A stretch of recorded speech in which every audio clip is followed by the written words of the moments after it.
Hi, welcome back guys. This is your friend, the fanfiction guy. Back with another fanfiction. This is the first part of What If Deku Had Deadly Decay Quirk? Now before starting, please give this video a like and subscribe to the channel if you want more videos like this. Now let's get into the fanfic. Akatani Mikumo never smiled. Maybe it was because Ochako hadn't known him for very long. During the entrance exams, he left almost immediately after she'd pulled him away from the falling zero-pointer whose leg he'd turned to dust for her. She'd wanted to thank him and maybe even get his name, but before she could get her stomach settled enough to speak without throwing up, he'd bowed and given soft, "Thank you for saving my life," before running into the cloud of dust kicked up by the massive falling robot. Her only hope was that her measly score was somehow enough to get her into UA so that maybe they could talk to each other again. She'd never doubted that he would get in with a quirk like his. She'd seen him all over the exam grounds dusting robots with just a touch. His quirk was like hers, just a lot more destructive. So she'd been ecstatic to find out that not only had she gotten in, they were in the same class. Akatani had introduced himself softly, almost reluctantly. Ochako tried not to take it personally. Maybe he was just nervous around new people. The loud explosions coming from the other side of the doorway certainly weren't helping things, from the way he flinched at them. He was trying to hide it pretty well, but Mr. Ogawa used to do the same thing when her parents were doing demolition work near where he usually sold takoyaki. Ochako would use her quirk to pretend to juggle to try and distract him. If you're just here to make friends, then you can pack up your stuff now. Ochako practically jumped out of her skin when their teacher had shown up like that, crawling on the ground in his sleeping bag like a yellow caterpillar, but Akatani hadn't even blinked. He just looked down at him and said, "I'm not here to make friends, sensei." "That's almost as bad then," Mr. Aizawa had said, getting up out of his sleeping bag. "If a hero doesn't have allies they can trust with their life, they're as good as dead already. Doesn't matter how powerful they are. Welcome to UA's hero course. I'm your teacher, Mr. Aizawa. Anyone who hasn't exchanged their contact information with at least one person in this room by the end of the day is going to be expelled." Cries of "What?" and "You can't do that" filled the classroom. UA gives its teachers special liberties in the heroics course, one of them being expulsions. This means if I don't see any potential in you, you're out. If I think you're going to kill yourself through some misguided idea that you can do it all alone, you're out. My job is to turn you into heroes, not corpses, got it? Yes, sensei. Then he pulled their gym uniforms out of his sleeping bag. Now put these on and meet me outside. So that's why Uraraka and Ida had Akatani's phone number. Technically, Todoroki had his number too, but my name is Shuto Todoroki. I'm not here to make friends either. Akatani. This is my phone number. Don't use it. This is mine. Same. Todoroki nodded. Goodbye. Then he turned around and left. Someone did end up getting expelled at the end of the day. A tiny guy with purple hair who was being really creepy and weird about trying to only get a girl's number. Akatani had to threaten him to get him to stop. He didn't even say anything, just grabbed him by the hair in a four-fingered grip in one hand, produced an apple from who knows where and gripped it with all five in the other. It was nothing but dust in less than 5 seconds. Her classmate with the lightning bolt hair, he'd introduced himself as Kaminari, had offered to exchange contact information with Mineta several times both before and after Akatani had threatened him, but had been rebuffed every time. So it's not like he hadn't had plenty of chances to stay in the class if he wanted to. Oh please, he had scoffed when Kaminari had told him that he didn't want anybody to get expelled just because of a phone number. It's gotta be a logical ruse, just like the quirk apprehension test. It hadn't been. Texts from the phone of Uraraka Ochako. Hello Akatani. This is Uraraka Ochako from Class 1A. I know you said you didn't want to make friends, but I'll always be here if you ever change your mind. It's fine. I'm sorry I said that. I wouldn't mind being your friend. How did you get infinity on the ball throw, by the way? Oh, that's my quirk, zero gravity. I can negate the gravity of everything I touch with 5 fingers. It makes me throw up when I use it too much though. Oh, that's really cool, Uraraka. Can you use it on yourself to fly? Can you direct where you want the things you float to go? Is there a weight limit, or could you theoretically make anything you want float? What if you touch something that's anchored to the ground like a streetlight or a building? Or if you touch something that's already flying like a toy helicopter? Does it only work on solids, or can you make liquids float too? And if it's only solids, then how would your quirk interact with non-Newtonian fluids or really viscous liquids like pitch? If you want to make a person float, do you need skin-on-skin contact, or can you just touch their clothes? Sorry. That was a lot. I'm just really interested in quirks. No, don't apologize, Akatani. Those were some really good questions. I would never have thought to ask about some of these. I can fly, but it makes me very nauseous, so I can't really do it for long.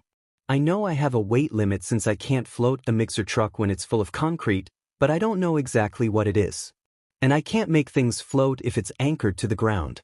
And I can make people float just by touching their clothes, so I usually wear special gloves to keep from accidentally using my quirk on people. You use gloves? Yeah. Pink gloves.png. They cover my pinky and ring fingers. Your quirk activates like mine, right?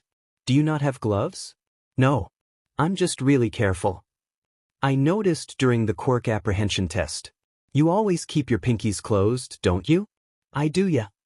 That makes sense. Keeps it from being caught during a fight, right? Exactly.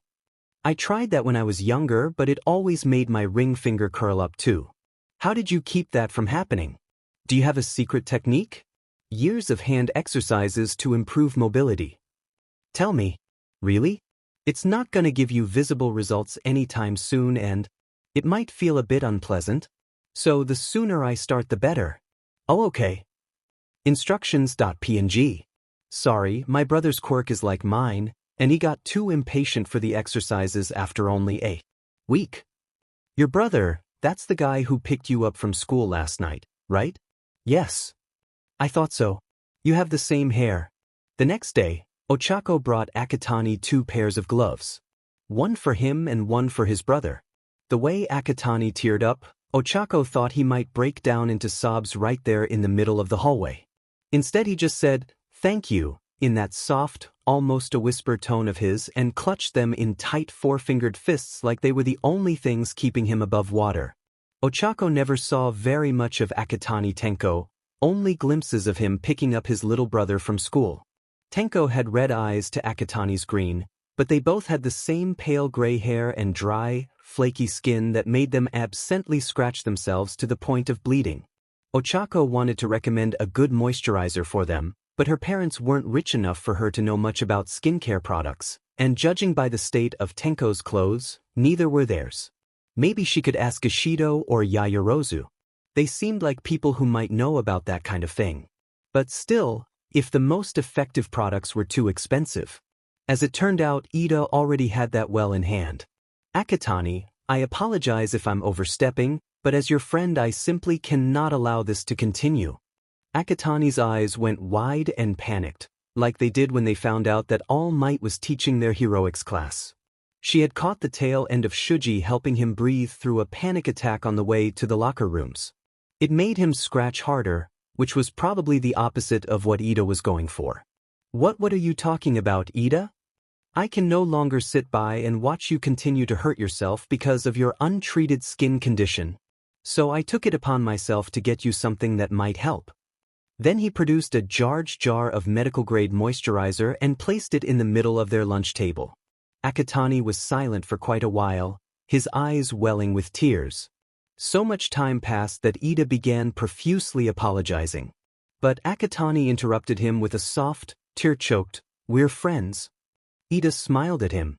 "Of course, Akatani. So are we." Ochako added, "So if you ever need anything, Akatani, let us know." Then the tears began overflowing. Sorry, Akatani said between sobs. "You're all just so nice to me." "Nobody's ever been," he interrupted himself with more tears. Ochako reached over the table to pat him on the shoulder. Ida did the same. That's what friends are for. Akatani was so happy he was crying, but he wasn't smiling. He never smiled.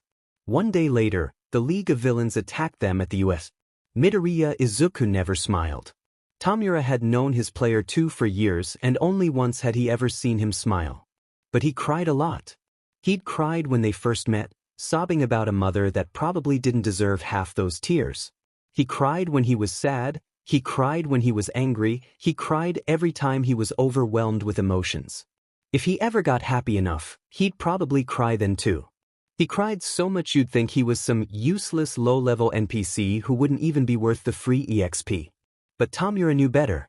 Not even a week after they started living together, he'd offered to take Tamura's quirk from him. "It's hurting you," he'd said. "I can take it away if you want." Tamura was so angry that he'd grabbed him by the collar with all 5 fingers. "I need to destroy what I hate," he'd said. "I'll kill you if you try to take that away from me." "I won't do it if you don't want me to," Izuku had choked out. But I'll always be here. If you change your mind." Tamura had scoffed and tossed him aside. "I won't." He had. It had been a bad day training with Sensei. Tamura was thirsty and itchy and hurting all over, and his skin was sandpaper, and the taste of dust was choking his mouth, making it impossible to breathe, and he just wanted it all to stop. Izuku had rushed over to him as soon as Kurogyari had warped him back home, babbling his stupid questions full of useless concern that Tamura couldn't really hear over the ringing in his ears. "Do it," he'd said. "What?" Izuku had asked. "Decay. I hate it. I want it gone. Take it away." "Okay." And just like that, he wasn't thirsty anymore. He didn't feel like scratching himself out of his own skin. It felt like he'd just taken off an itchy coat that was too small on him. Not even killing people gave him this much relief. He'd grabbed Izuku's face. Nothing happened. But there was something else under his skin. Light and barely there, but niggling at him like specks of dust that wouldn't get out from under his fingernails. "What did you give me?" he growled. "It's not bad, I promise. It's just I didn't want you to just be quirkless, so I gave you the only other one I have." "Reach for your game controller." Tamura did. And it floated right to him. He let go of Izuku and grabbed it with both hands. 10 fingers. Kurogyari would finally let him play Dark Souls 3 again. Tamura grinned. Wider than he ever remembered grinning in his life. "I guess you're not gonna be as useless as I thought, player 2. And that was the one and only time he'd ever seen Midoriya Izuku smile. Like every other good thing in Tamura's life, it all turned to ashes before he could really enjoy it. Sensei had called them in the next day. Both of them. He'd known about what Izuku had done because of course he did, he was Sensei. But apparently his player 2 didn't know the rules of the game yet. So of course he had to be taught. And Tamura had broken the rules, so of course he had to be punished. "Of course, I am not without mercy, Shigaraki Izuku," Sensei had said. "You saw the power of your brother's quirk, and naturally you wanted it for yourself. Isn't that right?" "No, Sensei's eyes flashed red and he slammed Izuku to the wall without even lifting a finger. "Don't lie to me, Shigaraki Izuku. We are of the same blood, you cannot hide what you are from me." Izuku didn't respond. He couldn't. Sensei set him down gently and smiled. The anger gone as if it was never even there. "Of course, you couldn't have known why you shouldn't have taken Tamura's quirk, I never told you. It was my mistake, and all mistakes need to be punished, don't you agree?" Tamura nodded.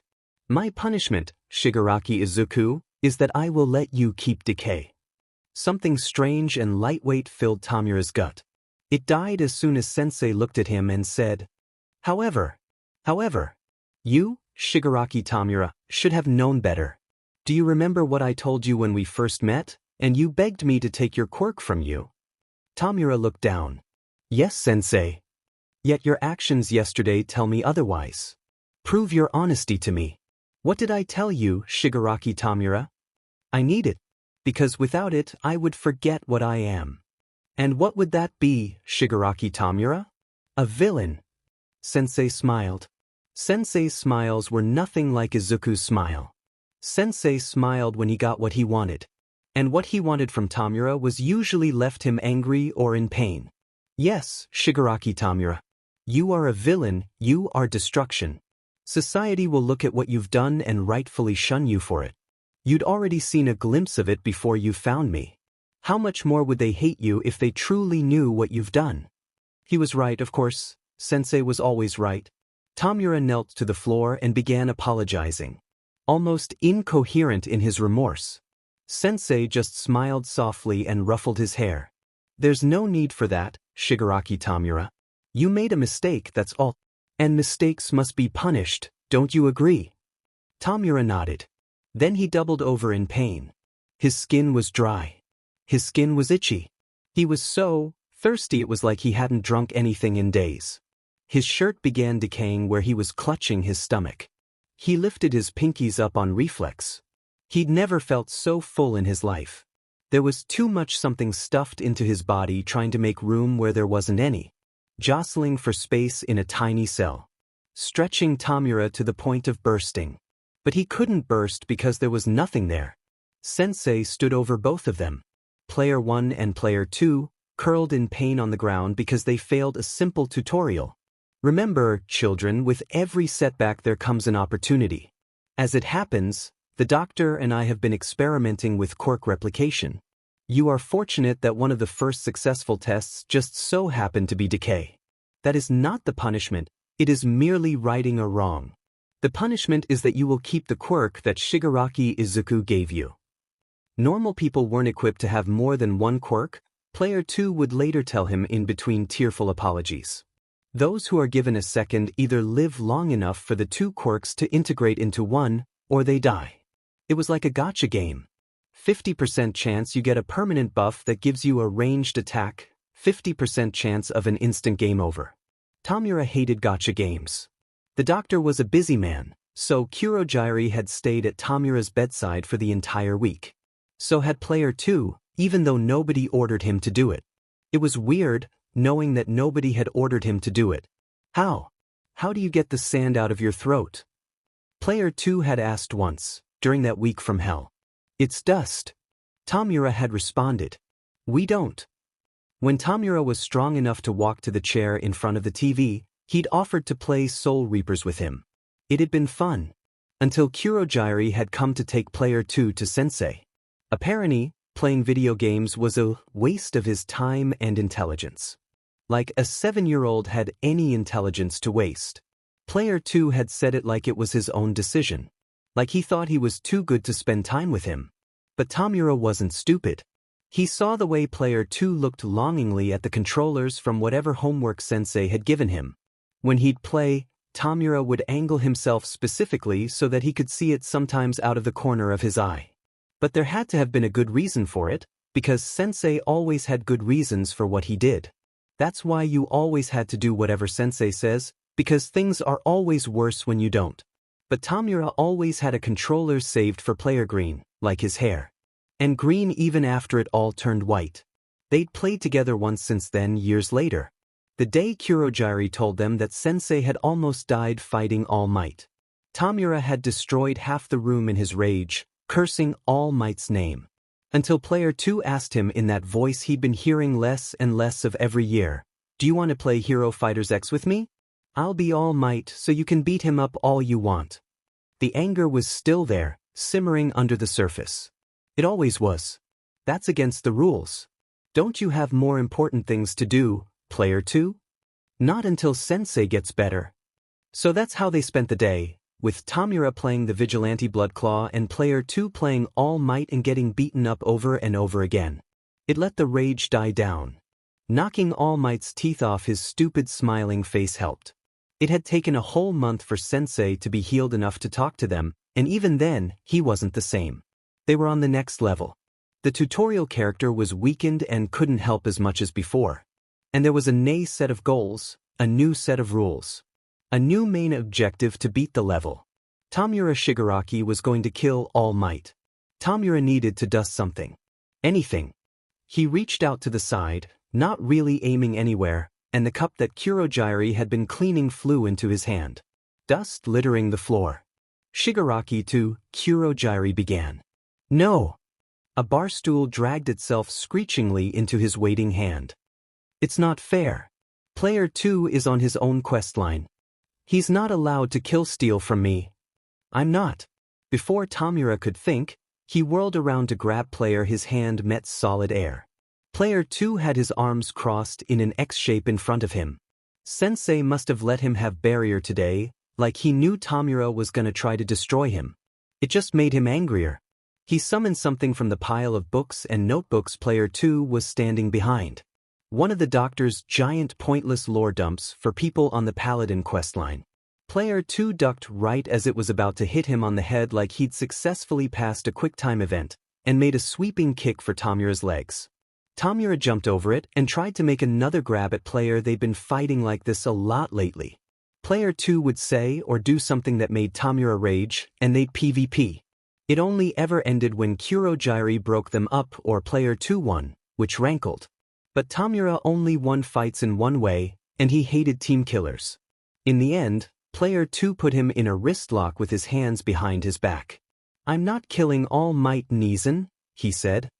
"We don't even know if he's gonna be at UA. Sensei says he will be." Player 2 blinked and let him go. "He didn't tell me that." Tamura scoffed as he rubbed his wrists. "Of course he didn't, you're on a different questline. Remember that when you see him." Kurogyari appeared between them. "Shigaraki Tamura, Shigaraki Izuku, are either of you injured?" "Neeson might have a sprained wrist," player 2 said, "because he was a snitch. Lucky for him, snitching was multiplayer. You're not at max HP either, player. I saw how you favored your right leg." Player 2 looked betrayed. "You didn't do that." "Obviously," Tamura huffed. Player 2 hadn't done that to his wrist either. They hardly ever actually hurt each other anymore. "I hate friendly fire. So who do I need to kill?" Player 2. Player 2 shrank into himself, like reducing the size of his hitbox was gonna do anything outside of combat. "Neeson. Shigaraki Izuku had his internship with the doctor yesterday." Kurogyari provided. AMD Tamura knew that.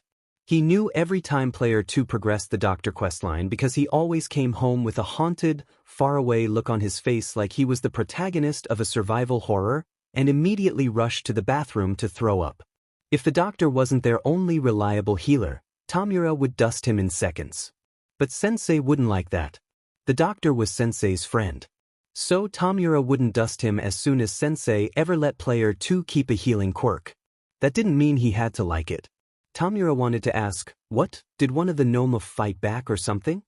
But player 2 hated talking about his work with the doctor even more than Tamura hated All Might, so he picked a different dialogue option. "Kurogyari, get player 2 a healing item. And don't let me fight him until he's at max HP." "As you wish, Shigaraki Tamura." Kurogyari portaled a first aid kit into his hand and plopped player 2 onto the couch. He landed with an awkward eep. That was the loudest noise he'd ever made all week. It reminded Tamura just how low player 2 had turned his dialogue volume down compared to when they'd first met. "Kurogyari, I told you not to worry about that," player 2 said as Kurogyari began checking his leg. "Apologies, Shigaraki Izuku, but Shigaraki Tamura's orders take priority over yours when it comes to your health." Kurogyari must have gotten a couple of his wires crossed in the past few years, because player 2 had that priority over Tamura's health too. He didn't know why Sensei or the doctor hadn't patched that out yet, but for now the advantages outweighed the disadvantages. "Shigaraki Tamura," Kurogyari said as he put some kinda medical paste on player 2's bruised and blistered calf. "Sensei wishes to speak to you." Sensei was always listening. He could talk to them anytime he liked. This meant an unskippable cutscene. This meant quest progression. "Take me there." "How much do you know about the mission I gave my son, Shigaraki Tamura?" "You want him to infiltrate UA. To spy on the heroes. To spy on All Might. That is what he must do, yes, but that is not his mission." "Well, Shigaraki Tamura? Aren't you going to ask me what it is?" "What is his mission, Sensei?" "Shigaraki Izuku's primary goal is to aid you in your destruction of All Might." Tamura's breath stuttered, his eyes widened.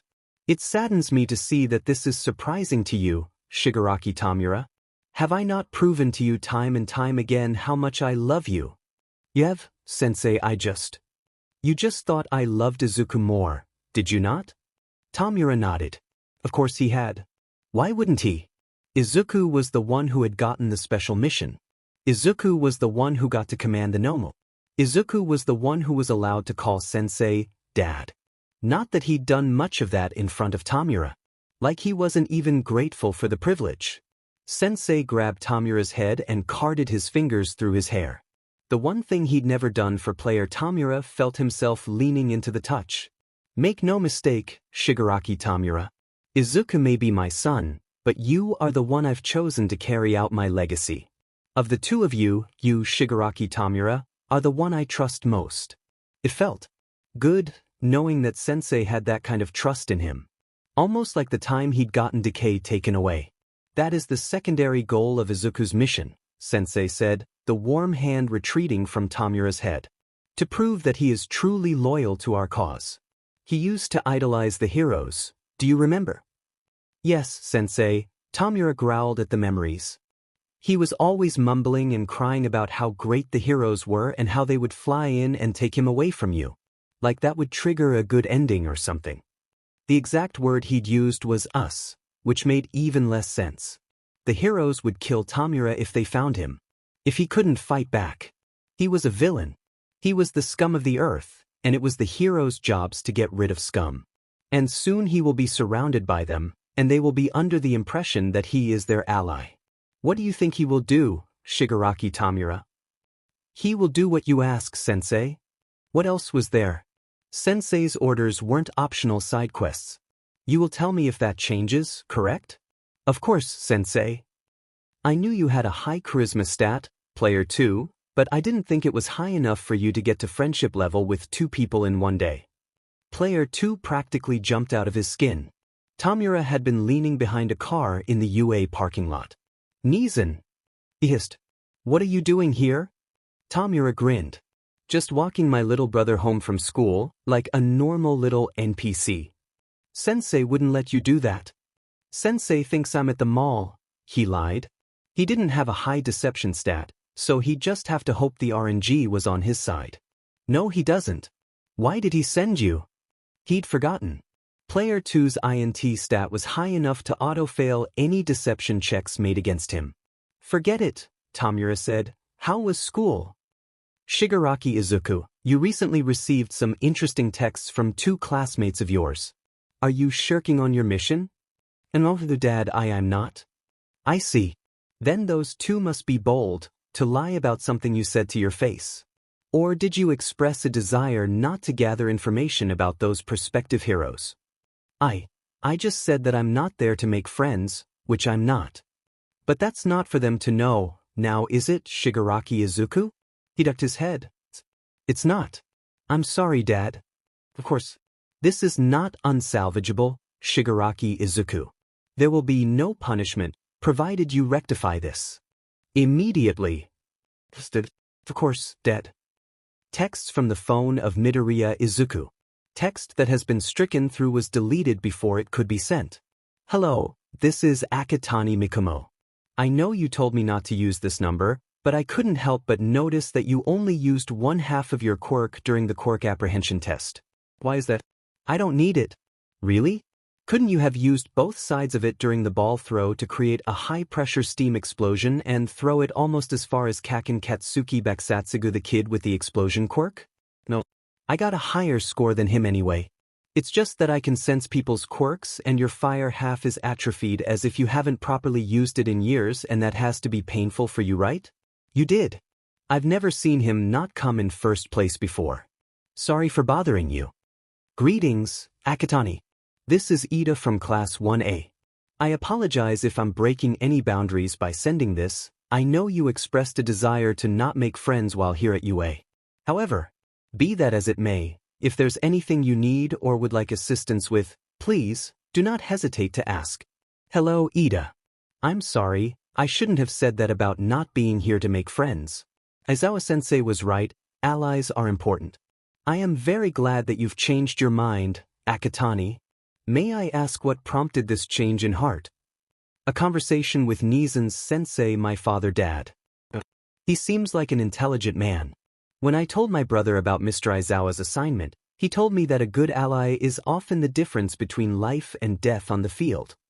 Oh, is your brother a hero? Who is he? What kind of hero is he? Would he have saved Nezen first before his sensei found him? Although, I admit that I'm surprised that you of all people needed encouragement to understand that, considering your performance in the entrance exam. I wish I did worse. Now everyone's in danger because of me. I really didn't know anything about the rescue points. I was too busy thinking about what would happen to Nezen and Mom if I failed. I heard a scream and saw Uraraka and my body just moved without thinking. Next thing I know, there's dust in the air and she's pulling me out of the way of a falling zero-pointer. That is even more admirable, Akatani. To instinctively race to the aid of a person in need. It seems the level of heroism I aspire to you is what you've had even before stepping through the classroom door. It's really not. Please don't. I'm not a hero. You said you would help if I needed assistance with something? Of course, Akatani. How can I assist you? You sound like Kurogiri. If you wouldn't mind telling me about your quirk, it's really interesting. You have engines in your legs, right? How do they work? Do you need to give them some kind of special fuel for them to work, or are they powered by normal metabolic processes? You can only turn the engines on when you're moving the legs forward, right? Wouldn't you go faster if you used roller skates? Or can you only use them when you're running? What's your top speed and how long can you maintain it?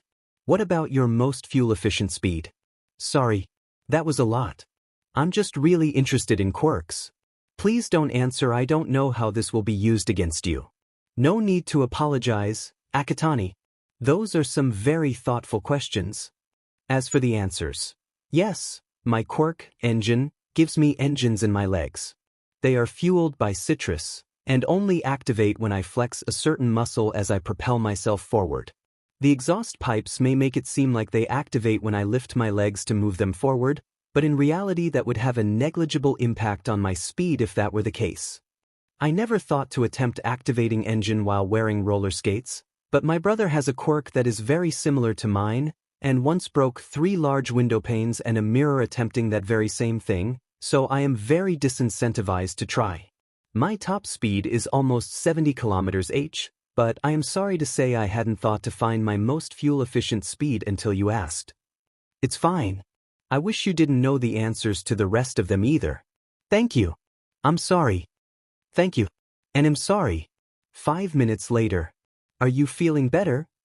Sorry, who is this? Nezen, were you finally allowed a new phone? It's the middle of the school day. You can't just text me like this. I'm sorry for the confusion. This is Shuji Mezu. One of your classmates. Oh, hello Shuji. Yes, I'm feeling much better now. How did you get my number? You don't remember giving it to me. That makes sense, I guess. What do you remember after All Might appeared in class? Enough. Thanks for your help. Sorry to bother you like that. I hope I didn't make you late to the heroics class. It's fine. 2.5 hours later. I'm sorry, this is probably weird, but can you tell me a bit more about your quirk? I noticed during class you were texting me and paying attention to the battles at the same time, and I was wondering how that worked. How do you process drastically different visual inputs like that? Is it the same way for your other senses like taste, hearing, and smell? I noticed you usually talk through your high and middle arms. Are they the only ones connected to your respiratory system? If you were underwater, could you use them as a sort of snorkel? Can you use them to inhale, talk, and eat at the same time? If a sensory organ in your arm got hurt, would that affect any of the others, or would you be able to retract or replace it and instantly heal? And would the injury remain if you produced the same sensory organ on that arm again? Sorry again. I'm just really interested in quirks. 1. I think it's impossible to describe. 2. Yes. 3.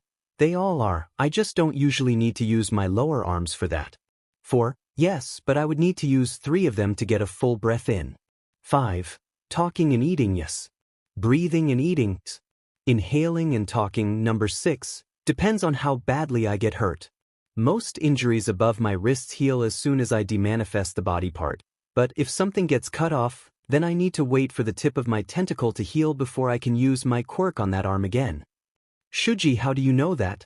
Thanks. Sorry again if that was weird. And I'm sorry that you could answer them all. I've heard worse questions. You're a good person, Akatani. GGZ.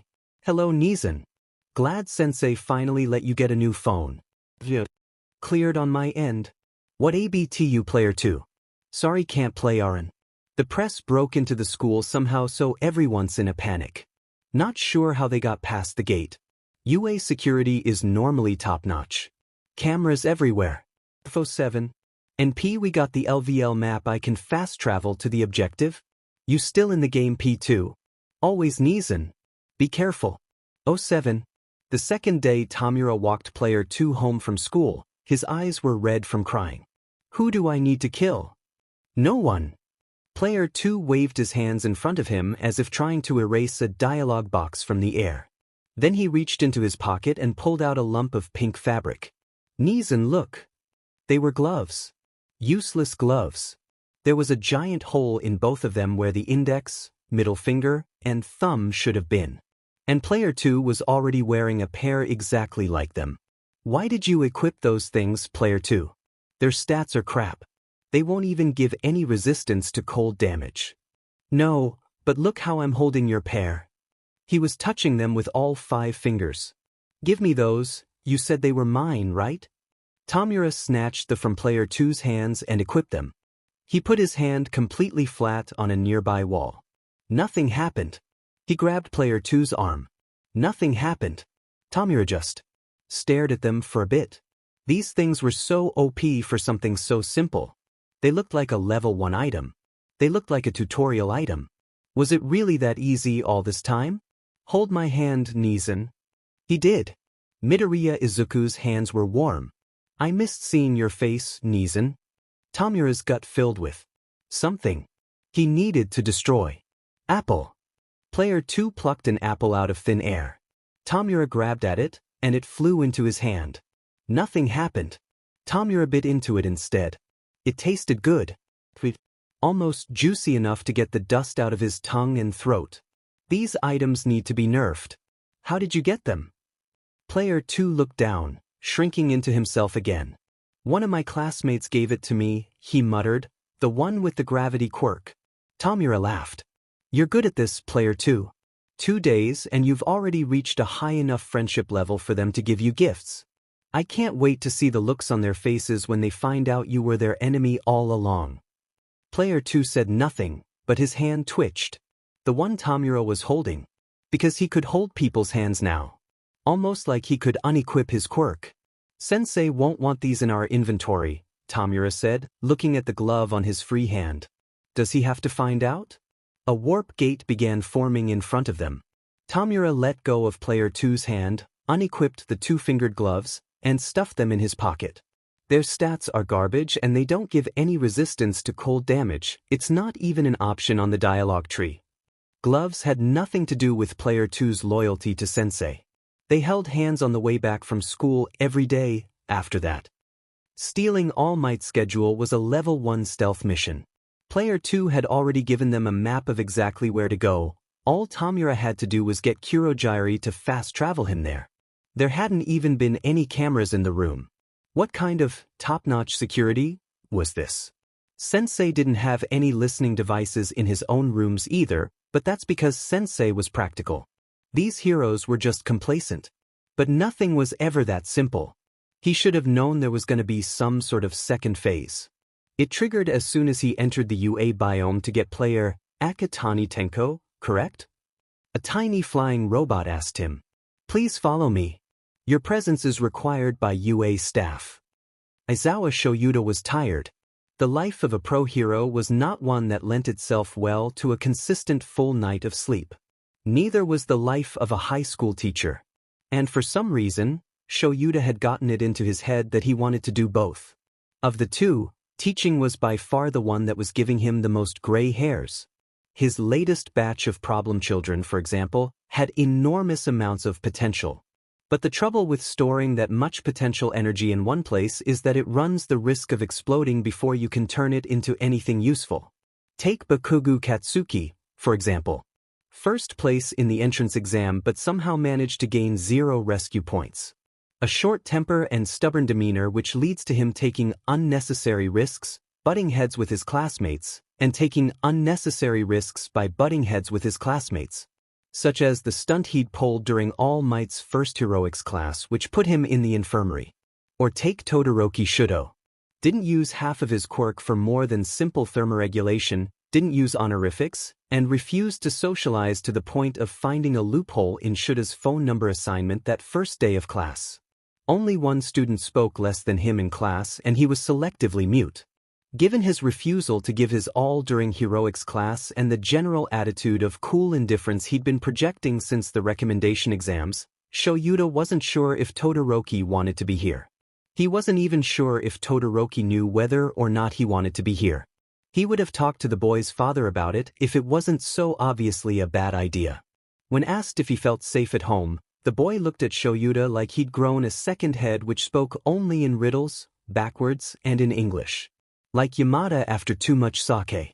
Most of all, there was the boy currently sitting next to him in Principal Nizu's office, looking like he would rather be anywhere else, and holding a jar of medical-grade skin cream like it was the most important thing in the world. Akatani Mikumo. Obviously intelligent even without taking into account his score on the written exam.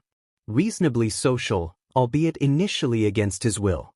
Somehow managed to be the second quietest person in class despite his high degree of class participation, again, beaten only by the child whose mother had sent him in with a 10-page psychiatric note that essentially stated, if any teacher forces him to speak against his will, then the school will have to face the wrath of the Japanese government in general and Midoriya Izuku in particular. He knows JSL and Waban code, so if communication is an issue, then perhaps the hero teachers at UA should reconsider either or both of their careers. Second in the entrance exams solely by virtue of the fact that he had essentially thrown the villain points aspect of it. Akatani had gotten 40 points in the first few minutes and then, with a consistency you could set a clock to, let other examinees get points that were essentially his for the taking. Getting only 6 more points between then and when he turned almost half of a 0-pointer into dust to rescue Uraraka Ochako. All the other robots he decayed were, comparatively, largely intact. For a quirk whose activation was essentially involuntary, Akatani was apparently very good at holding it back. And he hadn't come to school wearing the gloves common among people with 5-point activated quirks. When he had, they were conspicuously the same exact size and color as the ones that Uraraka Ochako wore. When Shoyuta had mentioned to her that any concerns regarding her classmates should be brought to their teachers, and that UA was able to provide necessary quirk accommodations if parents could not, Uraraka had lied to his face and said that she had plenty of spares, so it was no big deal. When he had told Akatani the same thing, he'd pretended not to know what he was talking about, instead voicing concerns about what essentially amounted to half the class. Mostly things Shoyuta had already noticed. Though, admittedly, not entirely. It was utterly irrational to refuse help freely offered, but nobody of sound mind would ever accuse teenagers of being rational. And Shoyuta didn't even want to get into the bizarre tension that had formed between Bakugo Katsuki and Akatani Mikumo on the very first day, despite both of them adamantly denying having ever known each other. Akatani went out of his way, at times far out of his way, to avoid Bakugo, while Bakugo had taken to spending almost every spare moment he could trying to stare a hole through Akatani's skull. While they would have to get used to each other eventually, allowing them to fight each other on the second day was ill-advised. To put it charitably, Akatani had decayed the upper layer of skin on Bakugo's arm, stumbled back as if he was the one who'd been struck, and accidentally dusted the entire floor underneath him. 6 inches of wood, metal, wiring, and concrete, gone in less than 2 seconds. It was a testament to Akatani's control that Bakugo was still alive. And the fact that even All Might took note of it enough to mention it to both boys spoke volumes. This was after Uraraka had secured the bomb. In theory, the exercise had already been over. The pattern of destruction on the floor Akatani had decayed was a perfect match for the pattern of destruction on the wall that had failed and let the press onto UA grounds. Akatani himself wasn't a suspect, for obvious reasons. But his brother was. Not least because he'd been caught on camera, in a dusty black Assassin's Creed, Soldiers of Destro hoodie, conspicuously not joining in on the throng of vultures trying to get the inside scoop on All Might. The scene was too crowded to get a clear view of things before that, but he had definitely been part of the crowd for at least 5 minutes before then. It was obvious that he needed to be interrogated. Why Nizu had decided to invite the kid into his office, however, was beyond him. And no, observing in a controlled setting the interactions between two children that have obviously been traumatized by their own or each other's quirks was not one of them. If Nizu really wanted to see them interacting with each other, he could very easily watch them as the older brother walked the younger one from school. Shoyuta wasn't entirely certain he didn't. Curious, Nizu said, watching Akatani Tenko make his way to the principal's office through the camera feed from his drone. He was wearing the same pink gloves as his brother, and a dusty black Final Fantasy LXXXV hoodie, and looking at everything and everyone he passed with narrowed eyes. He had a scar that ran across both lips, not caught by the security cameras. He appears to be harboring a thinly veiled resentment towards heroes. Perhaps even hatred. Either that, or he is making his best attempt at veiling it for our benefit. What are your thoughts, Akatani Mikumo? Somehow, Akatani managed to find a way to sink deeper into his chair. The poor kid was obviously terrified of him, but Nizu had been pretending not to notice. Akatani mumbled. Aren't those the same thing? Technically? Principal Nizu laughed, which was actually the right time to be terrified of him. Then again, by the time he's laughing, it's usually too late. Quite right, Akatani, quite right. But is he veiling it for us, himself, or someone else? Akatani rubbed his hands against the arms of his chair, thinking. Since Uraraka had given him the gloves, he had gained the habit of absently rubbing his hands over nearby surfaces when he wasn't using them to write in one of his notebooks. He was hurt. A lot when he was a kid. I think he spent a long time hoping a hero would save him. But in the end, no one really did. Are you two safe at home? Shoyuta blurted out. He couldn't help it. The question came out like a reflex every time one of those particular alarm bells sounded in his head. Akatani jumped in his seat, eyes wide. What? That's not it at all. You got the wrong idea. Nizan and I are adopted. He doesn't live in that house anymore. And that man was killed the same year I was born, anyway, so there isn't really any villain you can. Akatani's abrupt spike in volume dissipated back into his usual barely above a whisper, muttering almost as quickly. Akatani Tenko, please have a seat. Principal Nizu said, right as the door was opening. Am I a dog? A cat? A mouse? One thing is for certain, I am Nizu, the principal of UA. Would you like a cup of tea? I prepared a pot of chamomile and honey just for the occasion. Akatani Tenko remained standing. You didn't send me on this stupid side quest for a cup of tea. Certainly not. Nizu responded. I imagine retrieving your brother would be more than a simple side quest, would it not? Tenko looked down at Mikumo. What, did you almost dust someone again, player 2? He laughed, which was not the type of response a presumed near murder should have elicited. What did they do to deserve it? I didn't hurt anyone, Nizan, Mikumo protested. Quite right. Nizu interrupted with a clap. Akatani Mikumo is not currently suspected of any wrongdoing. However, I find questioning someone is infinitely easier when they are accompanied by a friendly face. Suddenly, Tenko made a grabbing motion at the air, and the teacup that had been in front of Mikumo launched itself into Tenko's waiting hand. It blinked at it for a moment, as if expecting something else to happen, before grumbling something under his breath, taking the glove off his free hand with his teeth, and grabbing hold of the cup like he had a personal grudge against ceramic drinking vessels. Lukewarm tea mixed with dust splashed onto the carpet. Mikumo just sighed and rolled his eyes. I wasn't going to drink that, Nizan. Tenko nodded as he put his glove back on. Good. Which were interesting reactions to what was, by the principal's standards, a largely innocuous sentence. Most people, in Shuta's experience, did not immediately catch when Principal Nizu implied that he was taking them or their loved ones hostage. Judging by the look on Nizu's face, he was thinking the same thing. No tea then, I take it? Pity, I hear that it's good for humans' health. That blend in particular does wonders for dry throats. Tenko bared his teeth at the principal. We're at max HP. We don't need your health-boosting items. Sarcasm dripped from every syllable as Tenko finished his sentence. Nizu's nose twitched. He didn't like when people accused him of poisoning tea. If Nizu needed to poison someone's tea, he would simply acquire the precise blend of herbs to produce a desired effect and make a tea out of that. Even if consuming one increases your maximum level of hit points? Returnal is a stupid game for MCSS, Tenko spat. But not without its merits, Nizu said, as if he'd ever played a video game in his life. Shoyuta needed a nap. Tenko moved over to his brother and grabbed his hand. Let's go, player 2, I'm not listening to any more of your principal's stupid opinions about video games.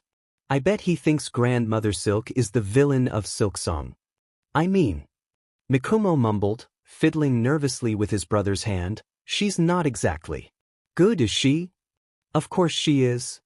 Tenko began storming around the principal's office, hands waving with an abandon that Shoyuta would consider reckless, considering he had only recently started wearing gloves. Notably, he did not let go of Mikumo the entire time. The image was vaguely reminiscent of a cat caught on the leg of someone's trousers as they paced around a room. Or those videos of people gesturing animatedly while holding a ferret. She gave the weavers everything. She gave Lace life. She's the reason for everything good that happened to them, and they turned against her for no reason. She's also the reason for everything bad that happened to them, right? Mikumo asked. She forced Lace to be dependent on her, otherwise she'd die. Her sibling too, proud. She lied to the weavers and used them just to perpetuate herself. She didn't need to do any of those things, but she did. That's not no reason. Well, they're stupid reasons, Tenko huffed. You don't even know what you're talking about, player, you never even played it. I didn't have to, Nizan. You destroyed 3 controllers and spent more than 9 hours ranting about it on your first playthrough. I don't know why you wanted to play it in the first place, you prefer RPGs. Team Cherry's Metroidvanias are like RPGs. They're like Souls-likes. You hate Souls-likes. That's because they're stupid and unfair and I'm banned from playing them. If I wanted to throw my head at the wall for hours trying to beat one boss fight, I'd just fight you. Why do you like Shrine Guardian Seth's fight so much then? Shoyuta could not bring himself to care about this. As interesting as you clearly find this discussion, we're not here to argue about video games. Quite right. Principal Nizu said. As revealing as they may be, we are here to discuss the cause of the perimeter breach earlier today, which allowed the press to break into UA grounds and risk the safety of our students and staff. Tenko rolled his eyes. Reporters aren't hostile mobs. I beg to differ, Mr. Akatani, Nizu smiled. 3 of them did in fact have ties to organized crime. The police are interrogating them about it as we speak. Akatani Tenko just blinked uncomprehendingly. What does that have to do with anything? Shoyuta needed to get them back on track. The sooner they got this whole thing over with, the sooner he could go back to sleep. You were spotted on camera during the time of the perimeter breach. Furthermore, the patterns of destruction are a perfect match for what I've seen of the aftermath of your brother's quirk. We know you're the reason behind the breach, what we don't know is why. It was a quirk accident, Akatani said. Akatani Mikumo, it bore noting, not Akatani Tenko. They happen a lot at home. Shoyuta could believe it, with how recklessly Tenko had been waving his hands about in just the time they'd been talking. In the camera footage, he wasn't wearing the gloves Uraraka gave us, was he? He was not. The shock of bright pink would have been readily visible on the camera feed. You were quite early to bring your brother back from school, were you not? So I got out of home base early. Figured I'd wait outside and play my handheld. I saw the Zerg rush by the gate and wanted to know what all the fuss was about. Tripped and fell. You're lucky I dusted the wall and not a person. Oh, and have you done that before? What would you do if I said yes? He growled. Nizan. Then I would ask if you had seen the proper medical professionals about it. I hear that accidentally hurting someone with your quirk is quite traumatic for humans. Is there a reason you'd rather be waiting outside for 3 hours, and not in the warmth and comfort of home? I was already there. Backtracking would just be a waste of time. And yet, you were seen leaving almost immediately after destroying the wall. I was equipping my gloves. We're not used to having them, Mikumo added. He probably forgot to bring them, that first time. That's another thing, Shoyuta added. Gloves like those are standard for people with 5-point quirks like yours. Even if your guardian wasn't aware of this, or for some reason couldn't provide you with any, your quirk counselors, at least. What's that? Mikumo asked, which, for someone as inquisitive as he was about quirks to not even know what a quirk counselor was. Shoyuta didn't know what that was. You told me I was like one when you got Decay. That was years ago. I barely remember that. How do you remember that? That whole month is a key memory. I can't remove it from my inventory even if I wanted to. Mikumo started shrinking back into himself. I'm sorry. Mr. Akatani, Shoyuta asked, are you two actually safe at home? Akatani Tenko just looked at him, blinked once, twice, and laughed. Your name is Kurojiri. You are a servant of your master and the caretaker of the Shigaraki children. In that order. Some days, it is easier to be this than others. All days, you wish it were the other way around. Today should be one of the easier days. It is not. Your current task is applying a medical-grade moisturizer to the Shigaraki children's faces. This would go against the master's orders. If the master were made aware of it. The master is blind, he would only be made aware of it if you tell him. The master does not need to be made aware of it. Like the gloves. He was being genuine, I think. Well, he was 15 years late with that dialogue box, then. Are you going to hurt him? Maybe. If I need to finish the USJ level. His quirk is OP. But we don't know if it'll even work on Nomu. Does it work on you?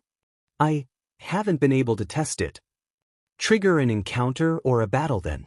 Maybe with your Kaken. Kaken is Shigaraki Izuku's best friend.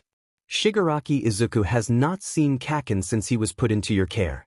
As such, only Shigaraki Izuku and the master know who Kaken is.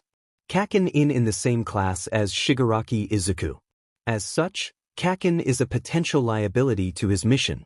That would be out of character. People would ask questions. Especially Kaken. The less I interact with him, the less likely he is to connect Akatani Mikumo to Midoriya Izuku. Speaking of, you should dye your hair. Red, probably, to go with the rest of your look. Shigaraki Izuku does not like Shigaraki Tamura's villain costume. He has been trying to get him to change it since he'd first seen it. You are indifferent to it, but neither of you like that he feels the need to wear his father's hand around the house all the time. The master, however, you are, first and foremost, a servant of the master. To care for the Shigaraki children is to serve the master. Most of the time. Your hero brats aren't gonna see my face at the USJ, player 2.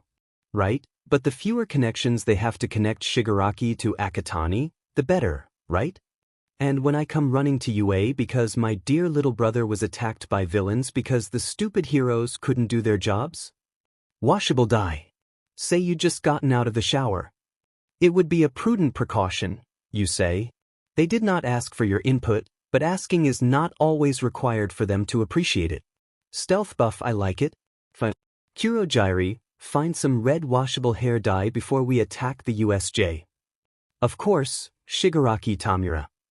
Late into the night, when you are still cleaning the bar, Shigaraki Izuku comes up to you. So, unsure. You listen. The microphone is not on, the master is not listening.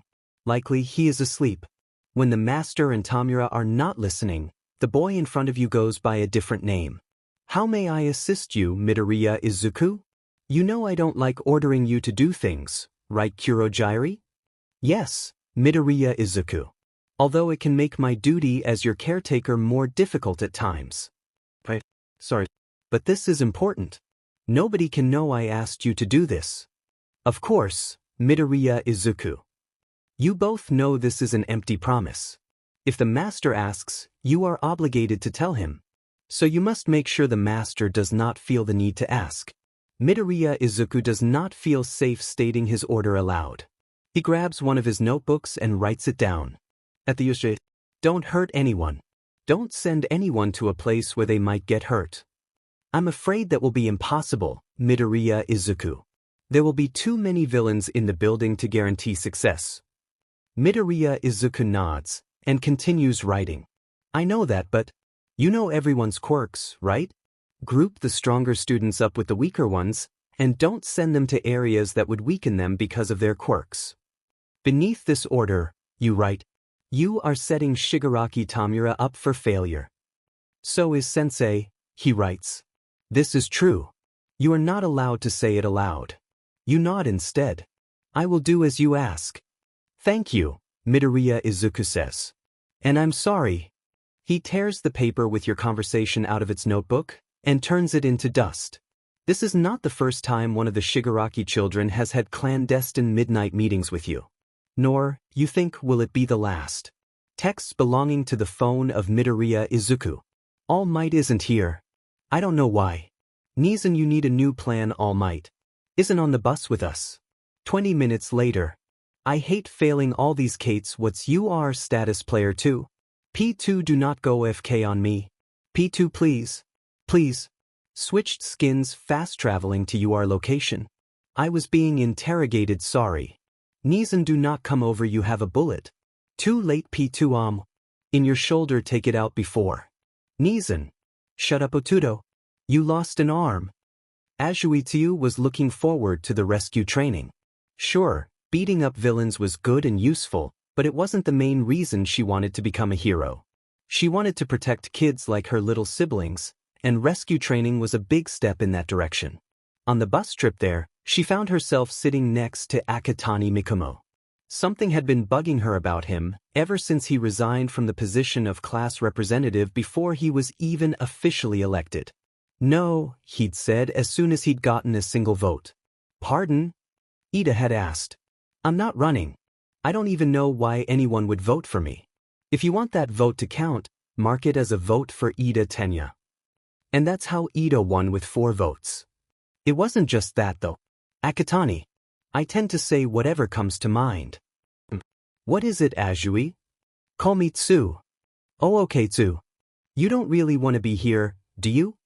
Akatani startled in his seat, waving his hands back and forth, speaking louder than he had all day. What? Well, of course I do. I wouldn't be here if I didn't want to be here, right? Maybe, Tsu conceded, but you didn't want to make any friends the first day, and you didn't want to be voted on to be the class rep, and you still don't have a real hero costume. Oh yeah. Kirishima said, you're still just wearing your P uniform and a mouthguard? What's with that? C'est tragique. Aoyama said, looking dazzling is the most important part of being a hero. Why would you deny yourself such a thing? That's not. Akatani wrung his hands together and along the holes in his gloves. It's not just the mouthguard. Gloves don't count, Ribbit. You always wear those. Oh, did you get the first aid kit you were talking about after the hero training with All Might? Uraraka asked. Akatani's eyes brightened. Yeah, look. He pressed a button on the back of his mouthguard, and half of the back popped out, revealing itself to be a small box full of bandages, peroxide, mild painkillers, and burn salve. Oh, that's so cool. Kirishima leaned over to get a closer look.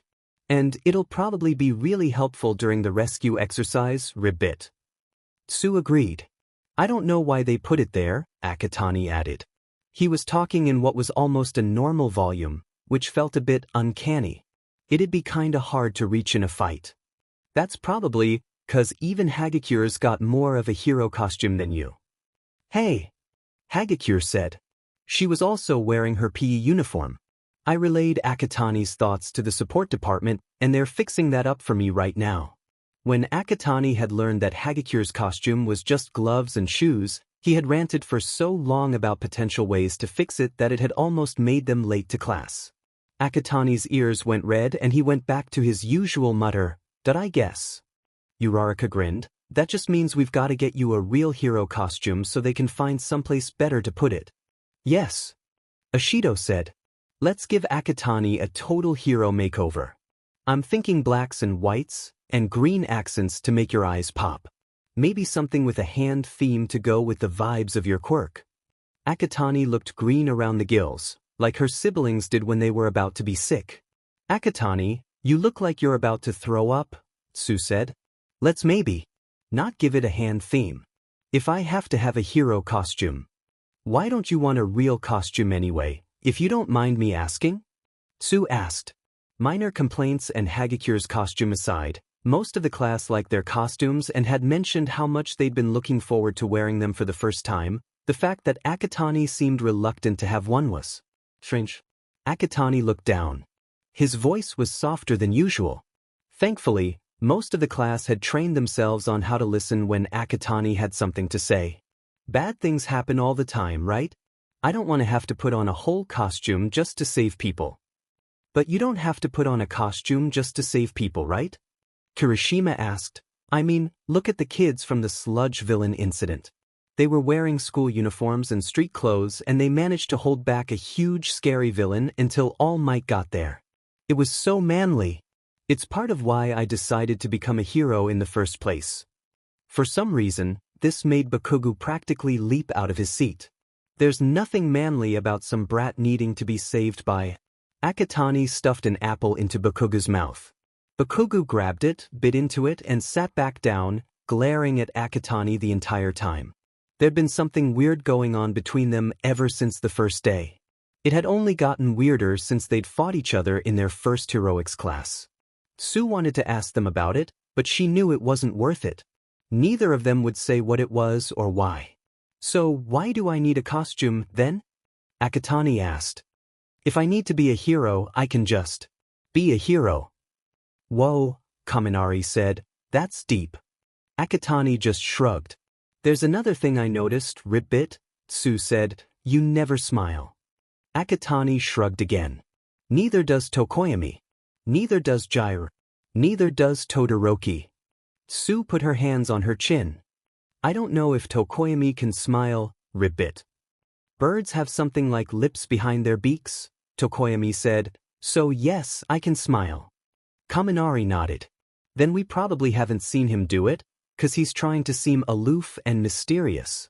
Tokoyami smiled as if to confirm this. If I may, Yayarosa said, I have seen Jiraiya smile before. Sue nodded. Me too. She just doesn't do it where lots of people can see, because she's pretending not to care. Jiraiya didn't look up from her phone. That's because I don't. Sure. Sue rolled her eyes, and I'm pretty sure Todoroki just doesn't emote, Ribbit. Oh yeah, Kaminari said. Has he ever hit you with the Roki stare? Like when you try to talk to him and he just looks at you like he's trying to figure out if he knows you from somewhere.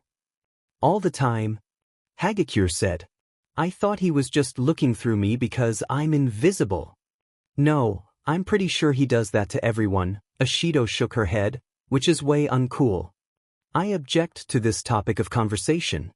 Ida proclaimed, chopping his hand as if to guillotine the subject into changing. We should not talk about classmates who are too asleep to defend themselves.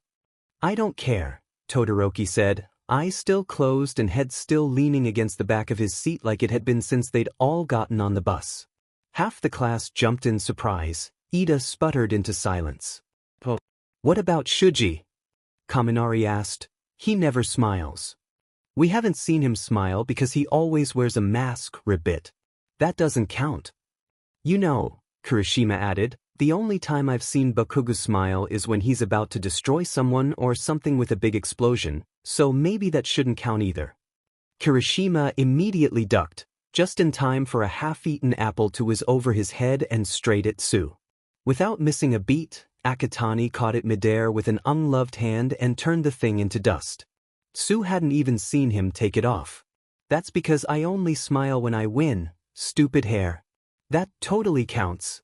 I dunno, Kaminari stroked his chin with his index finger and thumb. If the only time you smile is when you're about to explode something to death, that kinda gives off villain vibes, right? Bakugo leapt to his feet again. Where do you get off calling me a? Thankfully for the structural integrity of the bus, they arrived before things could actually come to blows. And then. Yagi Tashinori was not looking forward to the lecture he'd undoubtedly get from young Mr. Aizawa for using his hero form so recklessly that morning. It was hardly his fault though, was it? People were in danger. What kind of hero would he be if he let a call for help go unanswered? There are plenty of other hero agencies in this city, you know, Principal Nizu said. I wonder why you don't let them do their jobs so you're more free to help your students. Do you not trust them to get the job done, perhaps? No, it isn't that, sir. My body just moves on its own the moment I hear a call for help. Principal Nizu nodded. An admirable trait in the symbol of peace, for certain. But in this case, it seems to have been rather detrimental to Mr. Yagi. What do you think will happen on your way home, if you hear a call for help and are unable to transform? Toshinori felt his face heat up. I hadn't thought of that, sir. Nizu nodded like he always did when someone stated the obvious, even though much of what was obvious to him many others considered to be strokes of brilliance, or at the very least, very good insight. One way or another, Yagi Toshinori, you will be forced to share the burden of peacekeeping with others. Isn't that why you came to me in the first place? To find a successor to One for All. Toshinori nodded. Leave it to Principal Nizu to find the perfect topic of conversation to expose your flaws. The next thing he would ask would probably be how it was going. Principal Nizu poured himself a cup of tea. How is that going, by the way?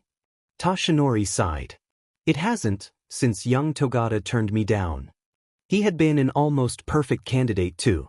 Selfless, strong, with a mind towards saving and a smile that let everybody know things would be all right. Toshinori suspected that many of the reasons he was such a perfect candidate were also many of the reasons young Togata had turned him down. Truly, Toshinori didn't think either of them would come to regret the decision. The boy had given it a great deal of thought before declining, spending the better part of 2 weeks considering it and asking Toshinori questions about what it would mean for him to inherit One for All. Questions Toshinori had never thought to ask when his own mentor had offered him the quirk. Questions he hadn't needed to ask, considering his original quirklessness. And in the meantime, Toshinori and Mirai had gotten to be on speaking terms again. It was nice, he had missed his old friend. I was hoping that being there for the rescue simulations would give me some insight into the matter. And yet, here you are. Here I am, Toshinori said, dejectedly. Perhaps if I... Out of nowhere, a thick, dark mist manifested between them. Principal Nizu's ears flattened to the back of his head and his fur stood on end, alarmed.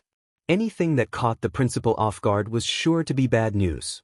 Toshinori stood up, immediately transforming into his hero form. Young Tenya Ida fell out of the mist. Principal Nizu, all might, sir, he said, breathless. I hesitate to say this, since this is exactly what they want, but nevertheless, we need your help. Villains have broken into the USJ, with the aid of a teleportation quirk. Class 1A is under attack. They're after you, All Might. Shoyuda knew that letting All Might teach at UA was just inviting trouble. Even setting aside the fact that the man was more muscles, smiles, and showmanship than brains, the length of All Might's time in the spotlight meant that there was no shortage of people who would use the school to go after him. But he was expecting things like the press break-in, or a handful of villains with a grudge. Things UA could handle with the push of a button and a few well-placed blows to the face. Not this. Not a massive organized attack too far from UA's heroes for them swarm on the villains immediately, with only 2 pro-heroes to protect 20 untrained students. And with the signals jammed, who knew when or even if backup would arrive. I went through all this trouble gathering all these villains to kill All Might, and he isn't even here? One of the villains said. He was tall, with blood-red hair and a single red eye peering out from between the index and ring finger of the large severed hand that covered almost his entire face, muffling his voice somewhat. Another one covered the back of his head, with more of them grabbing his arms, neck, and torso.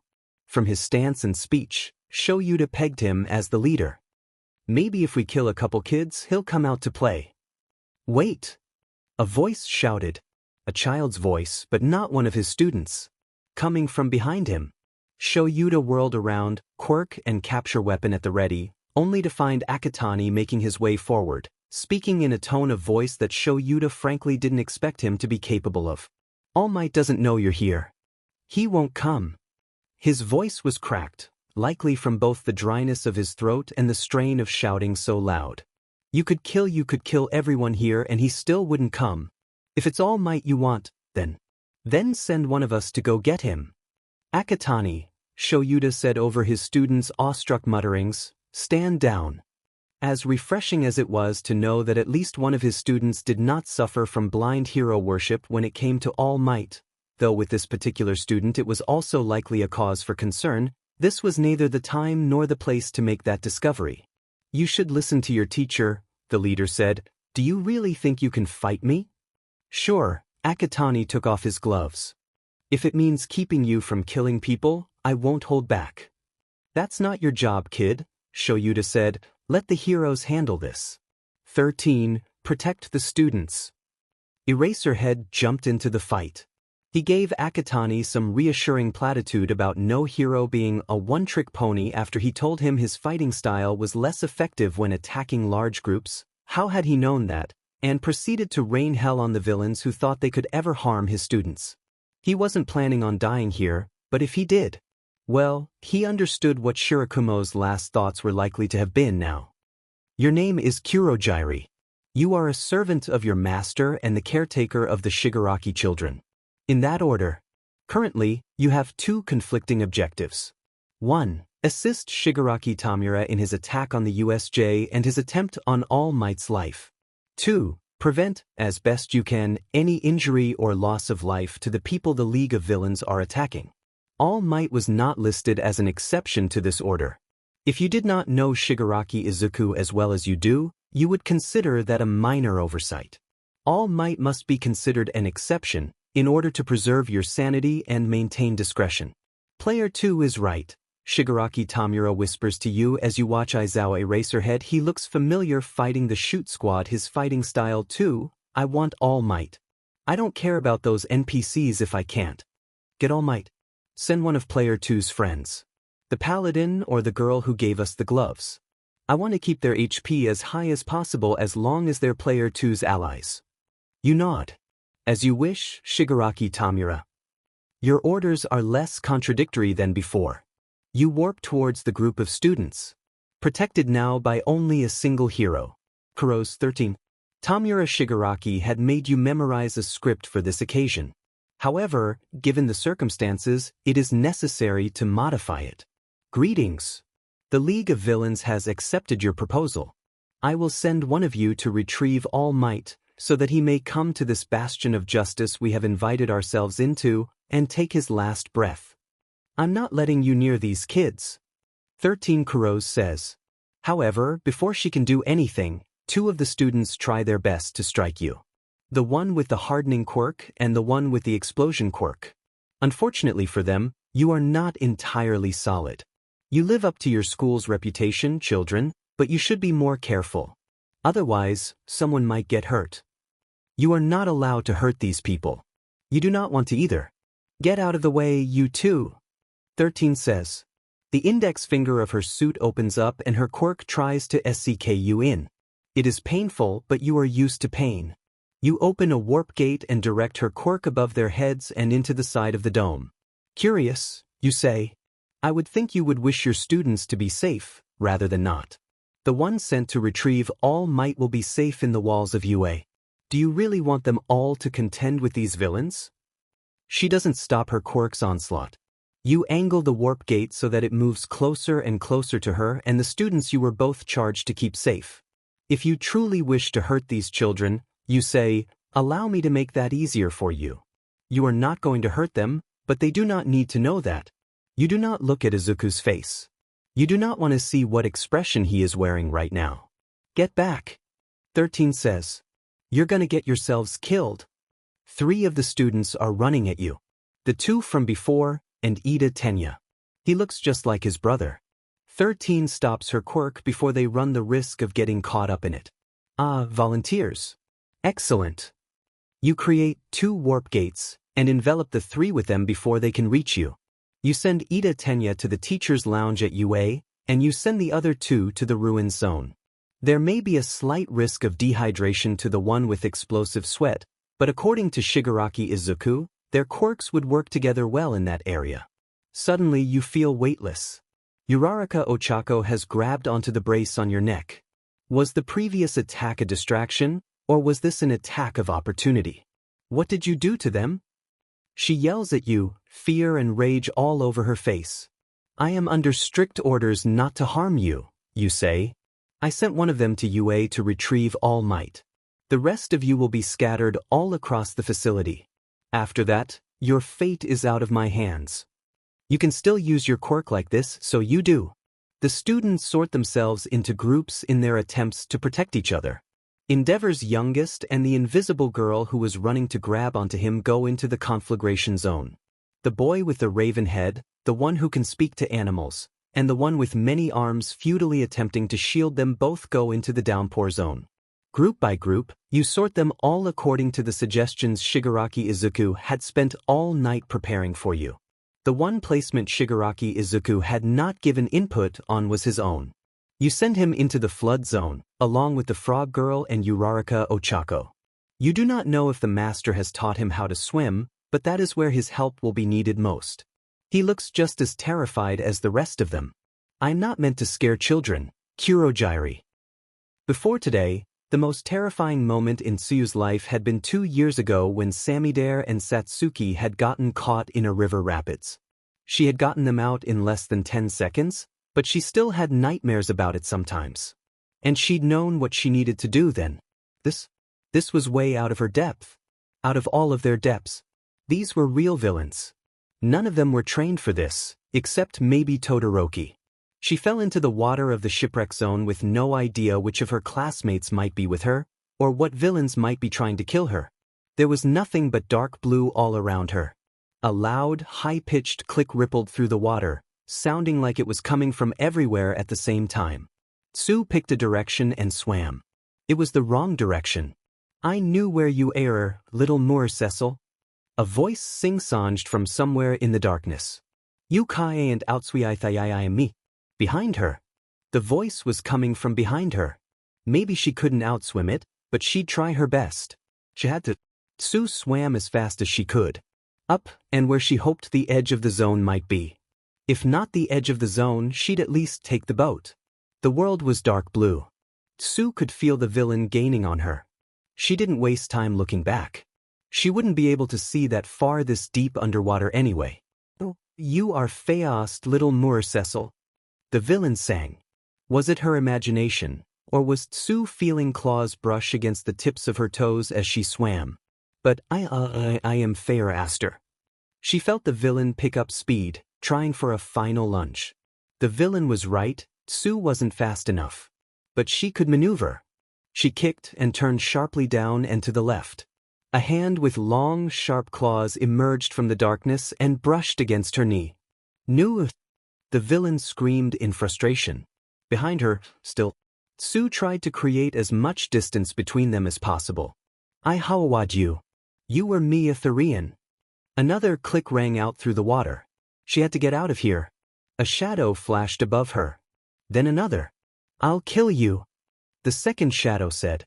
Did the first shadow belong to one of her classmates? Tsu had to check. "Little Moor Seal." The villain behind her sang.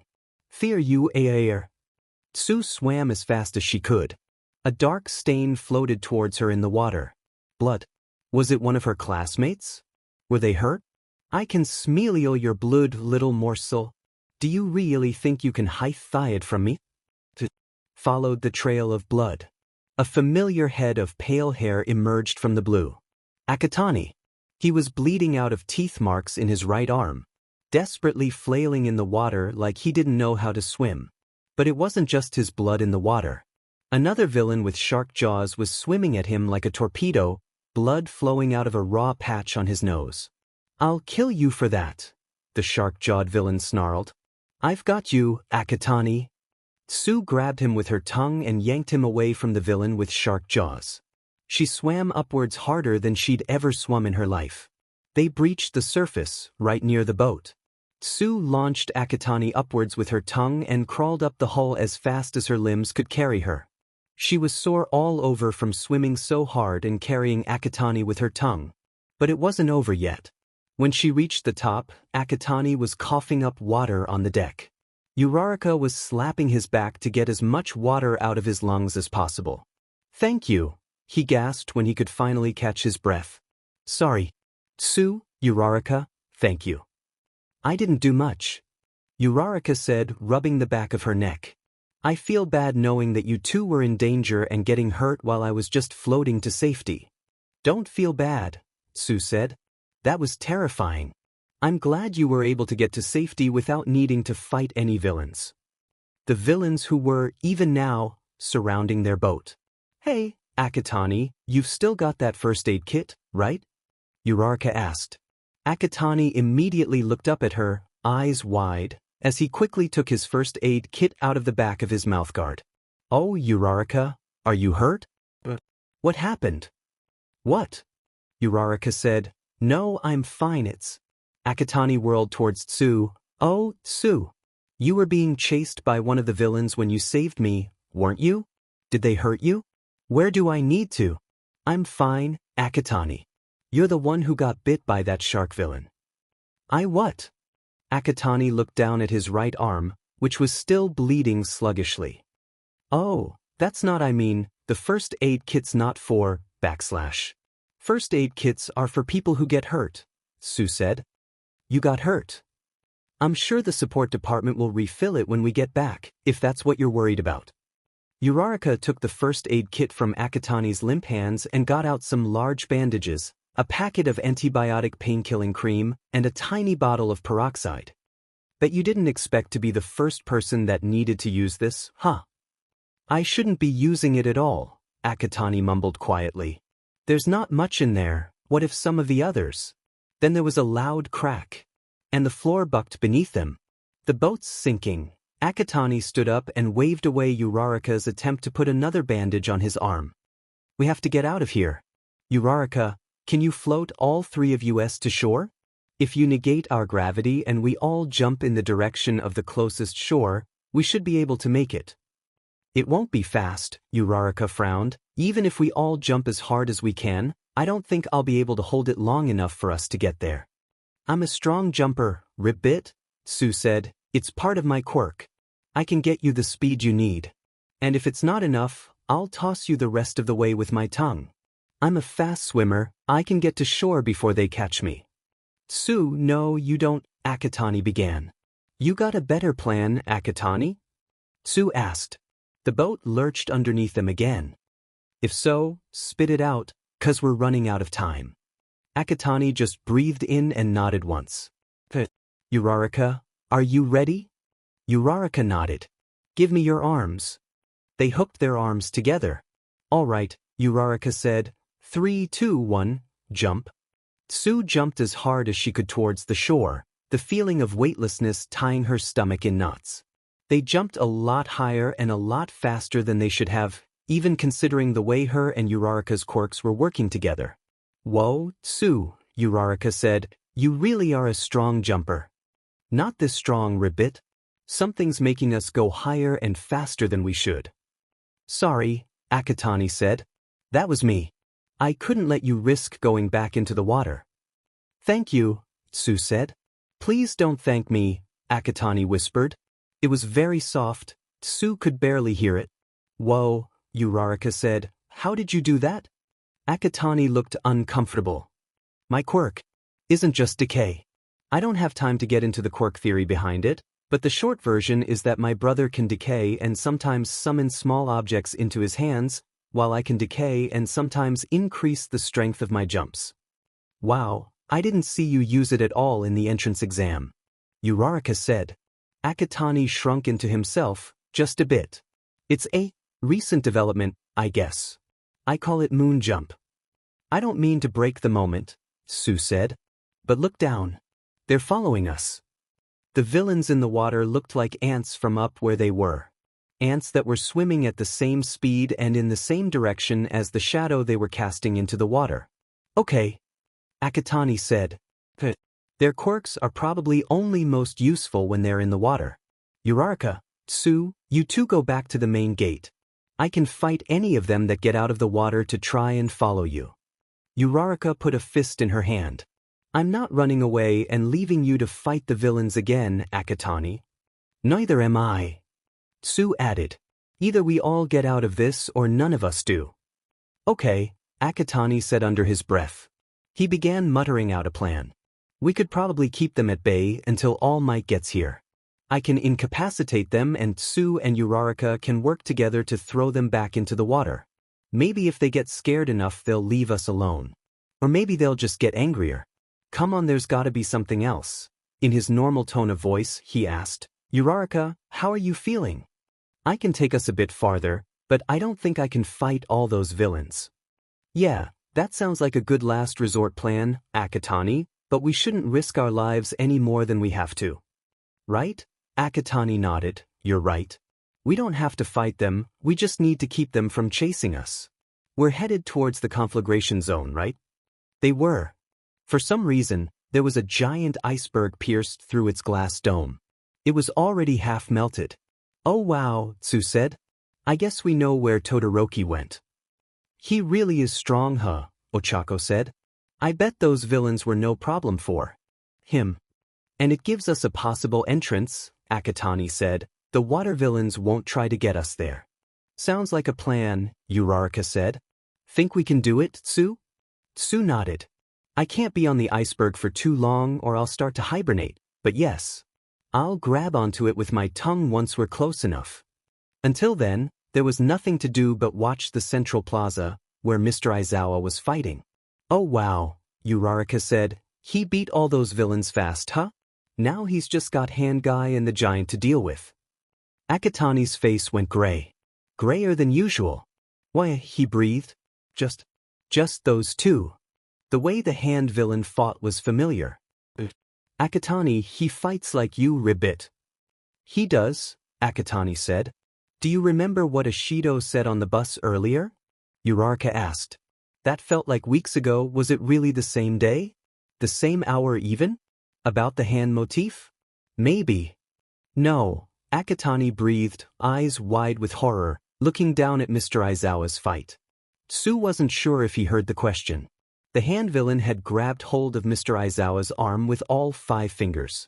The sleeve of his hero costume turned gray and began to flake off, then the skin on his arm, then Mr. Aizawa's hair floated upwards, and the decay stopped. He grabbed hold of the hand villain's arms and threw him on his back. Tsu had a lot of questions, but they needed to wait. We're close enough to the iceberg now, Tsu said. Get ready, we're going into the conflagration zone. Your name is Kurojiri. Your current mission is to kill Kuros 13. Your current mission is to ensure all teachers and students in the USJ do not come to harm. You cannot do both. The contradiction in your orders is hampering your ability to fight. 13 has damaged the armor protecting your solid form. Your face is visible. She ends her quirk's onslaught. You're dead, she says to me. You're dead. She has left herself open to attack. You send her to the UA Teacher's Lounge where you sent Tensei's brother. You cannot do more in this state. You warp to Shigaraki Tamura. You could say that Todoroki Shudo had trained his entire life for this. Surrounded by fire, facing an adult that was trying to hurt him. Well, multiple adults. Shudo didn't really care about the difference. Maybe the giant iceberg was overkill, but Shudo was kind of hoping that UA was going to be a reprieve from getting fire thrown at him. It had been for a while. Until the villains decided to ruin it. And it was satisfying, he would admit, to see the adult be scared of the child for a change. Well, multiple adults. Sometimes, Shudo fantasized about sending a giant iceberg through his father's training room. Then he remembered that Fuyumi might get hurt, and dismissed the thought. It's not that he wanted to hurt Father by encasing him in a giant iceberg. Father was Endeavor, nothing could hurt him. But if Shudo sent a giant iceberg through the training room, then maybe he'd get a break from training until Father got it fixed. He'd known he could do it in theory, so it was good to know that he could do it in practice as well. All he had to do was get angry and impatient enough while in a fight to forget he was aiming at someone. Well, multiple someones. So the giant next to the hand villain was supposed to take down All Might, huh? Well, Shudo was supposed to surpass All Might. He would take down the giant. And he wouldn't need his left side to do it. As he made his way to the entrance, he heard voices calling out his name. Todoroki! Hey, Todoroki! Are you all right? 3 figures were sliding down the iceberg he had made. The boy he'd given his phone number to, one of his friends, and the girl who'd said Shudo didn't emote. The boy was bleeding from his right arm. Multiple puncture wounds, it looked like. Half of them were bandaged already. Right, he was the one with the first aid kit, wasn't he? Why didn't he patch himself up all the way? Did he not have enough bandages, or did they not have enough time? It was probably for the same reason they were here now instead of making their way to the exit. Yes, Shudo said. I got some information off of one of the villains. Apparently they brought a monster with them that's strong enough to kill All Might. It's that giant, isn't it? The boy's friend said. Most likely, Shudo nodded. I'm going to defeat it. Wait, the other girl said. If that thing is strong enough to kill All Might, what makes you think you won't get killed too? Because he was supposed to be stronger than All Might. That was his whole point. Does it matter? Shudo asked. I can do it. Todoroki, the boy said as they began making their way to the zone's exit. Was there anyone else with you? I'm only asking because the three of us were all sent to the flood zone, so if Black the Black Mist villain sent us all out in groups, there should be someone else with you, right? I didn't see anyone else here, Shudo says, just villains. I'm here. The voice of one of his classmates shouts from behind him. How had Shudo not noticed her? He was supposed to have more situational awareness than this. He turned around and saw a floating P uniform, waving her arms from side to side. The invisible girl had been with him the entire time without him knowing. He could have frozen her. For your own safety, you should have announced yourself before this, Shudo said. He gestured to his giant iceberg with his right hand. If you had gotten caught up in that, I don't think I would have been able to find you in time. He's so intimidating, the invisible girl said under her breath. This was the second time someone thought that Shudo was being intimidating when he was just showing concern for his classmates. He still wasn't sure why. If showing concern made someone intimidating, Endeavor would have done so more often. Sorry, Todoroki, I just didn't want any of the villains to know where I was. There was movement on the corner of his right eye. Shudo froze it to the ground. A villain lost their balance with their feet suddenly unable to move and fell to the floor. I can handle the villains, Shudo said. You all just keep yourselves safe. Todoroki, you're kinda scary, Ribbit. But in a good way, the boy's friend said. Like a mama bear protecting her cubs. She patted his left shoulder. I'm glad you're on our side, Todoroki. What other side could he possibly be on? Finally, they reached the exit. Locked, Shudo said. He was preparing to freeze the door open. I got it. The boy placed his right palm on the door and turned it to dust. We need to help Mr. Aizawa. I don't know if he can. The boy's eyes widened. Everyone other than Shudo gasped. You do that, Shudo said. I'm going after the Mon. Too late, Shudo looked up and saw what the others had seen. Their teacher was fighting the monster. And losing. Badly. Shudo had only ever seen that much blood inside his father's training room. Stay back, Shudo and Akatani said. I'm going to help them. All Might should have been here. He was the final boss of this level. An essential NPC. Why wasn't he here? This would be a game-breaking glitch if he was on single-player mode. Good thing Shigaraki Tamura had a player too then. All Might would be here soon. And in the meantime, he could fight a very cool mini-boss. Eraserhead and Shigaraki Tamura circled each other, trying to find an opening they could punish. Eraserhead's hair was floating, and Tamura could feel that his quirk had gone away. Familiar in a way he'd never forget. No RNG, just a well-crafted boss fight. Count the seconds, learn the pattern, don't get greedy. 12, 13. I've learned your tell, Eraserhead. Do not say, pattern, do not say, telegraph. Tamura Shigaraki can't talk like Akatani Tenko, pick different options in the dialogue tree. Eraserhead sent his capture weapon flying towards Tamura, but he ducked, dodging and weaving between the mini-boss long-ranged attacks. 14, 15. It's your hair. It floats every time you use your quirk. 16, 17. Eraserhead blinked. Tamura rushed at him, hand outstretched. Eraserhead grabbed his wrist and kicked his elbow. This was pain. Pain was good. Pain was the punishment for making a mistake. Tamura dodged the next blow and tried for another grab. Eraserhead's capture scarf wrapped itself around his hand and wrenched it towards him. His quirk activated again and he kneed Tamura in the stomach. Pain was good. I've learned your tell, he said. 3-4. You fight like one of my students. Your quirk is probably centered in your hands, like his. 5, 6, 7. Tamura laughed. You really are so cool, Eraserhead. 8, 9, 10. He moved to grab with his free hand, then, when Eraserhead's focus was on blocking, wrenched his restrained hand backwards, hard, and slammed the hero's head against Father. Tamura could feel his quirk again. He gripped Aizawa's elbow, decaying it, slowly, so that it wouldn't all go at once. First the costume, then the skin.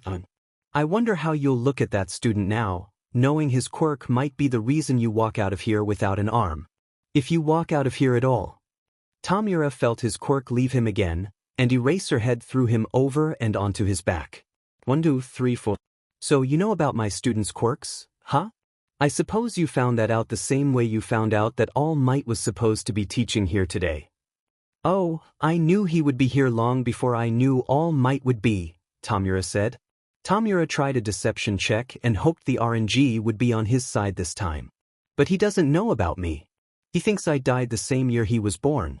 Poor, fatherless Akatani Mikumo. Right? But the fewer connections they have to connect Shigaraki to Akatani, the better, right? Player 2 would have immediately clocked it as an almost direct quote from Kingdom Hearts 1-2, Pytor 4. Luckily for both of them, Eraserhead was not player Eraserhead's eyes widened. Tamura grinned. He bought it. And some of the cannon fodder just got back up and tried to beat the mini-boss all by themselves.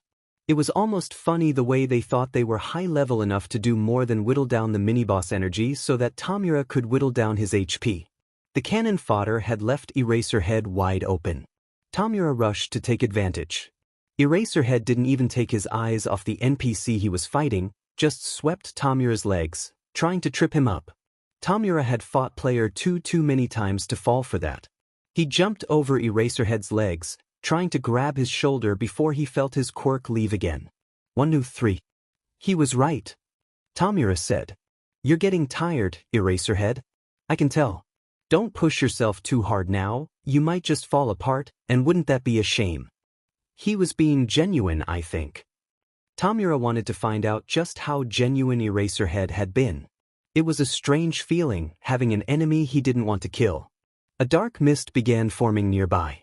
Kurogyri. Numu, Tamura said, keep Eraserhead busy. Don't kill him until I say so. Eraserhead looked up, quirk still activated, and the Numu's giant hand smacked him out of Tamura's sight. Kurogyri clearly wasn't at max HP. There were cracks on the metal braces in his neck, and he was flickering erratically. Kurogyri. I assume since you're here that you killed 13 and sent someone to get All Might. I sent Ida Tenya to the teacher's lounge at UA, Kurogyri said. 13 is no longer in the fight. However, before I could remove her, she managed to land a blow on me. She seemed very adamant about killing me. Well, good riddance, then. Tamura had known the heroes would kill him and his if they had the chance, but hearing it come from Kurogyri made it all the more real. Someone roared, and then some blonde NPC with grenades on his arms blew Kurogyri up. Obviously he was going to be fine, but still. This NPC blew Kurogyri up. But Kugu, wait. Some NPC with red hair and no shirt called out, what about the... Screw the plan. He killed 13. You think we're just gonna let you get away with that? You're loyal to your own, I see. Tamura brandished his hand. So am I. He rushed at the one with the arm grenades while Kurogyri was keeping him busy, only for his hand to be met by what felt like solid rock. The other NPC's arm. It didn't decay under his touch. Tamura turned around as Kurogyri warped the NPC away from him. Eraserhead was lying in front of a wall of ice, in a puddle of his own blood. The Numu wasn't holding him down anymore, but one of his arms and both his legs were bent at unnatural angles. He was barely above 1 HP, and still, he was glaring at Tamura with murder in his eyes. Dust floated in the air. Interesting. Player 2 was fighting the Numu, along with his friend the Gravity Girl and the boy with the broken quirk. Player 2 was still on Sensei's infiltration questline. There was still a Numu for them to fight. You really are so cool, Eraserhead. Tamura sauntered over to him and knelt down to grab him by the hair. What will you do when there's too much blood dripping down your forehead to use your quirk? Don't you dare touch him. The explosion NPC yelled. Tamura Shigaraki laughed and slammed Eraserhead's face into the ground. He let go in time for just the top layer of skin on his forehead to decay so that the blood would keep him from opening his eyes. I'll kill you. Bakugo, wait. We've almost got. Die. A shadow fell towards Tamura. The explosion NPC with his hand outstretched and ready to attack. Tamura whirled around and decayed his arm in one fell swoop and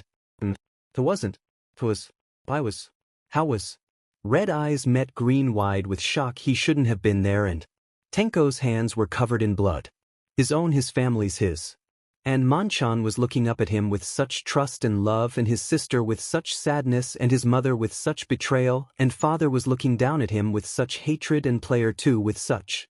He picked up grandmother from where All Might had slammed her off of him and put her back on his arm. She had been a hero, hadn't she? Tenko had known her name a lifetime ago. Could probably have recited her stats the same way his brother could for All Might. How much of player 2 did he dust? Was there still enough of him left for the doctor to put him back together? If Sensei let him have a copy of regeneration, would he be able to? Numu, Tenko said. The Numu had regeneration. Player 2 could take regeneration. He just needed to take regeneration. He just needed to give player 2 a chance to take regeneration. Attack Midoriya Izuku. Nothing happened. Had his mouth even moved? Had he said anything? All he could hear was the rushing of blood. There was blood on his hands and blood on the ground and dust in the air, in his throat, in his lungs, under his skin, and he couldn't get it out no matter how hard he tried because he was a villain and destruction was all he could do, was all he was good for, and a cold, dark mist enveloped him. Kurogyri. Somewhere between betraying his player 2 and going back home, a bullet had gone into his shoulder. Sensei. Aizawa Shoyuta woke up in just as much pain as when he'd passed out. Akatani Mikumo was patching up his surface wounds, keeping his partially decayed arm steady with one hand and securing a patch of gauze over it with the other. His P uniform was slightly worse for wear, with his right sleeve completely missing, exposing bandaged skin. There was blood all over him. I can heal you. I can take the injuries away. Like they never even happened. But it'll hurt. A lot. His gloves, however, had somehow managed to survive completely unscathed. Please. The students. I need to save the... Akatani. Where are you injured? But you'll get hurt again. Or die. Akatani blinked at him. I'm fine, Aizawa-sensei. So are Uraraka, Azui, Todoroki, Kirishima, and Catchback-sama. Explosion Quirk. I forget his name. Not your job to worry about me, kid. My job to... about. If Shuta's brain hadn't had to fight through the thick sludge of pain, he would have noted how unbelievable that was. Bakugo Katsuki. And you're covered in blood, Akatani. You shouldn't, please. But All Might's here now, so you don't have to. Him, Akatani nodded. The Bloods? Mostly. And the Numus? No. Not mine. But the important thing is that everyone's okay so far and All Might's here, so I have to get you back to. All Might? Out of time. He's out of time. He shouldn't be here. He'll die if I don't help him. I need to the students. All Might was here? All Might was out of time. He must have been running on fumes by now. Even he could be killed by that monster in his current state. Let me up, I need to. You can't, please, Sensei. Stop moving. You're just going to make your injuries worse. Pain seared a hole through his skull. Then heal me. You said you would heal me. Do you want my students to die? Akatani just looked at him the same way seasoned paramedics looked at him after a fight gone wrong. You have 2 broken legs and a broken arm, Sensei. What are you planning to do? Nobody's going to die. I made sure of it. They might be hurt, a little, but nobody is going to die here. Not even you. We're bringing you to the exit, Ribbit. Azuitu had made her way to them while they'd been talking. Unlike Akatani, she seemed completely unharmed. If All Might's here, then the rest of the heroes shouldn't be far behind. I feel so useless. Hagakure was here as well, apparently.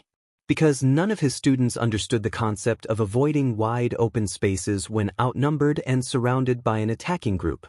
You all had to fight real villains while all I could do was hide. Where were all the villains, anyway? Surely some of them must have tried to take advantage of their vulnerable position. None of you should have fought at all, Shoyuta said. We were supposed to protect you. I was.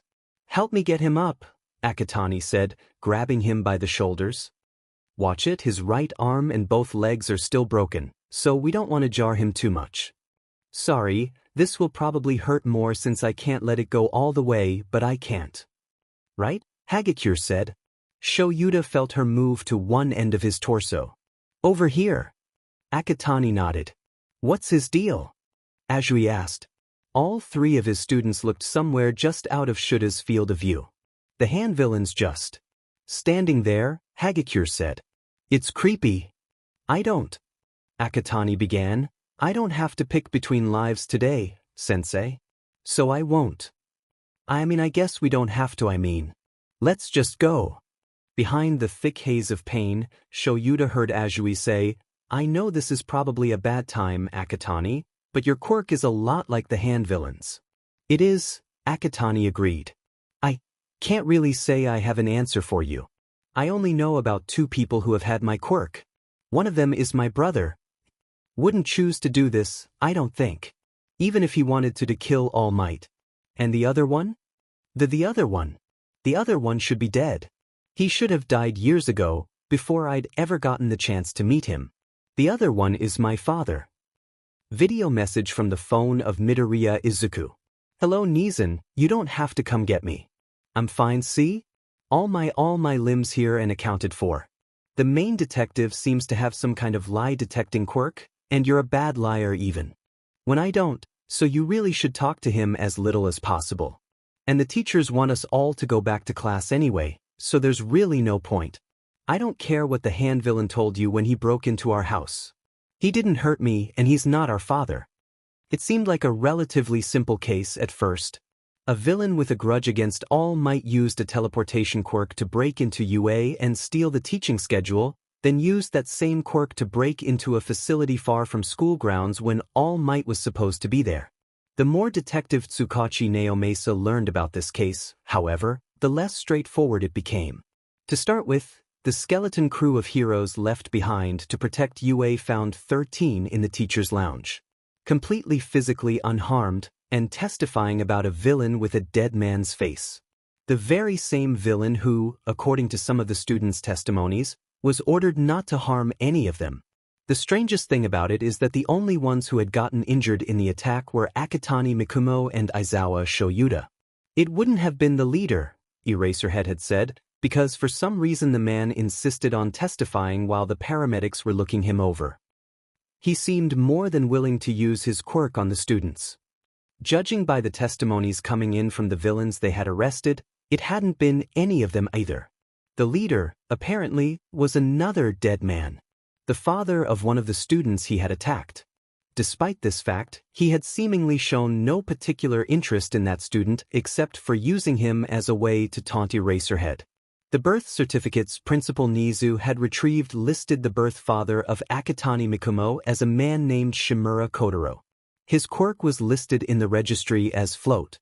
He hoped, for Yagi's sake, that it was just an error in paperwork. Bureaucratic mismanagement. It happened, sometimes, with adoptions and the foster system. But he knew better than to actually believe they would be that lucky. Decay wasn't the only quirk that wasn't where it was supposed to be. The students who had fought the villain that was meant to destroy All Might had testified that Numu had regenerated after every hit that it had taken. Akatani Mikumo had apparently turned almost a third of the creature to dust, only for it to immediately start growing everything back. And yet, every injury Numu had sustained since All Might had arrived was still there, being looked over by paramedics specialized in treating captured villains. Akatani Mikumo had suggested that there could be a limit to its healing quirk. Maybe it could only heal so much before the quirk ran out of energy and couldn't heal anymore. Maybe. But there was the matter of Aizawa. It's strange. The paramedics had told him once he had finished testifying to Naomasa, Your bones have already begun to heal, and the surface wounds the hand villain was reported to have given you are simply non-existent.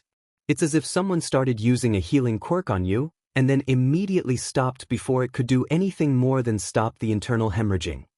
That's impossible, Eraserhead had said. Maybe, Naomasa nodded. You told me you passed out after Shigaraki slammed your head to the ground. What's the first thing you remember after that? One of my students was bandaging my injuries. Akatani. Naomasa turned to the head nurse. He was injured himself, wasn't he? I have multiple testimonies saying he was bitten by a shark villain, including his own. I assume you discharged him already? Eraserhead tried launching himself to his feet, much to the distress of every paramedic in the room. He told me most of the blood was mine. Irrational, idiot teenagers. Where is he? This is the first I've heard of it. The head nurse was glaring daggers at the detective. Maybe instead of aggravating my patients, you should escort that one here. Naomasa nodded and quickly retreated from the paramedic tent. Akatani Mikumo was on the phone when Naomasa caught him. He took a single absent glance at him, and then went back to making whatever video he was making. That I don't care what the hand villain told you when he broke into our house. He didn't hurt me, and he's not our father. After a few more taps at his phone, Akatani finally put it away. Sorry, sir. He glanced downwards. Akatani never looked into his eyes, Naomasa noted. My brother's coming to pick me up. Apparently the warp villain took them to where we live after they attacked the USJ. Thought I lost an arm. Akatani's entire right sleeve was missing. Naomasa nodded. We're going to have to take his testimony when he gets here, then. Did the shark villain do that to your sleeve? What? Akatani looked at his bare right arm. No, I did that. To myself. I had to. He hadn't detected a lie in that statement. In any case, Naomasa said, I'm here to take you to the infirmary. The paramedics need to look over your shark bite. Akatani practically jumped, his eyes as wide as saucers, before quickly schooling his face back into his normal expression. What? Neeson's probably already here to pick me up, so. That's right, a dry, raspy voice said from behind him, so claws off my player too. Neeson. Akatani Mikumo leapt over to his brother and immediately grabbed his hand. Did you get my message? I got all of them, Akatani Tenko said, squeezing his brother's right hand tightly and looking him over, up and down, searching for injuries, exactly the way Naomasa had seen heroes do after rescuing civilians. But just using the chat function is stupid when I can just come see you IRL. Akatani Tenko was a tall man with red eyes. His hair was wet, and he was wearing a dusty, battered and blood-stained GTA 7 hoodie. The state of the hoodie would have struck Naomasa as strange, considering the fact that the game had released less than a month ago, if Akatani Tenko didn't look equally dusty, battered, and blood-stained. He had probably started coming over as soon as they had stopped attacking his house. I heard your house got broken into after the villains escaped the USJ? Naomasa asked. What are you, a cop? Tenko snarled. Naomasa just blinked. My name is Detective Tsukachi Naomasa. I've been assigned to investigate the attack on the USJ. What happened after your father broke into your house? He's not our father, both Akatani's chorused. And there's nothing I want to say about it, Akatani Tenko said. Then scoffed. Can't remember half of what happened in the last 15 minutes anyway. Sorry about him, Akatani Mikumo said. He's had a very stressful day. I understand, Naomasa said, but anything you could tell us could be useful in catching these villains. I don't care. I'm taking player 2 home and then we're gonna play video games until our eyes bleed. Neeson. I don't care what anyone has to say about it, player pick a game, we're gonna play it. Ah, Mr. Akatani. Hello again. Principal Nizu was walking up to them. I trust I'm not interrupting anything? No, Akatani Tenko said. We were just leaving. I'm sure you are, Mr. Akatani. However, your brother still has classes to attend. Education is important, you know. Akatani Mikumo's hand being firmly attached to his brother's was clearly the only thing that kept Akatani Tenko from leaping at Principal Nizu hands first. If you think, he growled, I'm gonna let player 2 go near this place again after you sad excuses for heroes failed to protect him. That's not your decision, Nizan, Akatani Mikumo said. Quite right. Principal Nizu chirped. However, as Akatani Mikumo is the only student who was injured in the attack. I'm fine, Principal Nizu really? Akatani said, and again, despite the bandages on his arm and the fact that there were still splatters of blood all over him, it wasn't a lie. There's no point in wasting time making paramedics perform first aid when they could be helping Sensei. Nothing that Akatani Mikumo had told him so far was a lie, despite Bakugo Katsuki's warnings. Nothing except his name. Principal Nizu hummed. His whiskers twitched. Quite astute of you, young Akatani, predicting what I was about to say. In any case, it wouldn't do to let a student roam the halls of UA with blood all over his face. But there's one question I need you two to answer before I let you go. What is your father's quirk? I do not mean the man who is currently your legal guardian. I don't think about before, Akatani Tenko said. I barely even remember his face and you're asking me what his quirk was? That he had decay, Akatani Mikumo said. Same as me and Nizan. Principal Nizu nodded. Very well, I will let you and your brother go home in peace. Finally, Akatani Tenko said, dragging his little brother away by the hand. Let's go, player 2, I hate unskippable cutscenes. They were intercepted by the redhead who had fought the Warp Gate villain. Oh. You're Akatani's big brother, right? You should have seen him fight that giant. It was so manly. Soon they were surrounded by what must have been half the class, all complimenting Akatani Mikumo and talking about how great he thought his big brother was. Detective Tsukachi Naomasa had more important things to do than eavesdrop on teenagers being teenagers. What do you make of it, detective? Nizu said. He loves his brother. Naomasa didn't specify the he.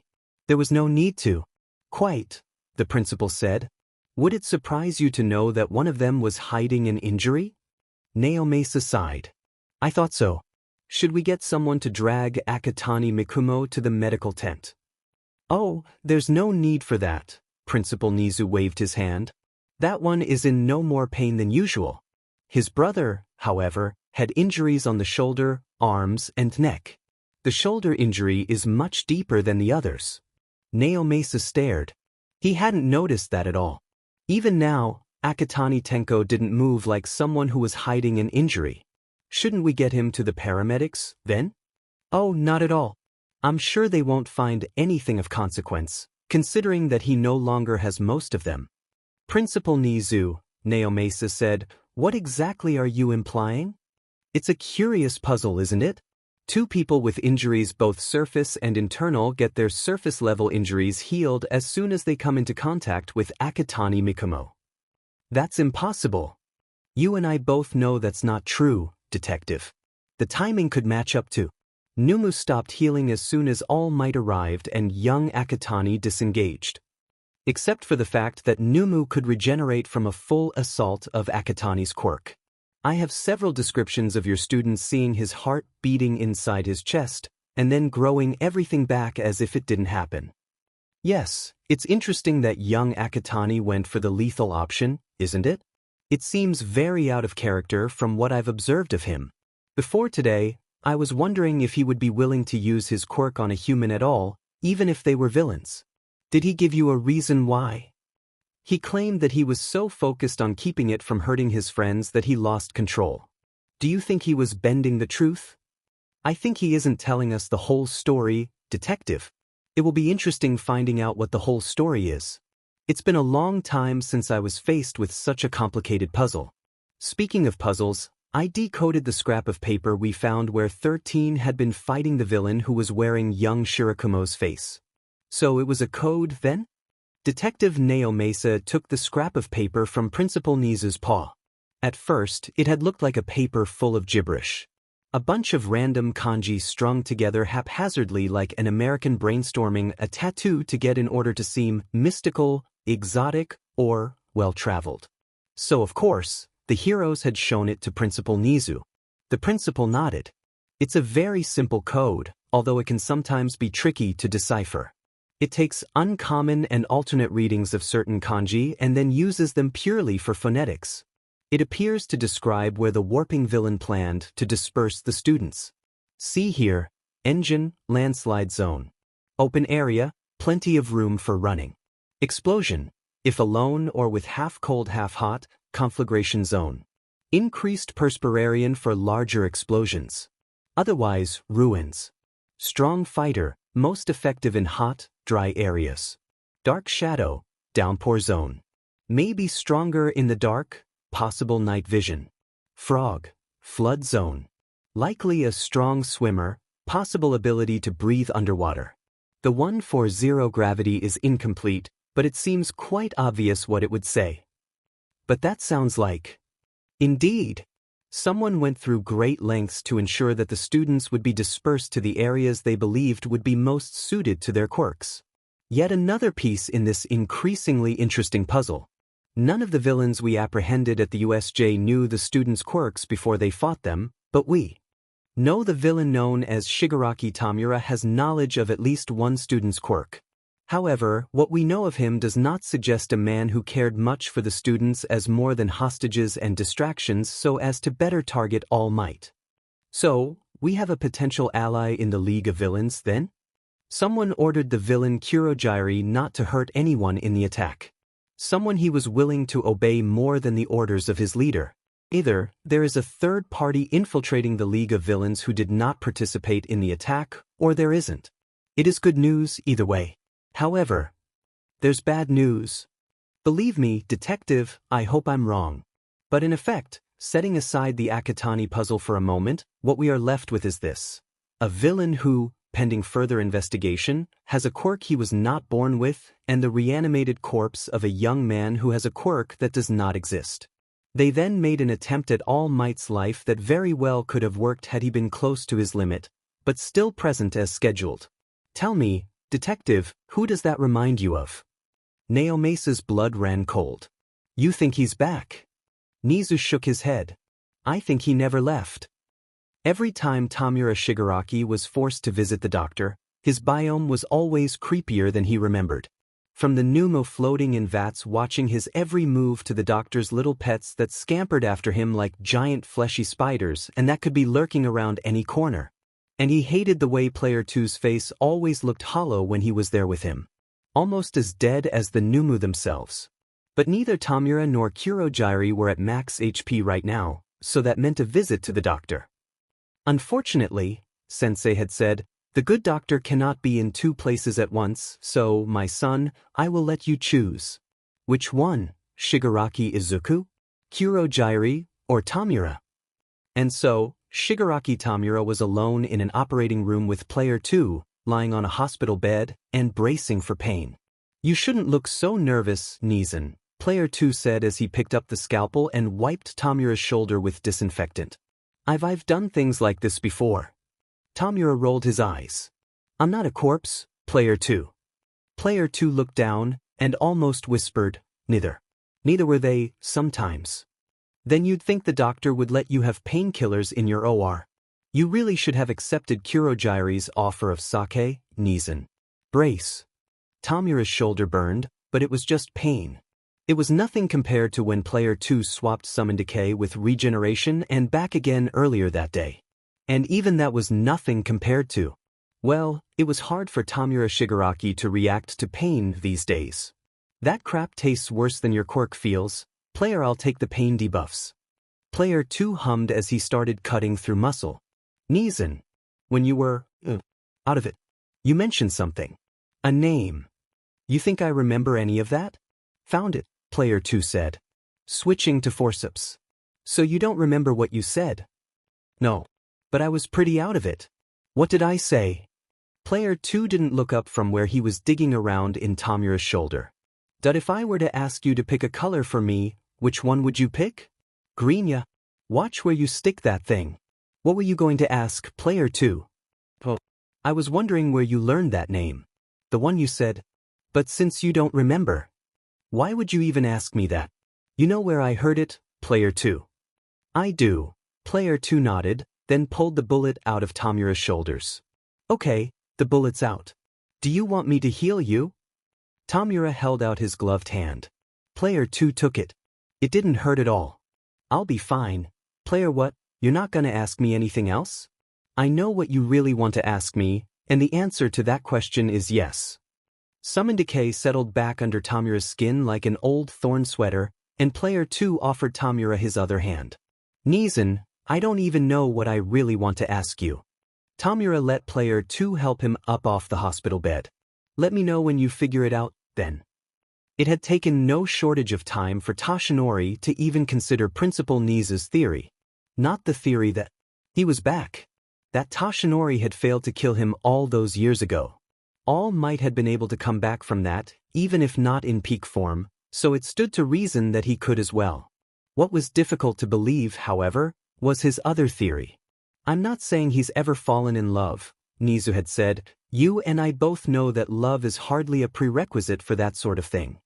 I would have heard about it, Toshinori had insisted. He would have used the child as a pawn in one of his plans. Perhaps he found the child to be less useful than he thought. Perhaps the plan the child was a part of was lost to history. In any case, you and I are both testaments to the fact that escaping from him is possible. It isn't unreasonable to believe that the child managed to escape as well. To escape, to live, and then, perhaps, to fall in love. Eventually resulting in our young Akatani walking through the UA gates. Toshinori had still found it unbelievable, but that would mean that young Akatani.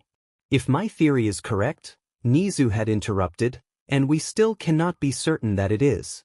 Then all that would mean is that Akatani Mikumo has at least 3 quirks, including the one he was born with. How he acquired those quirks would be another question entirely. I don't believe he's the type of person who would simply take another's quirk without giving a second thought as to their well-being, do you? Of course not, Toshinori said. That's what made Nizu's entire theory so unbelievable. Nizu took another sip of his tea. What have you found out about his family? Principal Nizu hadn't asked Toshinori to look into the Akatanis and the Shirmu, and their birth family. He hadn't needed to. Their adoptive father, Akatani Zen, has been bedbound for the past 7 years, after getting caught up in a hero fight that went wrong. His wife, Akatani Mako, died in that same incident. Their birth family. Shame filled the place where his stomach used to be. Toshinori couldn't bring himself to say it. He'd read the police report. The house had been reduced to its foundations, and buried in the dust and rubble they found the remains of a father, a mother, a young child, and a dog. It really was no wonder young Akatani Tenko was so protective of his little brother. Nizu put his tea down. It wasn't your fault, you know. Toshinori shook his head. I should have been there. They were Nana's family. If he were there, he could have helped them. He could have stopped that catastrophic accident from happening. He could have. She hid them from all for one, Yagi. What makes you think you could have found them? Toshinori sighed. Still, I should have found them. Personally, Nizu said, I find self-loathing to be rather a waste of time. Is it different for humans? I cannot afford to forget my failures, sir. It motivates me to be better. To do better. The principal hummed. And what has this one motivated you to do, Yagi? You could be speaking to one of your mentor's grandchildren right now, couldn't you? And yet, here you are. Here I am, Toshinori sighed. Of course, not without reason. I've been teaching him for almost 2 weeks now, and I get the distinct impression that he's afraid of me. He looked down and scratched the back of his head, embarrassed. And I admit the feeling may be mutual. Not because of his quirk, of course. It was clear to Toshinori that even if young Akatani had a quirk like All for One, he would not use it like him. If this theory of Nizu's proved incorrect, he would be a promising candidate for One for All, even. However, he didn't want to see the look on the boy's face after he found out just how thoroughly All Might had failed his family. Toshinori took a deep breath in and continued. Regardless, I doubt that All Might requesting to have a private lunch with him would go over very well. Nizu's whiskers twitched the way they did when Toshinori was being particularly dense. Then don't ask him as All Might. Toshinori coughed in surprise. Once he wiped the blood off his chin he replied, That never occurred to me. How would? Principal Nizu waved his paw. I've taken care of the details already. By this time tomorrow, you will be speaking with Akatani Mikumo. Mr. Aizawa said you wanted to see me, sir? Akatani Mikumo stood at the doorway to a small, out-of-the-way office where they wouldn't be overheard. Toshinori stood up and bowed. Hello, young Akatani, my name is. The sound of the pencil hitting the ground was almost louder than the sound of Akatani's gasp. You're sorry, Akatani practically tripped over himself trying to pick his pencil back up. It took 4 tries. Usually, be better. With my hands. I used to have butterfingers when I was a kid, but then my quirk came in and that's not a very good combination. I once dropped my notebook and caught it without thinking and destroyed almost a year of work in half a second. And sorry, I'm rambling, you don't sorry. Anyway, what I meant to say was, work with all might, right? Toshinori gave what he hoped was a reassuring smile. Why yes. How did you know? I've seen you. In the halls. You were carrying his briefcase. That made sense. According to the other teachers at UA, young Akatani had a tendency to get extremely lost in the halls during those first few days. They very well may have briefly crossed paths with each other while Toshinori did not look like All Might. Toshinori gave a light-hearted chuckle that hopefully would ease the boy's nerves. Young Akatani was wound up tighter than a clockwork music box. I suppose I should hide it better if I want to keep my connection to All Might a secret, then. I'm All Might's secretary. Being the #1 hero doesn't give one a lot of time to focus on little things like paperwork, you see. He really should hire a real secretary, given the amount of paperwork he still needed to do today. Right? Of course. Young Akatani sat down across from him. He seemed intent on looking everywhere except for in Toshinori's eyes. Why did you want to talk to me, sir? Well, to be honest with you, it was All Might who wanted to talk to you, not me. Unfortunately, he seems to be under the impression that you're afraid of him, so we decided it would be better for me to talk to you in his stead. Young Akatani mumbled something into the table. Could you repeat that, young Akatani? I'm afraid my hearing isn't what it used to be. I'm not scared of him. Toshinori blinked. Oh. Young Akatani took a deep breath. He's my favorite hero. Why he's always been my favorite hero. All Might is the reason I want to be a hero in the first place. To save people with to save people. Like he does. Toshinori couldn't bring himself to look into Akatani Mikumo's eyes. He doesn't save everyone. Young Akatani shrugged. Like Toshinori's failure to find them was nothing. He's just one person. How can I blame him for that? I'm sure, Toshinori had to cough from the shock of it. Luckily he had a dark red handkerchief just for occasions like these. I'm sure All Might would be gratified to hear that, even if there are some people who would disagree. Young Akatani practically leapt to his feet. Are you alright, sir? Do I need to call a hospital? Wait, right, we're in UA. Do you need recovery girl? I don't know if you're technically staff, but I'm sure if you ask, Principal Nizu will. Toshinori smiled and hoped there was no red on his teeth. It's just a minor cough, young Akatani, nothing you need to worry yourself about. You are coughing up blood. Toshinori looked down at his handkerchief. The wet red splotches were barely visible against the crimson fabric. You're quite perceptive, young Akatani. That skill will serve you well when you're out in the field. It's an old wound, from a villain attack I was caught up in many years ago. Everyone tried their best, including Recovery Girl, but this is about as healed as I am going to get, I'm afraid. Oh, Akatani was looking down, fidgeting with the edges of the holes in his gloves. I'm sorry to hear that. There's nothing to apologize for, young Akatani.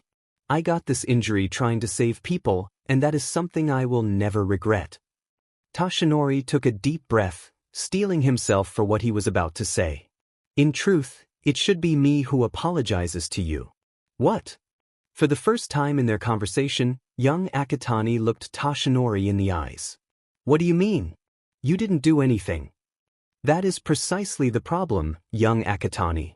Toshinori couldn't hold the boy's gaze. I didn't do anything when I should have done something, and most of your family is dead because of it. I what? Sir, what are you talking about, sir? Do you remember you and your brother's family name? The one you had before. Mr. and Mrs. Akatani took both of you in. Oh, you mean Sure, Shimura, right? Like the hero. Toshinori blinked, surprised. Yes. I'm surprised you know about her. Not a lot of people care about an old hero from before All Might's time in the spotlight. Young Akatani shrugged. Nizan liked her a lot when we were kids. Still does. Think. He always plays as her whenever I convince him to play Hero Fighters X, Age of Villains. She's the only hero I haven't heard him say anything bad about. Regrettably, Toshinori knew very little about young Akatani Tenko, but the way his brother spoke, it sounded as if that was the closest thing to a ringing endorsement that he could give. That's understandable, Toshinori nodded. Shimura Nana was your grandmother, the woman who mentored All Might, and a close friend of mine. Young Akatani hummed. That makes sense. Nizan doesn't like talking about the time before, so I always wondered. But what does that have to do with? With apologizing, sir? Facing All for One had been less harrowing than this. We should have been there when the incident happened 15 years ago. If All Might and I were there, we could have prevented it. Your birth parents and sister would still be alive. Oh, young Akatani whispered. So you knew about us then? You knew about our birth father? I should have, Toshinori said. Nana hid her son from the world so that villains wouldn't try to use him against her. She didn't tell anyone about him, not even her closest friends. But I should have looked into it. I could have found him, if only I had searched hard enough. Young Akatani's eyes narrowed like they usually did when he was presented with a problem he didn't yet have all the information to solve. The look never lingered this long on his face during heroics lessons. But why would you go looking for something if you didn't know there was something to find? And for the life of him, Toshinori couldn't find a response to that. I don't think Nizan would agree with me, he continued, and it's probably not my place, since I don't remember it and he does. But for what it's worth, I don't blame you for what happened that day. Or All Might. For a moment, it felt like Toshinori had both of his lungs again. The bell signaling the end of lunch rang. Oh, and good luck at the sports festival, young Akatani. I will be cheering for you. Young Akatani's eyes widened, and Toshinori was half certain the young man had forgotten how to breathe for a moment. Oh, thank you, sir. Why you too? Young Akatani's face turned beet red, and he fled out of the room. Just in time for Toshinori to let out his laughter. Sen's dad. The UA Sports Festival is coming up soon. Indeed it is, Shigaraki Izuku. What will you do about it? What do you want me to do, Dad? Ah, Shigaraki Izuku, my son, so eager to please. It makes a father's heart glad to see. But you are an intelligent child, aren't you? Not like Shigaraki Tamura. He's. Yes, Shigaraki Izuku? And in a nothing. As if Dad. You're alright. As always. And I'm sure you already know what I want you to do, don't you, Shigaraki Izuku? Why you want me to draw attention to myself? To win an event? Or TT the whole thing even? So when I publicly join the League of Villains, the whole world will notice. I knew you would understand, Shigaraki Izuku. Everything the Numu is healing is an open wound. Todoroki, maybe if you can cauterize it? No. If there was one thing Todoroki Shudo had learned from the USJ and the first two events of the sports festival, it was this. Behind Akatani Mikumo's small, shaky exterior and soft, hesitant words, there was a force to be reckoned with. He had blindsided both Shudo and Bakugo when he had exploded in front of both of them in the race. Blindsided Shudo again when his team stole the million-point headband back from Shudo's own, and almost made him break his vow. Shudo couldn't tell if Akatani was hiding this strength intentionally or not. But if he wanted to beat him with just his mother's quirk, he needed to know. So that was why he was sneaking in the back halls of the sports festival arena instead of eating lunch. Bakugo Katsuki had grabbed Akatani Mikumo by the shoulder, pinned him to the wall, and demanded they talk to each other. Alone. So Shudo waited a few moments, took off his shoes, and followed. A lifetime of living in the same house as Endeavor meant that Shudo could walk as far as he needed to without making a single sound. Bakugo Katsuki, it seemed, lived to announce his presence with every move he made. Eventually, they were so deep in the arena that it felt like nobody was allowed in this hallway, least of all first-year students. Shudo stayed hidden behind a corner and listened. Deku. Bakugo growled. Kaken, Akatani said, voice soft and completely neutral. How did you know it was me? Shudo could hear the maniacal grin that usually filled Bakugo's face during heroics class, every time he was about to win one of All Might's challenges. I didn't. Akatani hummed a bit. That seems unlikely. It's annoying, Bakugo popped his quirk. And then again for every almost. You almost look like him. You almost act like him. You even almost sound like him. But the Deku I knew had green hair. The Deku I knew flinched every time I used my quirk.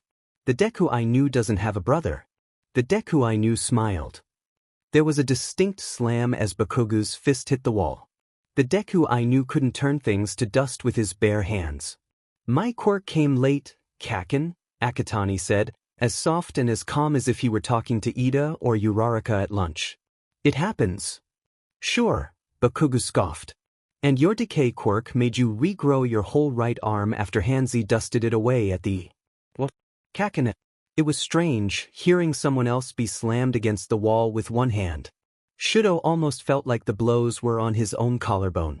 And your Decay Quirk is the reason why our teacher just got out of his casts when most of his bones were shattered and half his blood was pooling in the floor of the central plaza. Kaken I is a swear T, there's a PPP perfectly reasonable explanation. Your Decay Quirk that is exactly the same as the man who attacked us that day. A quirk that looks nothing like fire breath. I've seen your father, that. He's not some wild-haired lunatic who wears severed hands and attacks high schoolers. Somehow, Akatani managed to laugh. This was the first time he'd heard Akatani laugh. But somehow he knew that if this were real laughter, it would sound different. Well, you got T2 out of 3 right, anyway. He's BB bald now. But, he still wears SSS suits. Another pop of Bakugo's quirk. If he kept this up long enough, he might tire himself out before his first fight. Give me one good reason why I shouldn't blow your face off right now. It'll grow back. You'd just be wasting energy YUCC could use on the one-on-one. The air was starting to smell sweet. I don't care about the one-on-ones, Deku. You're the reason those villains attacked the USJ. You're the reason our teacher was almost killed. You made sure I'd see your so-called brother dust your arm off, didn't you? Trying to make me think I'm going crazy like you've been trying to do since the sludge villain. I'm not trying to do anything to you, Kaken. Akatani yelled. Shudo hadn't heard him speak that loudly since the USA. Then he breathed. Right now, I'm trying to keep everyone safe as much as possible, and you're just getting in the way. If I fail, if I make one mistake too many, my mom, my brother, and I don't know how many other people are going to die. There were faint taps as Akatani's feet touched the floor again. My father figured out pretty quickly that I didn't even need to know them for the threats to be effective. Disobedience just had to kill more people than obedience did. Except when he killed them anyway. Another deep breath in. That's why I've been avoiding you, Kaken. Because you'd either try to stop me or try to help me and then you or someone we love or both will get killed. Because of me. Bakugo scoffed. You think I'd get killed by some sick old? Why do you think All Might only patrols for a few hours a day now? Akatani interrupted. You noticed, Kaken, I know you did. There used to be sightings of him all over Japan and then one day 7 years ago, they stopped. He came back 3 months later, but it was never quite the same, was it? What's that got to do with anything, Deku? Was Shudo hearing things or was there a tremble in Bakugo's voice? That same day, my father was injured in an incident that left him mostly bedbound for years. He still needs a special life support mask just to breathe and eat. An incident involving a hero fight. Do you want to know which hero? Shut up. That was definitely a tremble. Somehow, Shudo couldn't picture Bakugo Katsuki scared. I'm not letting you get yourself killed trying to fight a villain who put All Might out of commission for months, Kaken. Akatani's voice was as strong and unyielding as ice in midwinter. Shudo had never heard him sound like this before. Shut up! Bakugo yelled, explosions popping off of both his hands. Then, after a moment, he took a deep breath in. I don't care what you have to say, Deku. It doesn't matter if he can kill All Might with nothing but a flick of his pinky finger. I'm gonna pound your stupid old man into the dirt. And Akatani Mikumo almost. But air pulsed out of his nose, and there was an emotion in what Akatani said next that Shudo couldn't place. That I missed you, Kaken. Please don't die. Whatever, Bakugo scoffed. By this time next year you'll be back with Auntie Inko and your evil father and fake brother will be in the ground. But, Akatani began. Bakugo stormed off before Akatani could finish his sentence. Don't hurt Nezen. He said it softly, almost less than a whisper. You can come out now, Todoroki. Shudo jumped. When had Akatani figured out he was there? What had Shudo done wrong? What had given him away? Then suddenly Akatani was there. Right in front of him. I'm sorry you heard all that, he said, and then held out his hand. Apple. Shudo blinked down at it and did not take it. You have a lot of those. I do. Akatani nodded and tossed it over to him. Shudo caught it automatically. As soon as Shudo looked back at Akatani, there was another apple in his hand. Is it your quirk? Akatani hummed a bit. One of them. They ate their apples in silence for a moment. What are you going to do? They both said at the same time. Shudo nodded for Akatani to go first. It seemed fair, since Shudo was the one who listened in on a conversation uninvited. I don't want to hurt you, Todoroki, so I won't. All I can do, Akatani said, is try to talk you out of reporting me. Fire threatened to fill Shudo's gut. He quelled it with hard, precise ice, and pride for information. You're here under an assumed name, working with the League of Villains to try and kill All Might. Why shouldn't I report you? Akatani looked down and began fidgeting with his gloves. Knowing Akatani's quirk, those motions could be considered a poorly disguised threat. Technically, Akatani Mikumo is my legal name now. And I don't want All Might to die. The same ice that was in Akatani's voice earlier was now in Shudo's, but you'll let your father kill him. What do you want me to do, Todoroki? He's the best hero of all time and he saves so many people every single day, but it's either him or the people I love the most, and I'm tired of making that choice. My father has the entire criminal underground under his thumb. He has members of the government under his thumb. He has policemen under his thumb. He's such a good manipulator that he practically has some pro-heroes under his thumb. Nothing I can do can hurt him, and I can't go against him without hurting everyone around me. How can I fight that? This was almost something Shudo had experience in. Spite, Todoroki said. Do what he wants, but not in the way he wants it. I don't know much about your situation, Akatani, but if it's anything like mine, he doesn't give you many choices, does he? Use what little choices he gives you to spite him. He doesn't even have to know you're doing those things to spite him. Sometimes, as long as you know it, that's enough.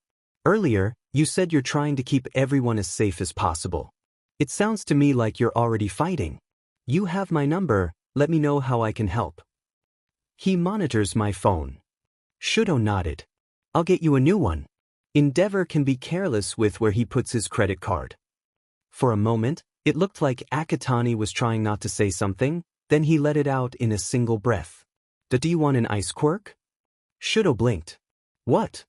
Why, you're hurting because of your quirk. It might take some time. Because I don't have one right now. But if you really don't want to use your fire, well, I can trade your quirk for an ice quirk, if you want. And if you know someone with an ice quirk who might be willing to trade with you, then I won't even need to get, him involved. Shudo pet his head to the side, confused. Why would my father be involved in any of this? No, sorry. I meant my father. Oh. Fuyumi had an ice quirk. He vaguely remembered something about Natsuo having one too. But Fuyumi loved Endeavor too much to agree to any sort of quirk swap, and Natsuo didn't like Shudo very much. He probably wouldn't agree to it if he thought Shudo wanted this. His mom had an ice quirk, too. Shudo could never do that to her. For him, Endeavor's quirk was a hateful burden. For her it would be a curse. My brother, Natsuo, Shudo decided. He's studying to become a doctor. He might agree if you don't make it sound like you're doing it to help me. Thank you for trusting me, Todoroki. Is he here? Maybe we can make the switch before the one-on-one battles start. Shudo shook his head. I don't even know if he's watching. But I made a vow to win the sports festival without using my left side. I don't know how your quirk works, but until then, can't you just take away my father's quirk and leave my mother's? Akatani just blinked at him. It's one quirk, Todoroki. It's all just one quirk. Your quirk. That couldn't be right. What? Todoroki, I have 5 quirks that aren't mine. My father has hundreds, probably even thousands. Please, believe me when I say you don't have multiple quirks, and it doesn't belong to anyone else. Your quirk is yours. And you can keep it or trade it or give it away if you want, but whatever you decide to do with it, you have to do with all of it. Do you understand? I'm not going to go all out against you, so it would be hypocritical of me to ask you to go all out against me. But please just think about it. And even after you make your decision, well, you have my number, Todoroki. Let me know how I can help. Midoriya Izuku and Shinsu Hitoshi are alone in the middle of the sports festival arena. Midoriya Izuku is white-eyed and slack-jawed, walking slowly towards the out-of-bounds line. His hands are shaking. Enter 5 shadowy figures from stage right. One of them is a man with 9 fingers.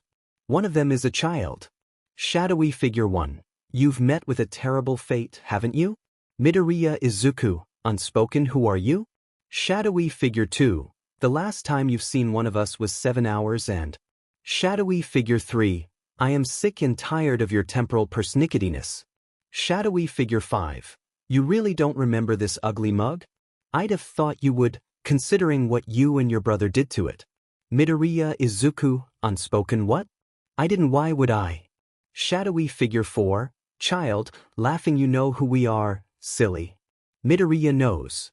They are, in order of acquisition, Decay, Steady Hands, Apple, Moon Jump, and Regeneration. Decay has 9 fingers. Moon Jump is the child of the group. He never keeps both feet on the ground for more than a second. Moon Jump, hopping excitedly, see. I told you he'd get it. Decay, waste of time, if you ask me. We still need to decide what to do about this. Apple, and what exactly do you think we can do about this? Regeneration, I say we let him walk out of bounds. Kid's been winning too much already, he deserves a nice good kick in the... Steady Hands, watch your tone in front of the children. Moon Jump, not fair. I'm older than all of you. Beat except you, Miss Steady Hands. Steady Hands, giving a singular nod which makes you a child. We have 26 seconds to decide. Decay, what, his time or our time? Steady Hands, his. Moon Jump, we should help him. There's gotta be a way, right? Apple, what, help him in exactly the way he hasn't helped us? Decay, laughing, oh that's rich. Coming from the woman who brought him to that demon in the first place. You served all for one all your life, and what did that get you?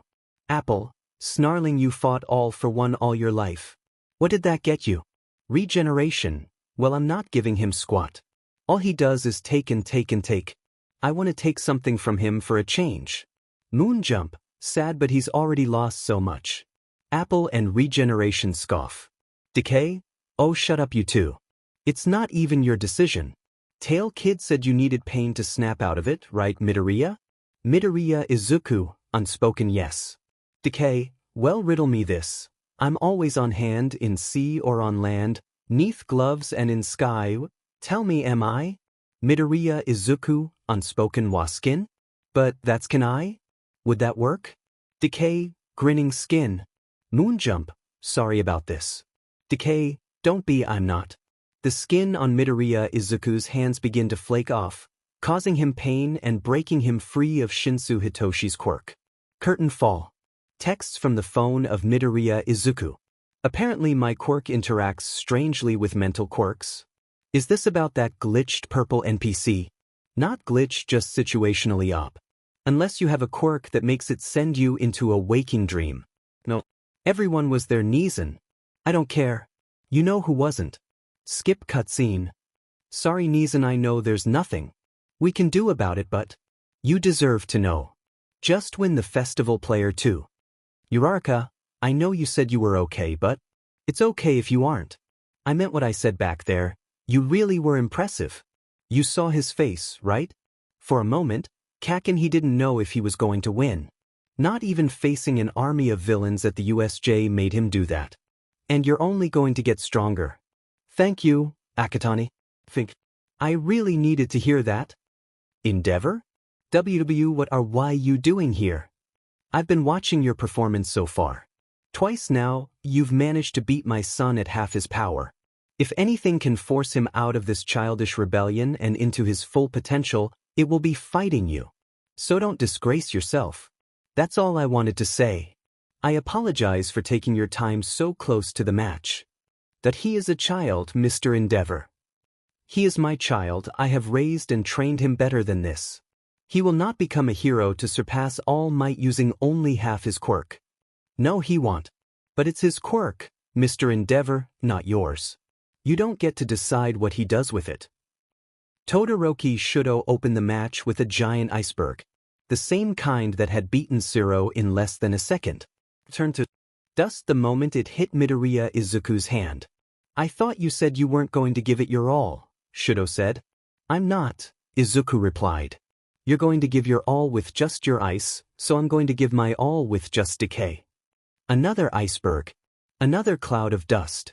Neither of them moved from their starting positions. I'm not weak, Shudo said.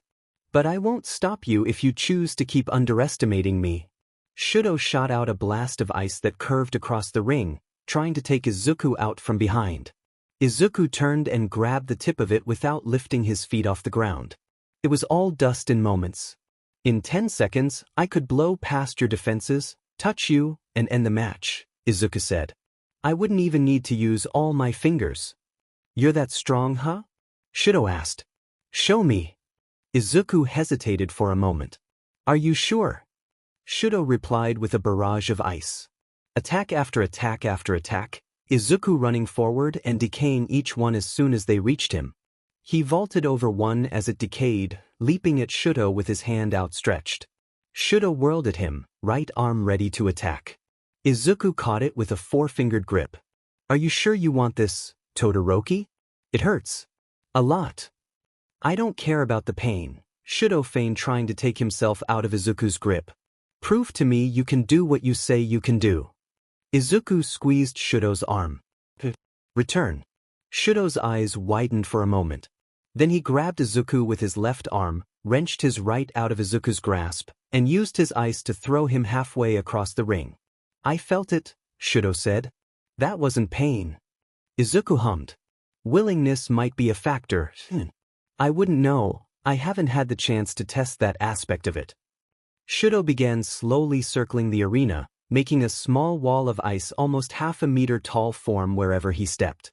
Izuku stood in the center, keeping Shudo in his sights at all times. There's something else you should know too, Izuku said, before you decide. What? Most people's bodies are acclimated to the quirk they were born with. You use yours to thermoregulate, right? The circle of ice was complete. Shudo knelt down and began to grow ice on himself like armor, leaving gaps at the joints so he could still move and fight. You already know the answer to that. Izuku launched himself at Shudo while he was covering his left leg in ice. Shudo braced his right leg against the ice wall and launched himself at Izuku. Every grapple of Izuku's that landed on ice. Ice that Shudo repaired almost as soon as Izuku had decayed it.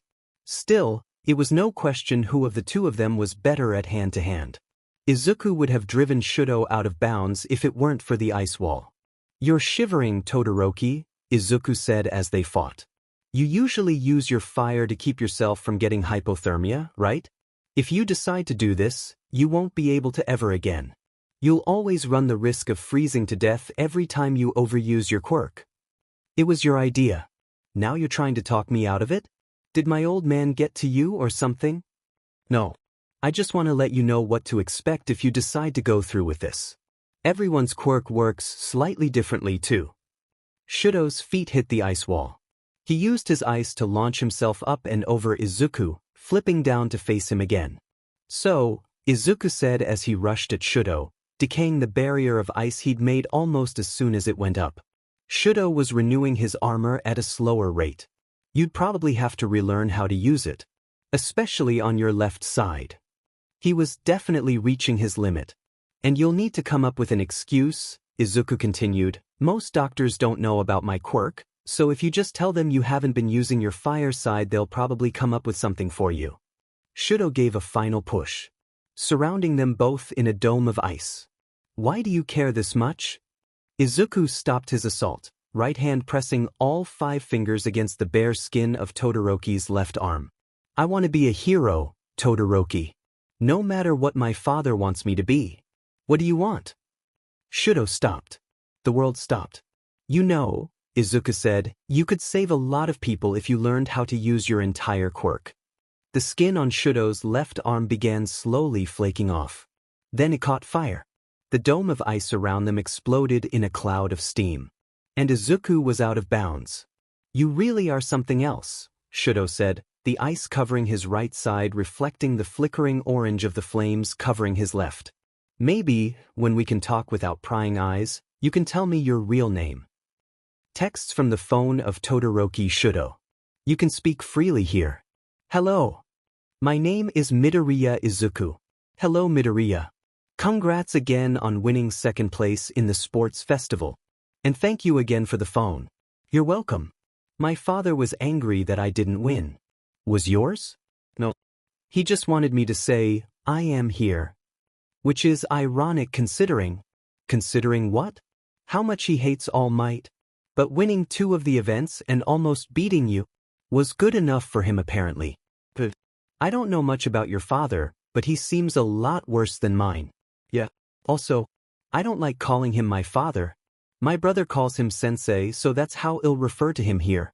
Your brother the terrorist? Yeah. It's not his fault though. Mostly. I understand. Not everyone's as strong-willed as you are, Midoriya. I know you might not be at liberty to say, but are the League of Villains planning anything anytime soon? Something with staying during the internships? I'd give you the location, but we're not allowed to know it, and if I bring this phone home, hell no. Sensei is pretty adamant about us meeting him. I kinda want to meet him too. But to ask him why he did that to Ida's brother. Texts from the phone of Tenya Ida. Hello, Ida. I heard about what happened to your brother. I'm sorry. And I'm glad he's alive. If there's anything I can do to help, let me know, okay? Okay, Akatani. I will. A no number. Hello, Ida. Who is this? Someone who wants to help. I'm having a meeting with Stain next week. Where? Somewhere you want be.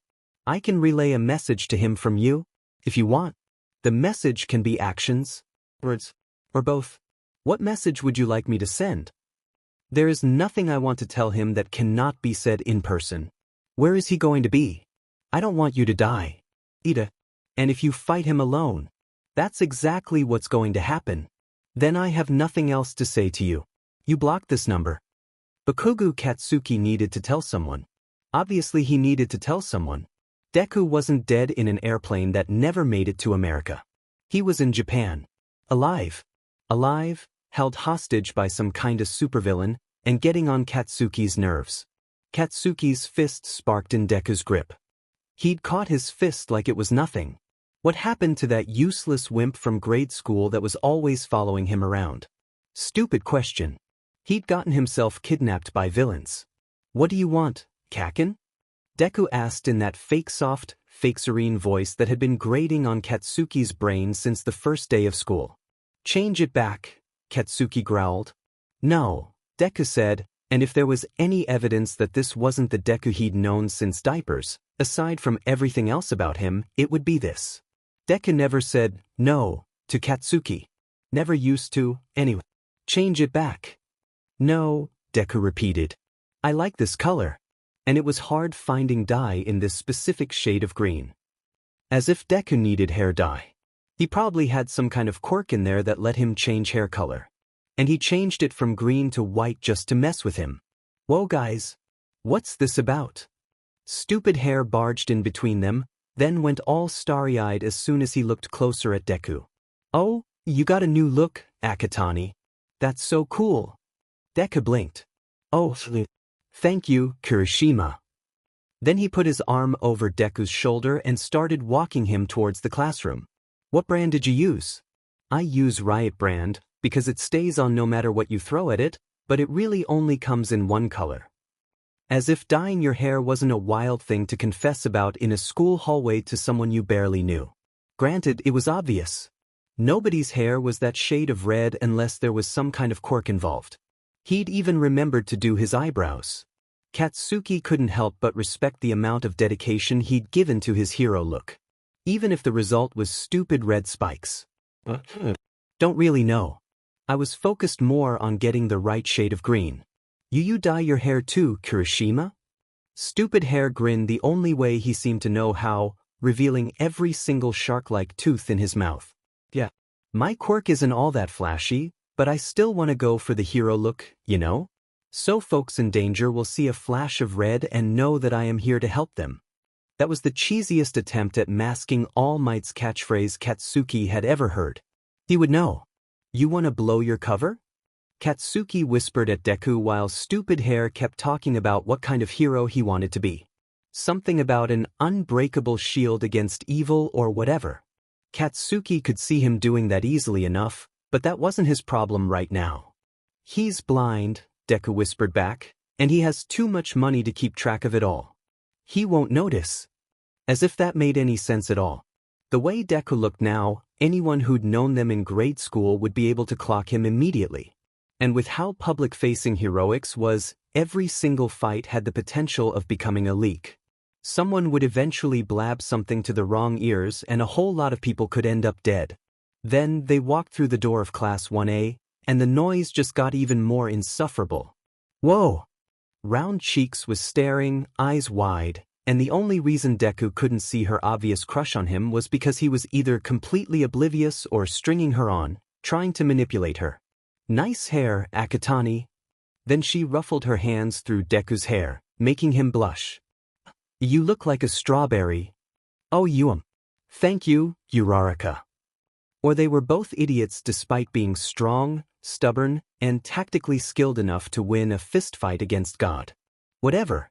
Not Katsuki's problem. Ida, Uraraka called out, what do you think of Akatani's new hair? What? Glasses looked up. Oh yes. It suits you well, Akatani.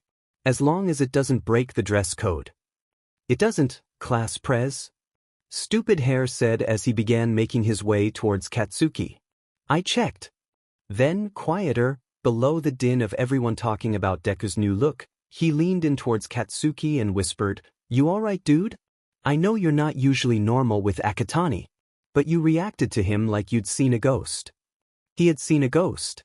Except this ghost was alive and being held hostage. Shut up, Katsuki shoved Stupid Hair's face away. I'm totally normal with him. And you can't punch a ghost, idiot.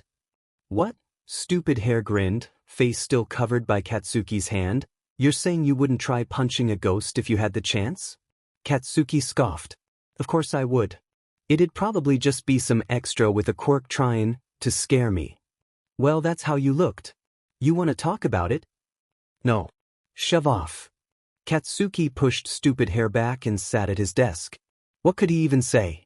The closest thing I ever had to a friend died in a plane crash when we were 7 after his mother lost custody and was forced to send him to America to live with his father, except he isn't actually dead or living in America. He's our classmate under a fake name and he's being forced to work with the people who attacked them at the USJ, and now he's just waltzing into class with green hair like the last 8 years never happened and they were going to UA together like they always should have?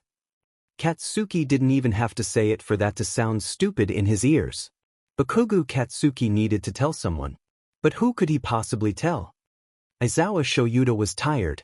Hero names were not his strong suit, so after he set out everyone's offers for internships, he'd invited Kayama to help his students workshop them while he took a nap. Kayama was exhausting when she was being midnight. Unfortunately, Shoyuta never ended up falling asleep. He'd gotten too busy investigating. He'd gotten too busy investigating the death of Shirakumo Oboro. Hero name, Loud Cloud. The worst part was, there was nothing suspicious about it. He was pronounced dead on scene, and his body was taken to Jaku General Hospital for autopsy and cremation. His ashes were then given to the family, and that was the end of that. So how could he have been at the USJ? He had been at the USJ, obviously. 13 didn't lie or exaggerate, and she had never been close enough to Oboro for any sort of hallucination or mental quirk to latch onto. Specifically him over anyone else. She was in her first year at UA when he died. They had been faces in the crowd to each other. He had given her directions to Class 1A once and complimented her on her support item. They never went out of their way to spend time together and become friends, but they said hello to each other in the halls. Until they couldn't anymore. So, barring the existence of some quirk that they didn't know about, there was a villain with a dead man's face who had attacked the USJ, with no explanation so far as to how or why. Unless the ashes at the Shirakumo family shrine did not belong to Oboro at all. Shoyuda didn't notify Principal Nizu to bring the ashes to the historian, he was probably already working on that. But he did request that Nizu notify him of the results. All this while listening to his students brainstorming and picking their future hero names at what sounded like the top of their lungs. Except for the obvious, and also Ida, for understandable reasons. It was exhausting. But he couldn't help but listen when it was finally Akatani's turn to pick a hero name. Deku. For some reason, this put Bakugo into a fit of rage bridled only by Kirishima's quick thinking, strong arms, and invulnerability to explosions. As well as Shuda's quirk. As a reminder, Bakugo. Trying to fight a student outside of supervised training will result in disciplinary action. This is not supervised training. He can't call himself that. I'll admit, Midnight said, it's a bit unconventional, but if Akatani is fine with it, I'm willing to give it a pass. Yeah, Uraraka nodded. Like I told Akatani. It sounds like Decay Quirk. You can do it, you know? Akatani was in front of the classroom, holding the whiteboard with his hero name, and standing perfectly still. It's an insult, Bakugo spat. It means useless. And maybe, Akatani said. But not to me. In any way, he looked straight into Bakugo's eyes, there are lots of ways to be useless. It just depends on who you ask. Some of them can be helpful, even. Thank you, Midnight Sensei. He bowed to her and went back to his seat. Later, when the bell rang for lunch, Bakugo Katsuki lingered, despite the combined forces of Kirishima, Kaminari, and Ishido trying to get him to go with them. Go ahead without me, Bakugo said, writing down some final few notes in his notebook. You're all slowpokes. I'll catch up without even breaking a sweat. Dude, you're always sweating. That's how slow you are. Now go. Bakugo practically shoved his friends out the door. Then he walked straight towards Shuda's desk. Ugh, it looked like he couldn't keep pretending that the kid wasn't going to ask or tell him something inevitably exhausting. If you want advice on a hero name, Aizawa said, I'm the wrong person to ask. Bakugo scoffed. I don't need your help. You just need to invite a guest teacher with better taste. If you don't need my help, then I'm sure your friends will be happy to see you at lunch. They're not my... Bakugo stopped, considered a moment, and then threw his hands in the air and yelled, whatever. Just look into a kid named Midoriya Izuku. That's all I wanted to say. And why should I do that? Shoyuda asked. It was a logical ruse. He was going to look into it regardless of Bakugo's answer. But in Shuda's experience, teenagers were chronically incapable of providing critical information. It helped to give them an incentive for them to divulge as much as possible. Bakugo slammed his hands on Aizawa's desk. One of them, rather conspicuously, had a torn sheet of notebook paper on it. I knew you weren't going to care. You haven't given me a reason to. You've just given me a name. Whatever. Bakugo stormed out of the room, very deliberately not taking back that sheet of notebook paper. As soon as the door opened, Kaminari Denki practically fell face-first on the floor. Dude, what was that all about? Who's Midoriya Izuku? Bakugo had stomped on Kaminari's foot to get him to shut up. Just some kid I went to middle school with who took the UA entrance exams with me, Bakugo lied through his teeth. Aizawa had been a proctor for those exams. No one else from Aldra had taken them. Thought I'd have seen him in the halls by now. Ah, Kaminari said, because apparently there was nothing he liked more than playing with a live wire. You've got a friend. Shut up. No, I don't. The door shut, and Aizawa was finally able to ignore the shouting coming from the other side. He took a look at the note Bakugo had given him. Everywhere that talks about him will say he's dead. He isn't. Shoyuta was right. This was going to be exhausting. Then he got a notification from Principal Nizu. The report from the historian.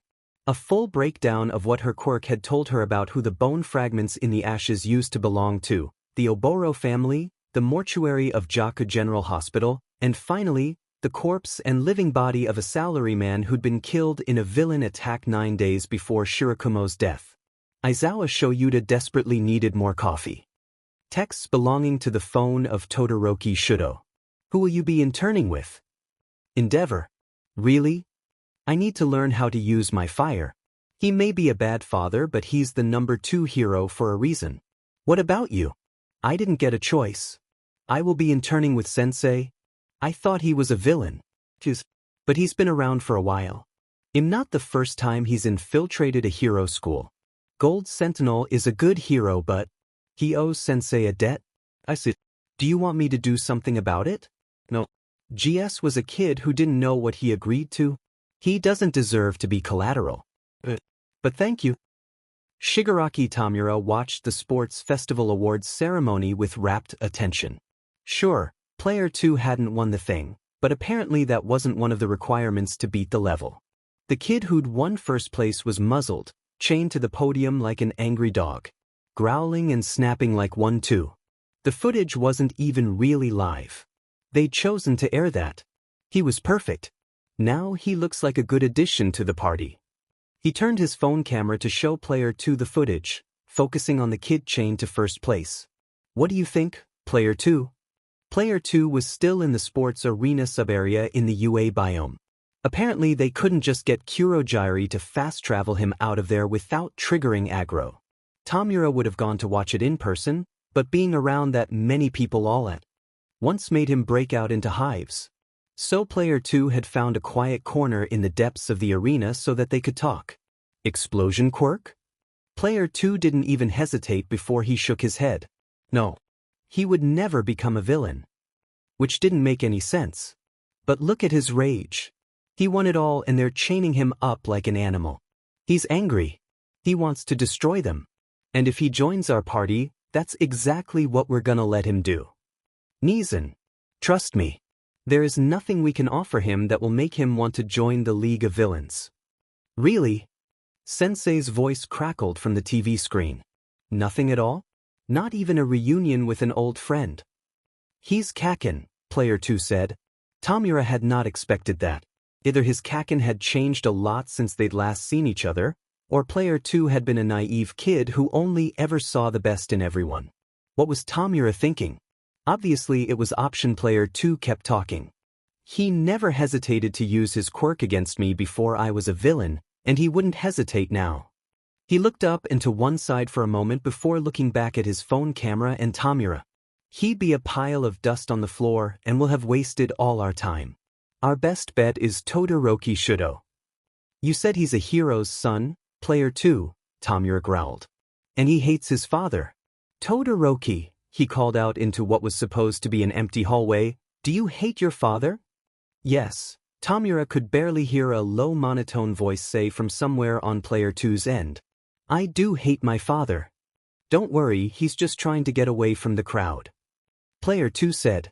Then, as if progressively increasing his volume slider, he said, he can't hear us from where he is. Can you, Todoroki?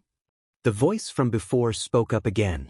Sorry, Akatani. Could you repeat that? You're too far away, so I can't hear you. Player 2 spoke louder, facing more towards wherever their newest future party member was. I asked, did you have any choice when you applied to UA? No. Did your father give you any other option than to become a hero? No.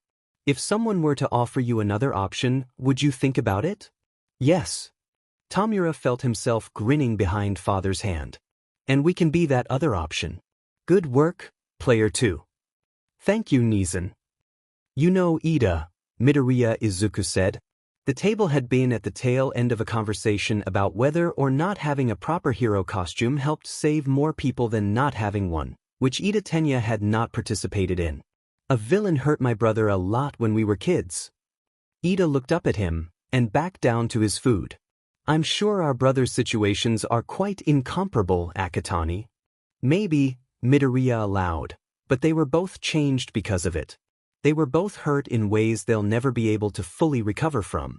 Nizan wanted to be a hero, I think, before his villain hurt him. Really?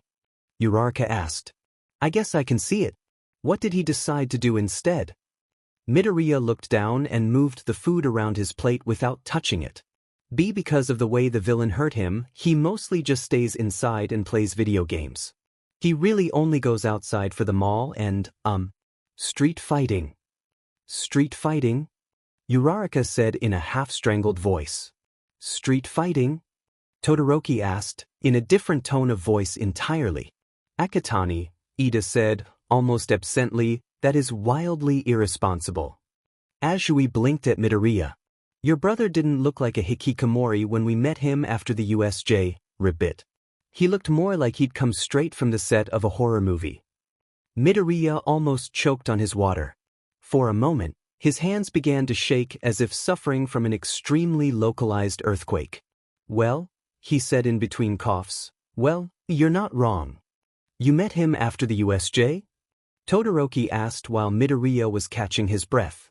Yeah, Uraraka said. Apparently, the hand villain and the teleporting villain broke into their house right afterward, so he came to pick up Akatani. He was all wet and grimy and he had red streaks dripping off his hair. It was creepy, Ribbit, but it was cute the way he handled Akatani like an alley cat who'd adopted an injured kitten. Todoroki slurped his soba and looked at Midoriya. Akatani, he said, have you told your brother that your father is a JRK? Midoriya said, looking for all the world like a deer in headlights. I don't think that's the problem. Todoroki turned his head to the side a little. Really? Then what is? Ida, Midoriya whirled to the seat across from his own. You haven't asked me your question yet. Ida looked up at Midoriya again. What question haven't I asked you, Akatani? I didn't do anything to the villain that hurt my brother. I couldn't. Midoriya reached out to touch Ida's hand. Too many people would have gotten hurt if I tried. Ida pulled his hand back and placed it on his lap. You were a child, Akatani. You had no ability to fight back. Then he stood up. If it's all the same to you all, I think it's time I return to class. Ida, Uraraka said, it's going to be okay. You know you can talk to us, right? I know, Ida said. I'm fine really. Okay, she replied, but we'll always be here if you ever change your mind. Ida nodded and turned away. Mr. 10 Million was a mystery wrapped in an enigma wrapped in skin. But Hatsune didn't really care about any of that. Except for maybe the skin part. He could probably survive a couple explosions or electrocutions in the name of science. He certainly wasn't as scared of any of her babies when they teamed up at the sports festival as all her classmates were while in a certain radius of them. Maybe because he didn't see how much they exploded when she was working on them. Whatever. Making things explode was the first step in making things not explode. She was applying this first step thoroughly when the door to the classroom opened. Someone in the smoke was coughing. It wasn't a familiar cough. Hello. But the cougher's voice? That was familiar. Power loader? 10 million. May ran over to him and dragged him by the arms to her newest baby. I have a brand new baby for you to test out. I was watching your fight with the Ice Kid and it made me think, what if you had a ranged attack? So behold, your brand new glove cannons. They were still smoking a bit, and maybe there were a few live wires loose, but it would be fine. Oh, 10 million said, so they were. Supposed to explode. Nope. May grinned, but I'm sure they still work fine. Do you want to test them out? No, Power Loader said, because Power Loader was a killjoy. You are not allowed to test your support items on people until they can consistently stop exploding. 10 million started shifting nervously, like he was beginning to doubt May's brilliance. Do your babies explode like that? Often, Hatsum? Yes, Power Loader said. Because Power Loader was a killjoy. Not while my future customers are using them. Hatsum Industries prides itself on the quality of its products. Okay, 10 million nodded, good. I know you wouldn't do it, Hatsum, because it would ruin your reputation in the industry before you even got a chance to make one, but that would be a good way to sabotage your future opponents while they're still your teammates. To rig your inventions to malfunction as soon as you've won the team event. Hatsum gasped. Sacrificing your babies just to win? What kind of monster would do such a thing? 10 million tilted his head to the side a bit. I can think of a few. Anyway, he pulled out his phone, tapped at it a bit, and handed it to Power Loader. Power Loader Sensei, I talked with some of my Klasm friends, and I decided I want a hero costume after all. Does this look all right? Power Loader looked at whatever was on 10 million's phone. Looked at it again. This is a picture of a character creator's screen from a video game. Ooh, let me see. May grabbed the phone from Power Loader before his greedy little paws could snatch it away from her. Power Loader was right. She could even see the dust all over the screen of whatever machine was running the video game. My brother let me borrow his handheld for a bit. Is the picture good enough? 10 million, this is beautiful. Or it could be if May made it. Obviously, she would need to add the jetpack and the glove cannons. Maybe she could turn the rabbit ears into flamethrowers. Oh, and a screen on the mouthguard. 10 million was usually so quiet, he would need something to let people know what he was saying when things got loud. The mouthguard is where the first aid kit goes, 10 million said. Had May been talking out loud this entire time? Well, and I want 4 smaller ones, one on each arm and one right above each leg. He pointed out the places in his costume where he wanted them to be. And the rabbit ears are for 4 removable short-range radios. In case I need to maintain contact with people who don't have one. I see, Power Loader said, so you're planning on becoming a rescue hero then, Akatani? Decay is a good quirk for rescue work, 10 million replied. But if I need to fight to save people, then I will. I can definitely work with this. Power Loader snatched the phone back from her, making an utterly unnecessary emphasis on the I. Of course he would work with this. So would she. However, I do have one question for you. Yes, Sensei? Did you mean for the gloves to be pink? Or was that just a limitation of your medium? 10 million fidgeted with the holes in his gloves. These ones were also pink. No, it was intentional. I know it probably clashes with the green and red color scheme, but... Power Loader nodded. We will have this done by the time you're ready to go to your internship. Not if May finished hers first. All right, you zygotes. All Might stood tall over his students in Class 1A. This is your final heroics class before your internships, but that doesn't mean I'll let you slack off. There are still things I need to teach you before you're ready to have your first taste of the field. This was only the case because of Toshinori's woeful inexperience at teaching, and judging by many of his students' faces, they knew it too. It was strange, being in this form and not having children hang off his every word. Almost as disorienting as the first time he'd gone out in public as Toshinori Yagi, the thin and injured old man. Now, All Might continued, since the sports festival, we've been doing small-timed rescue simulations here at the UA grounds. Toshinori pressed a button on his remote control, and the board next to him lit up, showing all of the students of Class 1A with their best times. And today we are going to put those skills to the test. He pressed another button, and all of the times on the board were reduced by halves. These will be your time limits for today's rescue exercise. Many of the students of Class 1A all began to yell or grumble their discontent. What? No. That's impossible. What a mad banquet of darkness. You can't expect us to get to all the training dummies on time. All Might pointed at the student who made that final comment. That is exactly right, young Hagakure. I do not expect you to get to all the training dummies on time. The class quieted down immediately. It is my sincere hope that none of you will be unfortunate enough to learn this firsthand during your internships, but the sad truth about heroics is that nobody can be everywhere at once. Tashinori took a deep breath. Not even me. There will be a time in your hero career where you will be unable to save everyone, so your focus must be on saving as many people as you can. To make things easier for you, we will be running a rescue scenario we've run twice already. The urban earthquake. You know where all the simulated victims are by now, and you do not need to bring them to a simulated triage center. All you need to do is get to them. This is an individual exercise, Tashinori said, as young Akatani tended to turn things into team exercises even when they were not originally intended to be, so we will begin with young Aoyama. It was interesting, watching how his students navigated this situation. His conversation with Akatani had sparked the idea for this simulation, as well as the book on teaching he'd been reading. As it stood, the rescue simulations that he, young Mr. Aizawa, and young Ms. Kurose had developed to replace what they would have done at the USJ had only one end condition: all simulation dummies being saved. Then he'd read the next chapter of Teaching for Dummies. According to the book, those lessons they had developed would set an expectation in the students' minds that they would always be able to save everyone. It would be unfair of Tashinori to give his students the expectation that they could save everyone when not even All Might could. In the previous iterations of this simulation, some of his students, Hagakure, Siro, Ashido, Kaminari, and Kirishima, had made up elaborate backstories for the dummies they'd been rescuing. Some of them were single mothers of 10, just trying to make ends meet. Others were former villains, retired from a life of crime to pursue their true dream, baking cupcakes.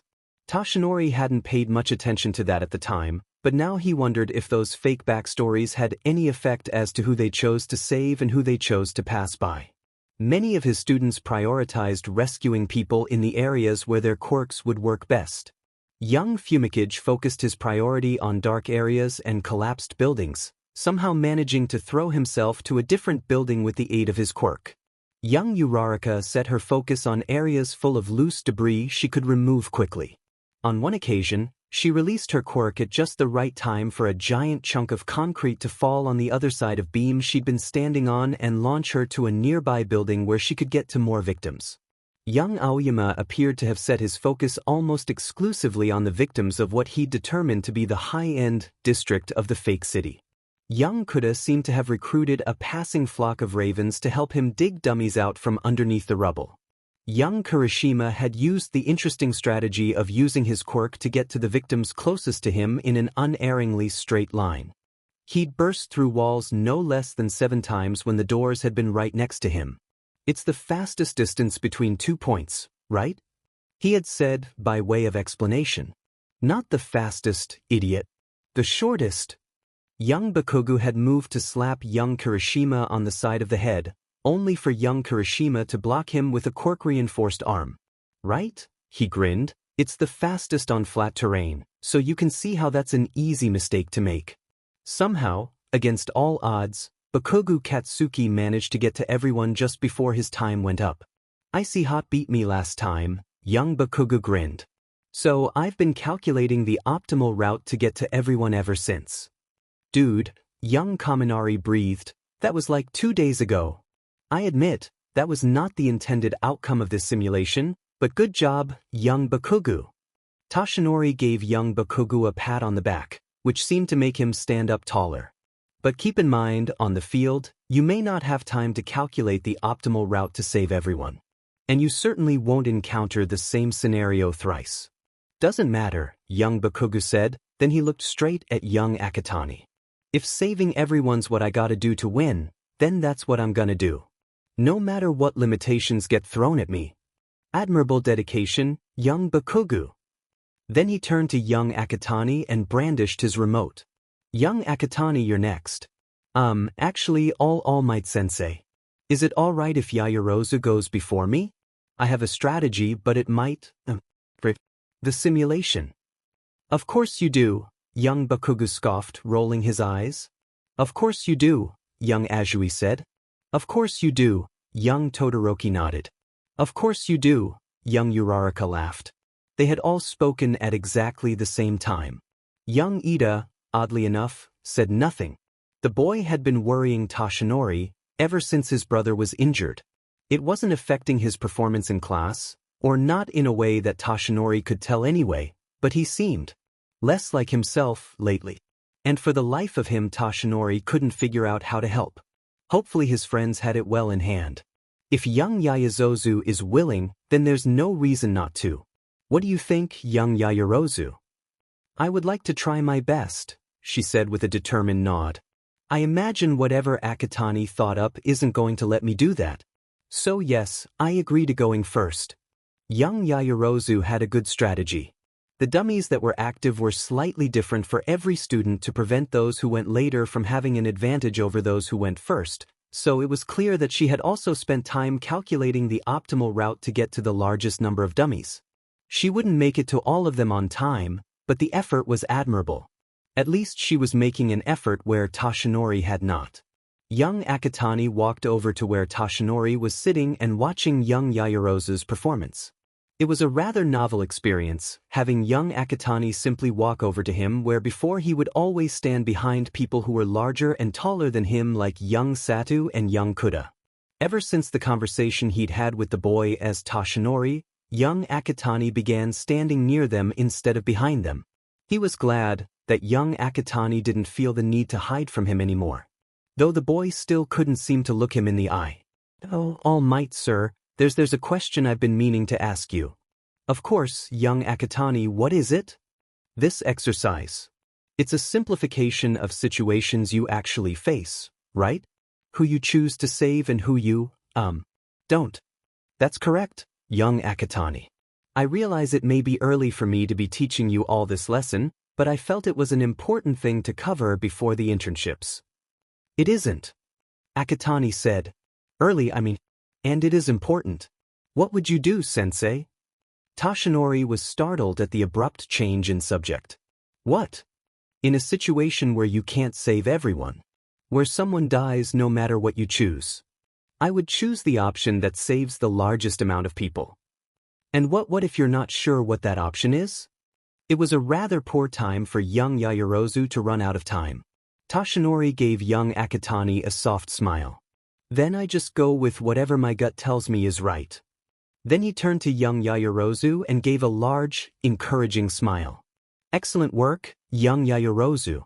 You tried saving as many of the simulated victims as you could, and sometimes, that is the best you can hope to do as a hero. All the same, I could have saved all of them if I was faster. All Might looked down at young Yaoyorozu with a reassuring smile. You gave it your all and went further beyond, and in the end, that is what matters most. Young Yaoyorozu bowed. Thank you, All Might Sensei. Of course, young Yaoyorozu. Now, young Akatani, are you ready to face the simulation? He turned and tried to brandish his remote the way he had for all his other students, but it wasn't in his hands. It was in young Akatani's. He wasn't wearing the gloves young Uraraka had given him anymore. The little finger was just a hair's breadth away from its surface. You put it down every time you were watching someone do the simulations. Young Akatani began pacing as he said this. Toshinori could have easily taken the remote back from him, but his feet were glued to the floor. And anyway, he wanted to know what the young man had to say. I was thinking about it all wrong at first, trying to figure out how to go into the simulation and save everyone before my time was up. But then I had an idea. He began tossing the remote from one hand to the other, almost absently. If you think of the time limit as the dummy victims dying, then technically, the only thing killing them is the clock. So, the only way to guarantee that all the dummies are safe is to destroy the thing that starts the clock, right? He threw the remote one last time, and grabbed it with all 5 of his fingers. Thank you for answering my questions, All Might Sensei. They were helpful. For more than just getting at the remote. Young Akatani looked down at Toshinori's feet and muttered, I really have been wanting to ask you those questions for a long time. Text belonging to the phone of Tokoyami Fumikichi. Greetings, Ida. I trust your internship is going well. I was wondering if you could avail me of Akatani's phone number. It seems Hawks had sent him an internship offer, but was rebuffed. It was, perhaps, a wise course of action, as the internship appears to have been a ploy to take one of us for interrogation. It would seem, make for a poor consolation prize. Still, it would be of an immense help to me if I could get into contact with him. Ah, I see the forces of darkness are keeping you busy in Hosu. Be safe, class president. I will be awaiting your response. Your name is Kurojiri. You are a servant of your master and the caretaker of the Shigaraki children, in that order. Your current objective is to buy hair dye. You do not know what the future will bring, and must therefore prepare for any eventuality. It's important for the well-being of the Shigaraki children that they are able to change the color of their hair whenever they wish. They are not going to run out on your watch. You reach for a bottle of red at the same time as someone else. Oh, my bad. The other person says, then he looks up at you. You can go. Before me. It's one of the students from the USJ. The red-haired one you sent to the ruin zone along with Shigaraki Izuku's Kaken. His hair is hanging down instead of pointing up in the spikes he wore at the USJ, and they are brown at the root. You do not have any orders for how to navigate this situation. Huh, he says, so the hand villain dyes his hair too? That makes sense. I thought something seemed off, but I was too terrified at the time to figure out what. It's not very manly of you to scare kids like that. Our goal is the end of all might, you say. Whether anyone else lived or died in that attack was immaterial. Right? He gives a shaky smile and slowly starts backing away from you. I'm just gonna go to another store and forget I ever saw you. Is that all right? Shigaraki Izuku has ordered me not to harm you. You step back and give him ample space to take the bottle of hair dye. He has not rescinded those orders, and I doubt he ever will. The student slowly walks up to the red hair dye, giving you a wide berth, and takes it from the shelf. Shigaraki. Any relation to the dude with the hand on his face? You nod. His brother. He moves back, and you take the last 2 bottles of red on the shelf. You are fortunate that he has a distaste for killing. Otherwise, you would not have been alive for us to have this conversation. Okay, then thank him for me. The boy grins, sharp shark-like teeth on full display, and pounds his fists together. But tell him I'm stronger than you two give me credit for. You nod. His grin turns sheepish as he pulls out his phone, dialing, I hate him. I'm gonna call the police about this though, now that I know you won't hurt me for it.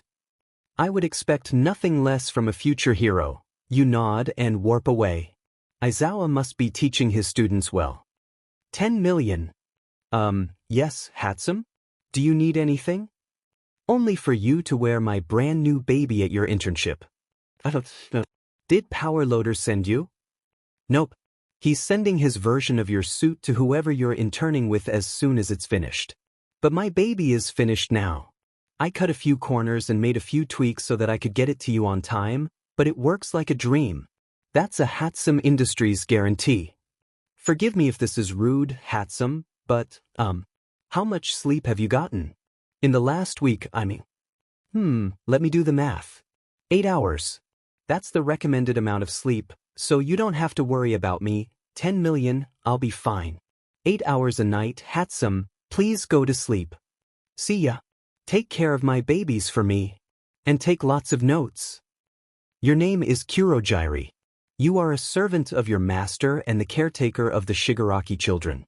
In that order, the villain known as Stain is sitting across from Shigaraki Tamura, brought in by the master to spur Shigaraki Tamura's growth, so that his villainy can grow beyond simple destruction. The master has ordered you not to interfere, even if Shigaraki Tamura is about to die. The master has ordered the same thing of Shigaraki Izuku. Currently, your roles are to watch and to listen. In order to preserve your sanity, you cannot currently consider yourself to be a caretaker. But what else are we, Kurojiri? Stain considers Shigaraki Tamura's offer for a moment, and speaks. I see you were the ones who attacked Yue. And you want to add me to your numbers. Shigaraki Tamura nods. Yeah, come on. You've got so much more experience as a villain, sir. Stain tilts his head. And what do you want? Shigaraki Tamura looks at his hand and flexes it. For now, I just want to kill All Might. I want to destroy everything I don't like.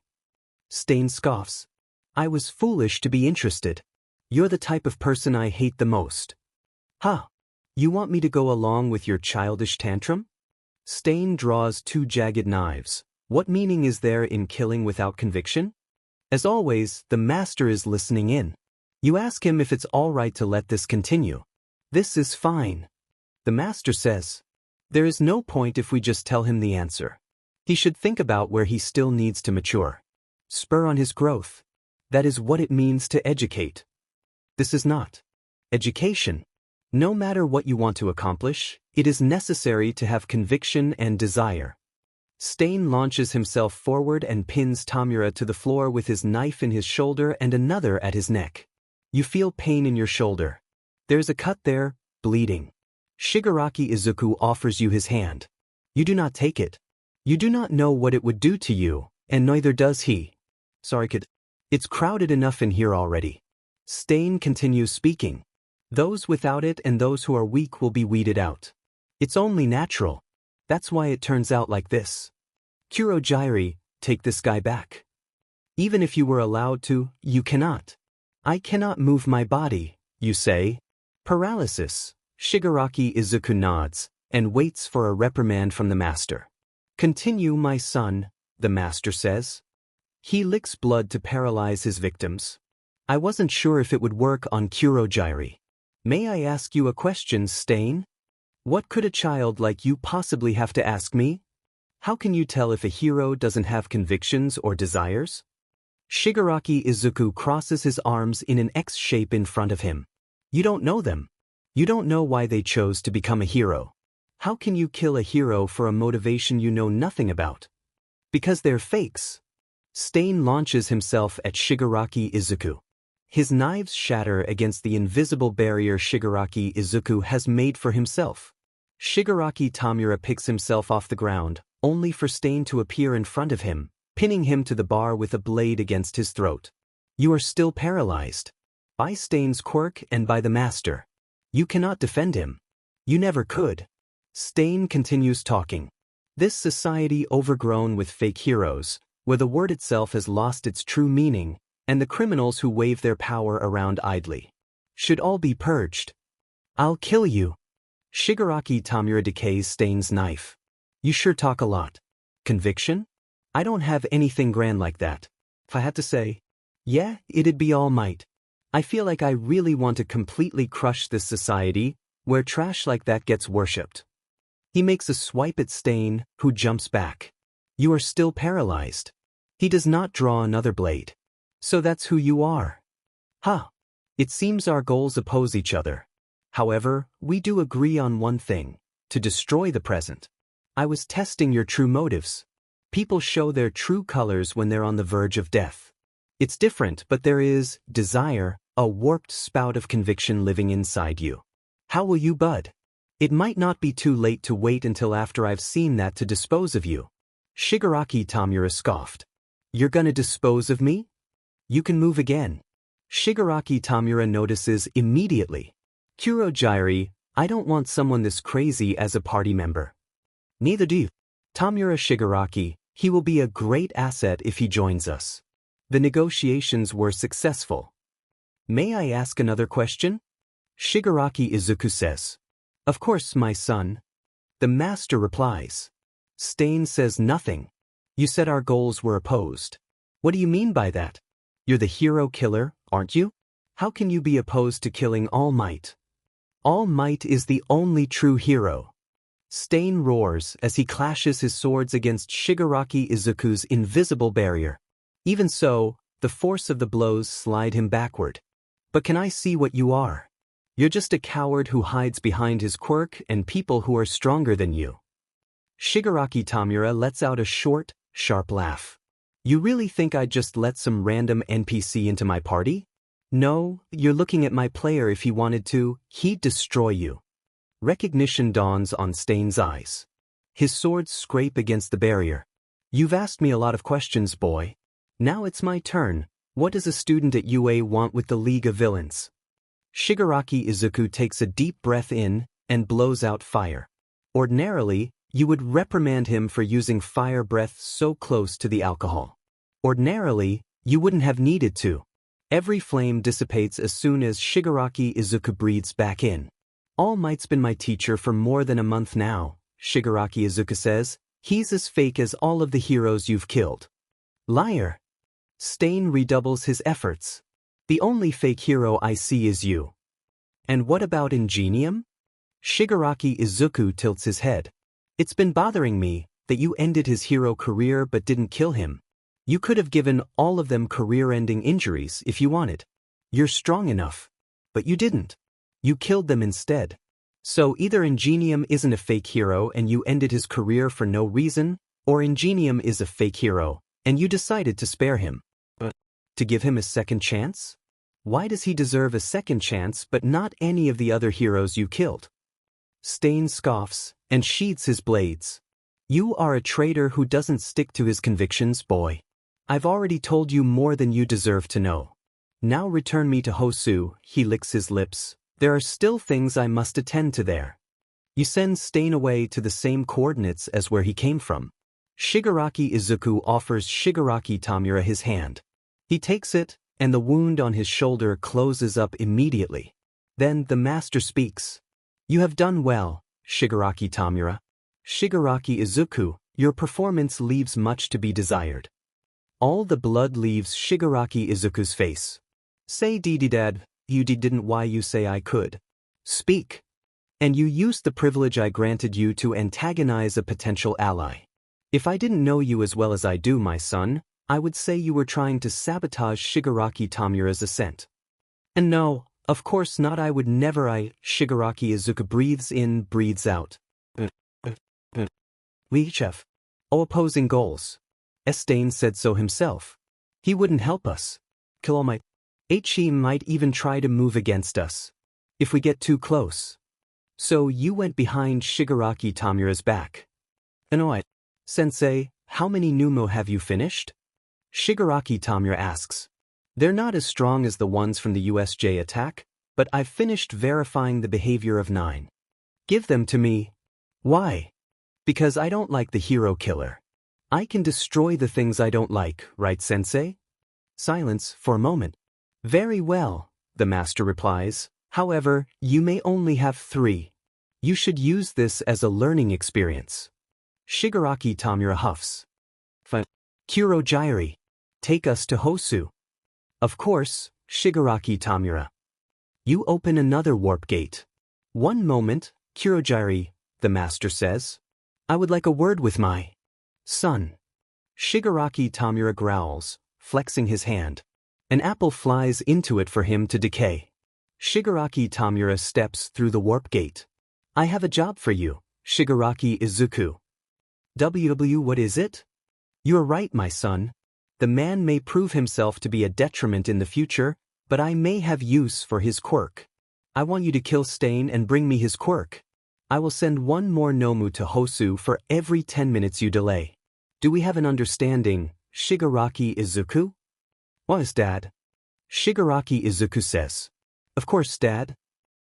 Texts from the phone of Todoroki Shudo. 3 Numu in Hosu. I can see that.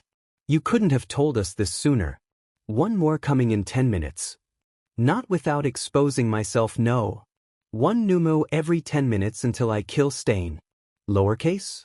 He's ABT to kill Ida. He doesn't deserve UPR. Location? Bring the cup. On my way. Keeping the civilians safe from the Numu rampaging across the city made it trivial for Ida Tenya to slip away from Manuel. Finding Stain in order to bring him to justice was going to be the difficult part. But Tenya had been preparing ever since he'd gotten that phone call. Nobody was allowed to hurt his brother like that and get away with it. Ingenium would be the hero to take Stain down. Stain ambushed heroes in the darkness of back alleys, so that's where Tenya would search. And he would not lower his guard. Tenya ran. Where was he? The alleyways were dark and empty. There were no figures looming in them. No movements faster than most eyes could see. Nothing lurking in the shadows. Tenya ran. Where was he? A glint of moonlight reflecting off of a chipped and battered blade. Hero killer. Tenya stumbled to the ground, and suddenly, Stain was there, his sword mere centimeters away from Tenya's face. A child wearing a suit. Who are you? Tenya picked himself back up, heart filled with resolve. I am the younger brother of the hero you attacked. The younger brother of a most excellent Nizan. I have come to stop you in his place. Remember my name for as long as you live. Ingenium. It is the name of the hero who will defeat you. I see. Stain swings his sword at him. Die. Tenya activated Recipro Burst and kicked at Stain as hard as he could. Like I would. Stain jumped out of the way, soaring over Tenya's head. Ingenium. Your brothers, huh? In order to let news of me spread, I let him live. You're weak. Pain ignited in Tenya's arm as Stain stabbed clean through the muscle next to his shoulder and out the other side. You and your brother are both weak. Because you're fakes. Shut up, villain. Tenya yelled. Nobody was allowed to insult Nizan. He's paralyzed from the waist down due to spinal cord damage. He can't work as a hero anymore. Tensei is an excellent hero who saved many people. And led them until now. There's no reason for you to crush him. He's my hero. He was an excellent hero who gave me a dream. Tenya gathered his strength and began to pick himself back up. I won't forgive you. I'll kill you. Tenya's vision went white from the pain, and he collapsed back onto the floor.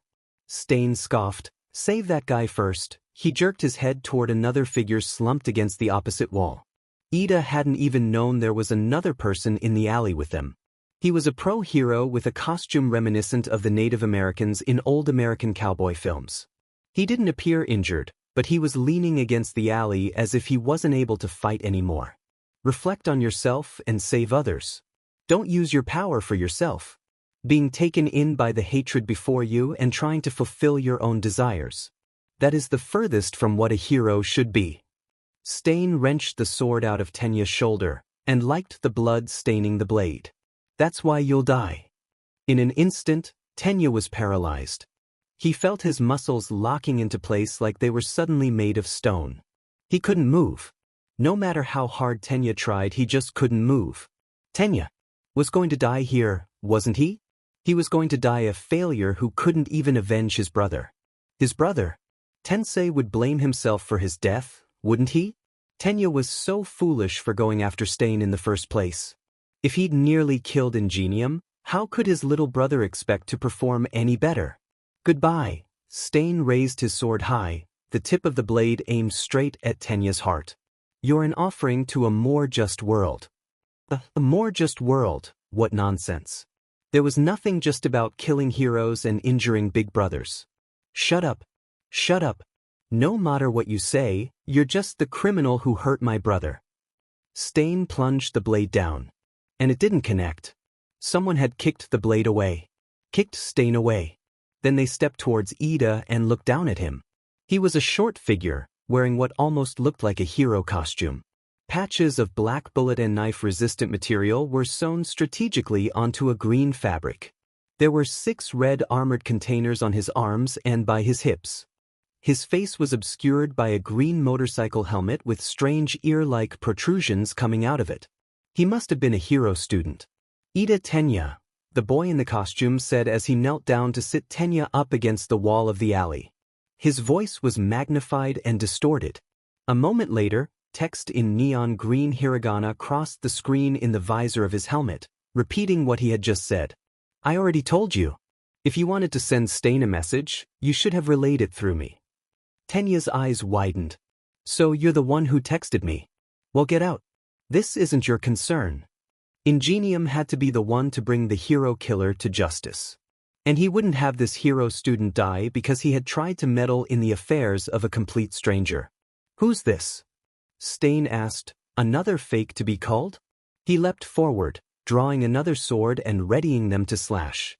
The boy in the costume whirled around, placing his bare hands flat against the grimy floor of the alley and pulling them up. Instantly, the ground began to crack, and 10 metal rods jutted out of the ground, angled away from Ida and the hero student who'd saved him.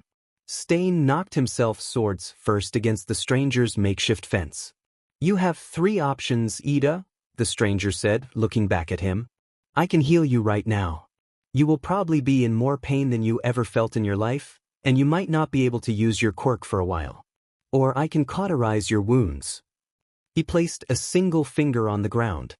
and yanked a small metal rod out from the floor. "It will hurt, but you won't bleed out before backup arrives. Or I can give you basic first aid." The stranger pressed a button on the side of his helmet. The part that was underneath the visor opened up for a moment, and a green box with a white cross on it fell out of it. It was a strange place to keep a first aid kit, but he felt like someone he knew did the very same thing. For some reason, the idea of pink gloves came to mind, which was utterly ridiculous. This stranger wasn't wearing any gloves, pink or otherwise. "It will hurt the least," the stranger continued, "but you might bleed out before backup arrives and stain if you take one more step towards that hero. I'll just kill you right now." "Excuse me," Tenya spluttered, "that is a highly inappropriate thing for a hero student to say." Stain scoffed. "Do you really think you can kill me, boy? You're so focused on saving the life of your friend, I doubt you even care about helping this man." He kicked the hero's side, leaving him in a heap on the ground. "Don't bother with me, kid," the hero called out. "Take Ingenium and get out of here." "No," the hero student said, opening up his first aid kit and soaking some gauze in disinfectant. Behind him, the fence of metal rods began slowly receding back into the ground. "There's a way I can do this so that nobody has to die. Now, which option do you want, Ida? Be quick, there isn't much time." "I don't know who you are," Tenya said, "but you have no business being here. Return to whichever hero is your supervisor immediately." Pain shot through Ida's shoulder as the hero student began cleaning and dressing his wound. "Option 3 then, in case you change your mind." "One moment." In one leap, the hero launched himself across the alleyway, backflipping over Stain, who was moving to stab the hero in the heart. When the stranger was in midair, looking down at Stain, he pressed another button on his helmet, lifting up the visor and opening up the face and chin protector below it. Then he blew fire at Stain's face, sending the villain jumping back. "I told you," the hero student said, and he had to have been an intern. He looked about as young as Ida's classmates. What was he doing this far away from his hero supervisor? "Don't touch native." His voice sounded familiar, now that it was no longer distorted. Why did it sound familiar? Hearing his voice and looking at his face was like trying to remember the name of a song without remembering most of the lyrics and barely remembering half of the tune. The hero student stood in front of native, arms held out in front of him in the shape of an X as if to shield them. "You are tenacious, boy, I'll give you that." Stain bent his knees, readying to rush at them, and liked his lips. "But that will not stop me from fulfilling my duty." He jumped at native and the hero student, sweeping his sword so that it would cut off the stranger's head. And it shattered against the air right in front of them. "Duty?" the stranger asked. "Who's making you do this?" "My ideals. My convictions. My desire to create a more just society." Stain drew another sword and leapt above them, trying to get over whatever invisible barrier the stranger made with his arms. "Those are what have given me these duties." The stranger leant back to move the barrier above both him and the hero, native. The stranger had called him, perhaps he was his intern, and blew a fountain of fire upwards. Stain jumped off of the solid air and away from the flames, sending the stranger sprawling backwards. "And how does killing innocent people make society better?" the stranger asked, pressing the button to close his helmet back up and picking native up over his shoulders. "Innocent itchich." Stain barked out a laugh and rushed at them. The stranger leapt above his head as soon as Stain began to swing another blow, arcing towards the exit of the alleyway. They parade around pretending to do good when the only thing they care about is themselves. Stain's blade flashed a dirty silver. A single drop of blood glistened along the edge. Tenya didn't hear anything, but a curse crossed the hero student's visor in green hiragana, and he twisted himself so that native would be protected from the fall. Then his muscles locked, paralyzed. And he hit the ground hard. Something cracked as he broke native's fall. In a moment, this stranger would be dead. Because of Tenya. Because of Tenya's foolishness and Tenya's desire for revenge. Because that's really all that this crusade against Stain was, wasn't it? Not justice. Revenge. It would kill two people and fail to save another. Stain readied his sword to stab through both native and the hero student. "And now I will kill two fakes in one strike. Your deaths will be an offering to a more just world." "I'm sorry," the hero student said just as Stain was about to strike. But there's still something I don't understand. How does a hero pretend to do good? It's not like fake charities that say they're helping people when they're not. Unless, are you saying you think the people you see on TV who get rescued by heroes are all actors? Like the ones they use for the licensing exams? What are you talking about? Native asked incredulously. Or are you saying that they're paying people to be villains for them to defeat? The hero student continued. Tenya was indignant. My brother would never participate in such a fraudulent scheme. I know, the stranger said, that's why it doesn't make sense. Stain sheathed his sword, grabbed the stranger by the neck of his hero suit, and plucked him out from underneath Native. I am not some escaped mental patient or under-socialized conspiracy theorist. He held the hero student against the wall and drew a knife. I am a man with a duty to cleanse the world of false heroes. And then he sliced his blade across the hero student's throat. Stain tossed the body aside. The stranger was dead. This hero student who had done nothing but try to help from the moment he'd first texted Tenya after the sports festival was lying lifeless on the ground, tossed aside like he was worthless. As his head hit the floor, the impact pressed the button that opened his helmet, and now his lifeless eyes were staring lifelessly at Ida and winking at him? Now, Stain drew his sword again. I shall rid the world of another fake. And the stranger coughed and blood splattered on the ground in front of him. Then, for some reason, he blew fire onto the blood. His throat was still covered in blood, but it was healed. Like nothing had happened to it. You can do good while only caring about yourself. Take Endeavor, for example. Just because he only cares about himself doesn't stop him from being second only to All Might in the number of people he's saved. Stain's eyes widened, and he spun around to face the hero student. I killed you, he said. You're dead? I wish I was, sometimes, the hero student replied softly, but then I remember how much my brother would miss me. That was a shallow cut to the throat. Stain stalked forward. No matter, I will just go deeper this time. And he plunged his sword in the stranger's heart. Ow, the stranger said. Stain reared back, scared. What are you? The hero killer was scared. No matter how many times you kill me, the stranger coughed, your ideals still won't make sense. Ida, Native, close your eyes. It's about to get really bright. The hero student had died for him twice, so of course Tenya obliged. It was indeed bright. Tenya could see the light that flooded the alley from behind his eyelids. Could feel the heat slamming against him like walls did before Tenya had gotten a handle on his quirk. Endeavor was in Hosu to hunt the hero killer as well, wasn't he? Had he found them? I apologize for the delay. Todoroki's voice came from the end of the alleyway as the fire dissipated. Tenya's eyes shot open, hoping he was mistaken. Todoroki Shudo was there, at the alley's entrance, left side facing forward and flames dissipating from his arm. A fourth Numa showed up before we could get here, Todoroki continued as he covered the floor underneath them in ice. He stared at the hero student and frowned. Would you like me to take that sword out of your chest? I'll take it out when the paralysis wears off, but Stain paralyzes people by liking their blood, the hero student replied. The ice beneath them was rising at an angle. Tenya was beginning to slide towards the entrance. Todoroki looked up at Stain and launched himself at him with a flaming fist. Then I'll burn the blood off it after I pull it out. Todoroki, what are you doing? Get out of here before you get killed. Tenya yelled. He had gotten lucky with the stranger.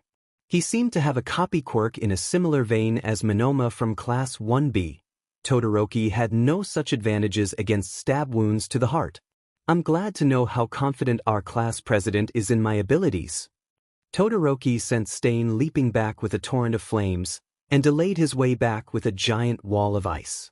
Todoroki slid down to the hero student and pulled the sword out of his chest. The horrible sound of metal scraping against bone attacked the inside of Tenya's skull. Since Ida's here, what name should I call you? Todoroki knew him?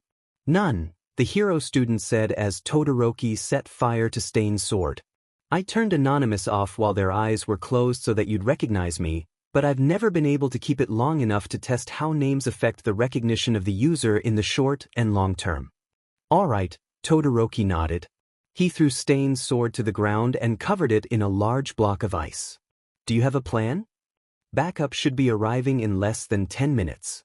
So we need to defeat Stain before then. Todoroki gave the stranger a cool glare. That's not what I meant. Then the plan is to not let anyone die. Todoroki nodded. I can do that. A streak of crimson appeared on his left cheek, and a throwing knife clattered to the ground behind him. To block your own view against an opponent faster than you. The wall of ice tumbled to pieces in flashes of steel as Stain leapt toward them. What a foolish plan. Todoroki wreathed his left side in fire, the flames guttered and went out as 2 more throwing knives dug into his left arm. The fire would do nothing to stop his trajectory. Daggers first, towards the hero native. The stranger in the green helmet leapt up to meet Stain, 10 metal rods rising out of the ground as if they were following him. Interesting, he muttered. I can move, but Ida and native can't. Could the amount of ingested blood be a factor? No, native barely got cut, same as me, and he's still down. And I was paralyzed for about the same time as.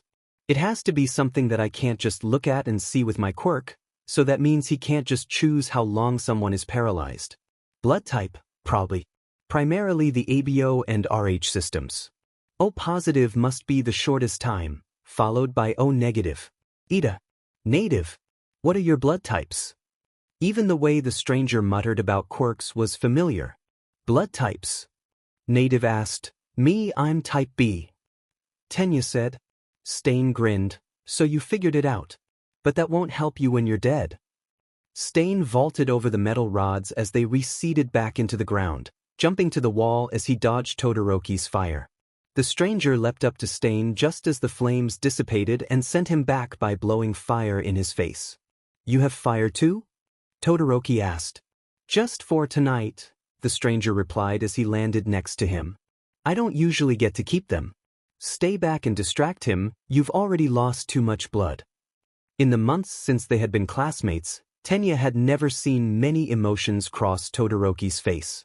Perhaps it was inappropriate, but he couldn't help but think it was odd that he'd now seen him look incredulous before he'd seen him look happy. Manic grin before winning his fight against Akatani at the sports festival notwithstanding. And you haven't? Todoroki sent another barrage of ice toward Stain. I can survive more injuries than you, the stranger leapt at Stain, and grabbed the tip of his tongue as he tried to lick his throat. Stain screamed in agony, and dug one of his knives into the hero student's right shoulder, ripping it downwards until it caught on bone. They both landed staggering on the ground.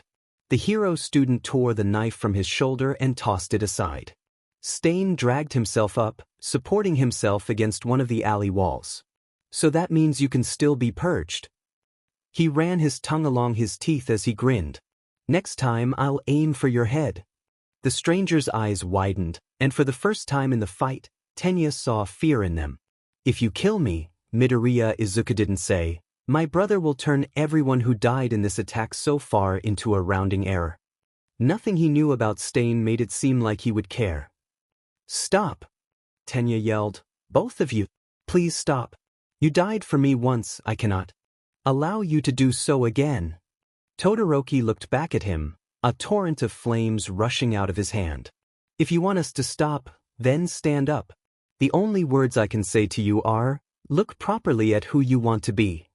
Tenya tried desperately to move his legs. And they responded. It was like swimming through concrete at first. But the more he moved, the more the concrete cracked, until it all burst into rubble with the roar of Tenya's engines. Ida Tenya activated Recipro Burst, and he was fast enough. Ingenium was the name of one of the heroes that took Stain down. Texts belonging to the phone of Todoroki Shudo. I don't know when it will be safe for you to reply to these messages, Midoriya. But when we were fighting Stain together, you told me that the plan was to not let anyone die. When did that change? Hello, Ida. I'm no longer in the hospital. Endeavor thought it would be best if I were debriefed as soon as possible. How is your arm? Greetings, Todoroki. It's good to hear from you. The doctors have told me that it will require surgery, and that I will likely lose some mobility and feeling in that arm after it heals. I was given the option for quirk-assisted treatment that would let me retain both, but I declined. The scar on my arm will serve as a reminder of how someone almost died for my foolishness. I'm surprised at how highly you still think of him, considering what he did to Stain. Or is it because of what he did to Stain? While I admit I'm glad that the hero killer will no longer hurt anyone, I would have much preferred that the vigilante let justice run its course and seen Stain imprisoned. And I would never stoop so low as to condone the man's death, least of all one as gruesome as that. And I am surprised at him as well. The way he spoke in that alley made it seem like he also wouldn't have condoned his actions later that evening. What are your thoughts on the matter, Todoroki? The way you were speaking to him back then made it sound like you knew each other. We do. More or less. There are still some things about him that I don't entirely understand. I don't think he would have killed Stain if he had the choice. With respect, Todoroki, but if there's one thing I learned from the events of tonight, it's that there is always a choice. You're right. There is. Stain's still alive, isn't he? Hi Todoroki, I'm sorry I don't have much time to talk. But you and Ida shouldn't worry. He won't hurt anyone anymore. Graphic violins in case you haven't seen it. A video was uploaded to the internet yesterday evening. It was taken down within minutes due to its graphic content, but not before being seen by thousands of people. It was re-uploaded to a different site soon after, where it got tens of thousands of views before being taken down. Multiple copies of the video were uploaded to multiple sites at the same time, getting a total of millions of views before most of them were taken down. The version that stayed was heavily censored, but the original unaltered video is still out there, for those who know how to find it. It begins innocuously enough, a shaky phone camera filming the hero killer Stain being escorted down the street by Endeavor, his sidekicks, a handful of other heroes, and some hero students, likely interns, since one of the hero students in the group was confirmed to be Todoroki Shoto, the second-place winner of the UA Sports Festival. The short figure whose suit is covered in blood and whose face is covered by a green helmet with rabbit ears blends in with the heroes perfectly. Stain is ranting about fake heroes and how the only true hero is All Might.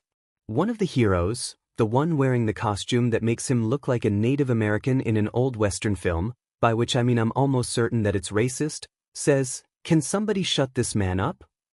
Then, the figure in the green helmet trips. It isn't clear what they trip on, but with hindsight it's easy to assume they're just taking a dive like a true footballer, that's, soccer player, to all you Yanks reading this, making several of the people nearby drop their guards to check on them. The hero killer tries using their dropped guard to escape, drawing a knife from what appears to be one of his shoes and making an attempt to, we can assume, leap away into the night. A metal pipe rises from the ground in front of the figure in the green helmet and stabs the hero killer clean through the stomach in midair. The pipe begins to recede, bringing Stain down with him, and before any of the heroes have time to react, the figure in the green helmet leaps up, grabs the hero killer in one arm and takes his knife in the other, and then is immediately caught by some weird flying creature with a metal skull and a gas mask. The word, catch, is visible crossing their visor in neon green hiragana. They then slice hero killer's chest open with his own knife, put the knife in their mouth, reach in barehanded and pull out the hero killer's beating heart. It's still beating when they throw it down to the heroes, and it's still beating when it lands on the ground. The Stain killer was later seen by a news helicopter, empty-handed, and conversing with two unknown figures on a rooftop. They all vanish together in a dark mist. The rest of the hero killer's body has yet to be found. #Hero News #Hero News Japan #Hero Killer Stain 203,904 notes. Tsukachi Naomasa was sitting in the main office of the Gold Sentinel Agency, following up on a lead that was as likely to lead to nothing as it was to crack open the entire case. A teacher at UAE Power Loader had seen the footage of Stain's death and recognized the vigilante's helmet as something one of his students had been building in class. Hatsum Mei, the only support corps student who'd made it to the final round of the sports festival. Her interrogation, if it could even be called that, had been rather short. Apparently, despite the fact that it had been all over the internet, she hadn't seen the footage of Stain's death. When Naomasa had started to show it to her, she had immediately paused it, pointed out the suit the Stain killer was wearing, and bragged about how she had made it in record time, and about how many functions it had. Apparently, aside from the first aid kit in the helmet, there was a defibrillator on the back, a tourniquet on the belt, and handheld two-way radios in the ears. And if you connected the helmet's visor up to a controller, it could also run Doom. When Naomasa had finally managed to ask Hatsum who she had made it for, she'd neglected to give him a name, referring to the recipient only as 10 million. Then she dismissed the whole thing by saying she'd have plenty of time to remember his name later. According to Power Loader, 10 million was what Hatsum called Akatani Mikumo. Everything always seemed to return to Akatani Mikumo. When he'd arrived at the agency and told Gold Sentinel why he was here, the hero nodded, said, "I will get him. Please wait here in my office," and went upstairs. It had struck Naomasa as odd that Akatani wasn't there with his supervisor at first. The Gold Sentinel agency wasn't large, and he didn't have any sidekicks to foist any interns onto. Then, the hero walked back down the stairs carrying Akatani on his back. The boy looked ill. He was pale, paler than usual, with dark bags under his eyes. He wasn't wearing the pink gloves he'd had after the USJ, and instead had bandages wrapped around his pinkies. "Are you all right, Akatani?" Naomasa asked. "We can do this later, if you'd prefer." Akatani's eyes widened. No. We can do this now, sir. I'm fine." Naomasa didn't need his quirk to tell him that that was a lie.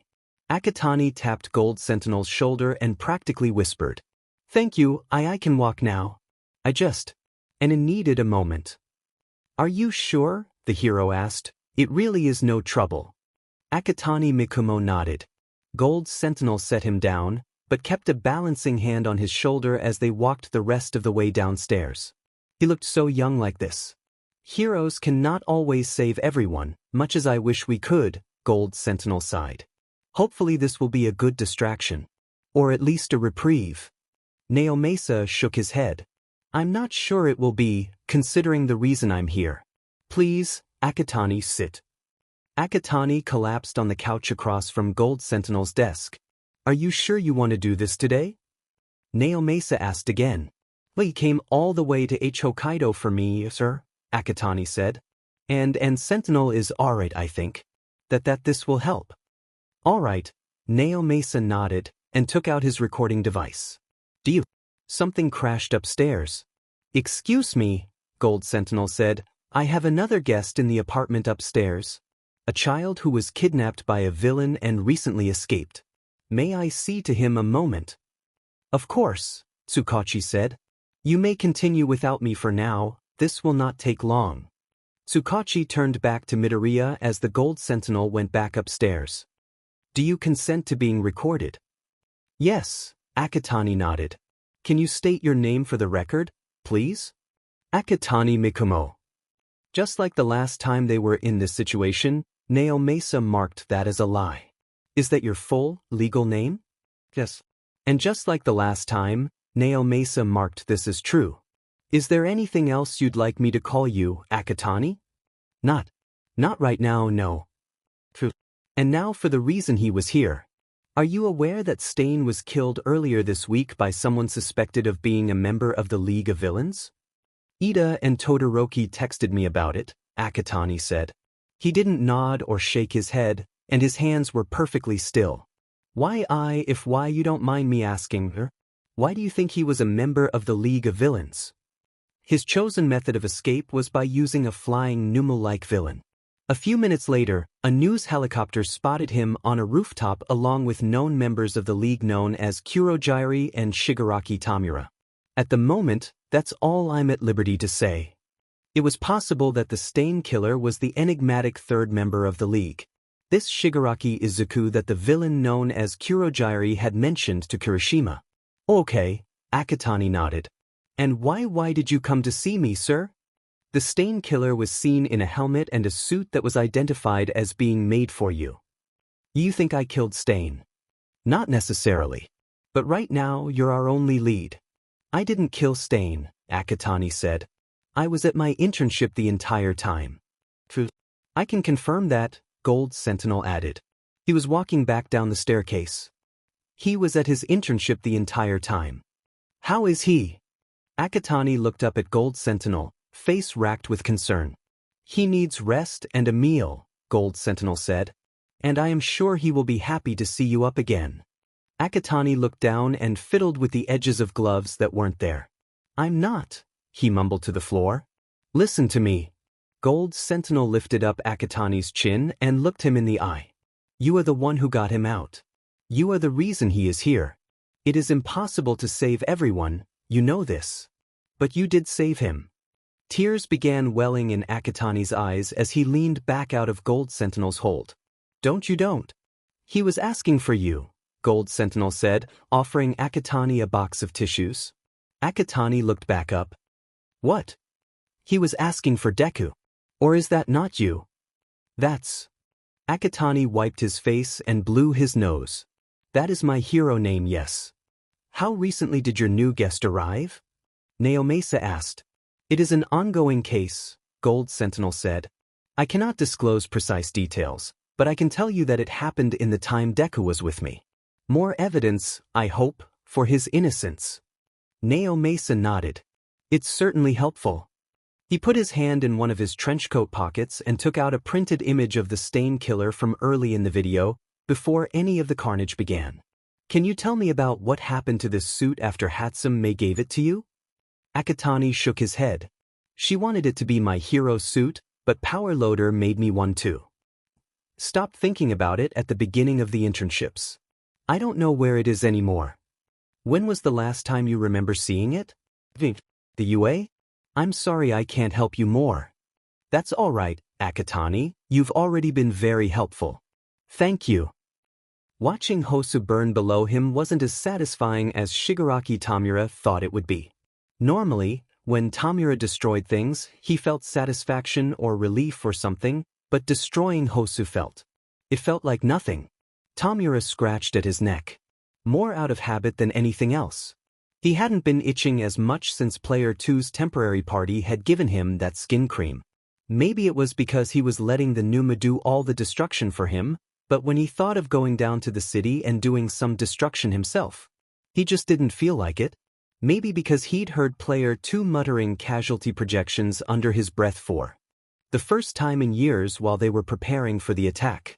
Did Midoriya Izuku really still care about people, even after everything? Tamura knew what his Dream Realm NPCs would say about it, but he wasn't there right now, so they could just shut up. It appears that Shigaraki Izuku is making his return. Kurogiri pointed to the skies of the other side of town from where Tamura had been watching. Player 2's flying Numu was coming towards them, carrying a hero in his talons. No, not a hero. Tamura looked closer at the figure the flying Numu was carrying through the binoculars that Kurogiri had given him. It was Player he'd watched him make that suit in Tamura's modded version of the newest remaster of Skyrim. And he was covered in blood. This was the feeling that Tamura had been missing while watching Hosu burn. This was what made Tamura want to destroy. Who do I need to kill, Player 2?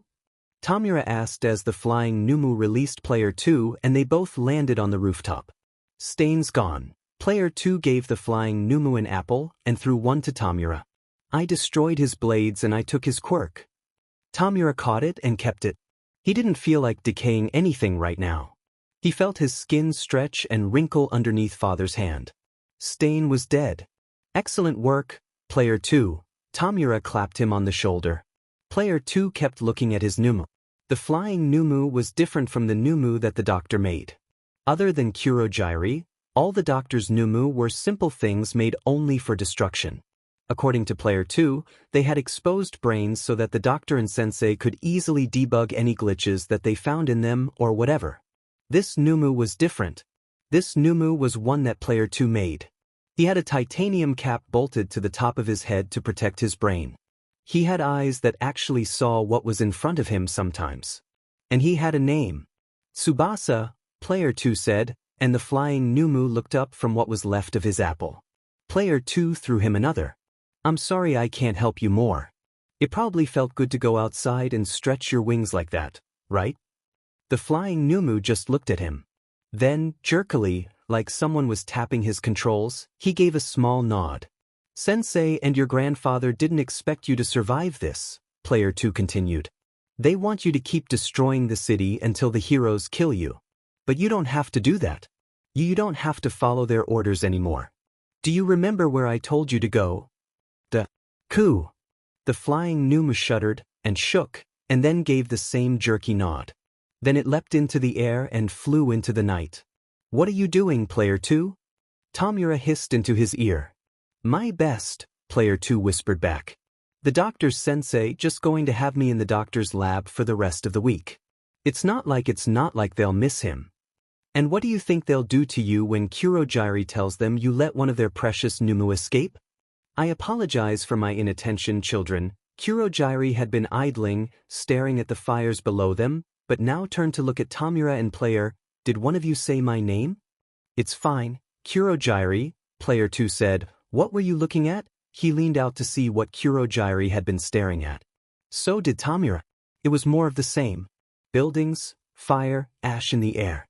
Kurogiri had the strangest feeling that he used to live in this neighborhood. Or no, that he had a friend who lived in this city? Perhaps both. What do you remember seeing since Player 2 got here? Tamura asked because he had to be sure. I saw the hero Ingenium racing down that street, Shigaraki Tamura. Player 2 snapped his head towards Kurogiri, eyes wide. What? Who? Tamura said at the same time. Whatever.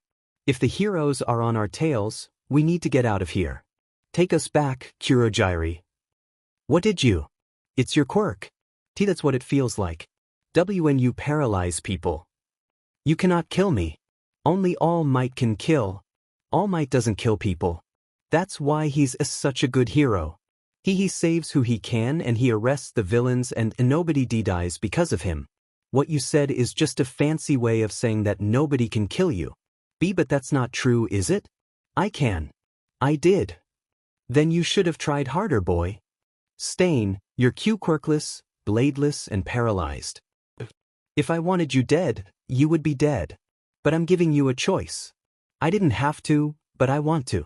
Because I have a choice too.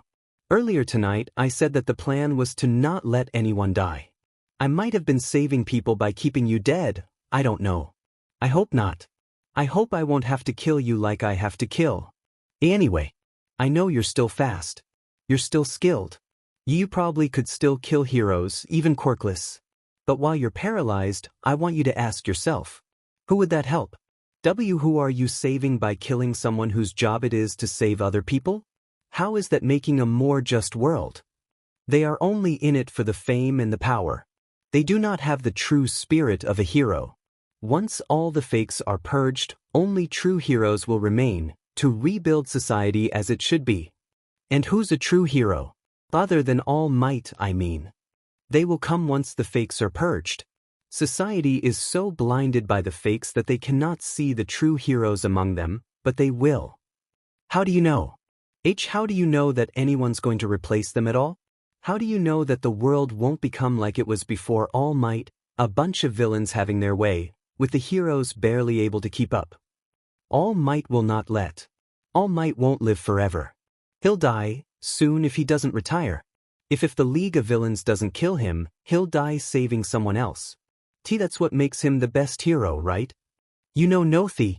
I know he's been the #1 hero for longer than I've been alive. I know that he's weaker than he was 10 years ago. I know that he's only able to do hero work for about 3 hours a day. I know he's human. Liar. And I know that every hero you kill just makes his job harder. He already hates himself because he can't save everyone. How much worse do you think that will be when you kill every hero you think is fake and he can't save anyone? Here's another thought, Stain. I don't know why I didn't think of it sooner. If you really want to make a more just world, instead of killing all the heroes you think are fake, why not just be the kind of hero you think heroes should be? Society will not. Sure they will. Nobody knows your real name, you can do a lot with that. I can give you another quirk. You can enroll in a heroics program for adults. Or you can do something else that helps people, like becoming a firefighter or a paramedic. It's a two-way radio, F for if you want to communicate with me. You have a second chance at life, Stain. You should take advantage of it, because I won't give you a third.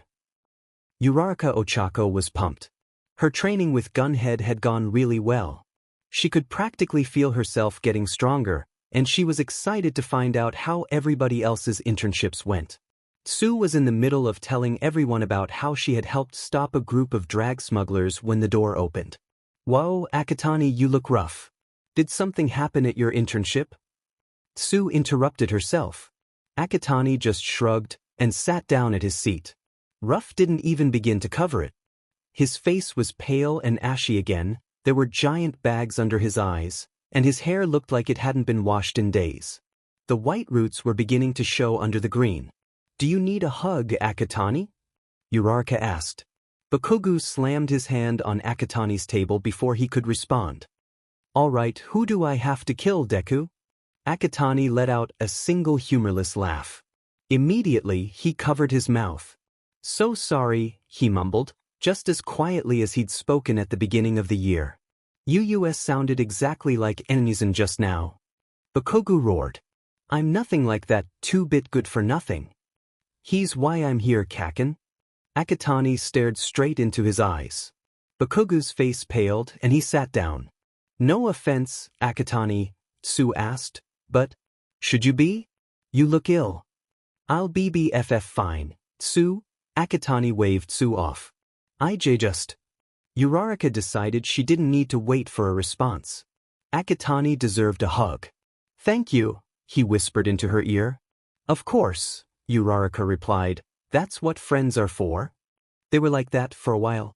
"If you're willing to answer, I have a question for you, Akatani." Todoroki said once the hug was over. "The answer you texted me was extremely vague." "Oh, so you're texting each other now?" Kaminari elbowed Todoroki. "When did the class's ice prince get all buddy-buddy with the class magician?" "We exchanged numbers the first day of class," Todoroki said. Akatani furrowed his brow. "The class? What now?" "You know, 'cause of how you passed All Might's impossible test. You put his attention somewhere else so you could do what you actually wanted to do without him noticing." "Sleight of hand, you know?" Akatani shook his head, but he looked deep in thought. "Akatani," Todoroki repeated. "You still haven't answered my question." "Oh, alright." He pulled out his phone and looked through the messages. "But you shouldn't worry about it. Everything else I told you was true." "What do you mean yes?" Bakugo snatched Akatani's phone from him.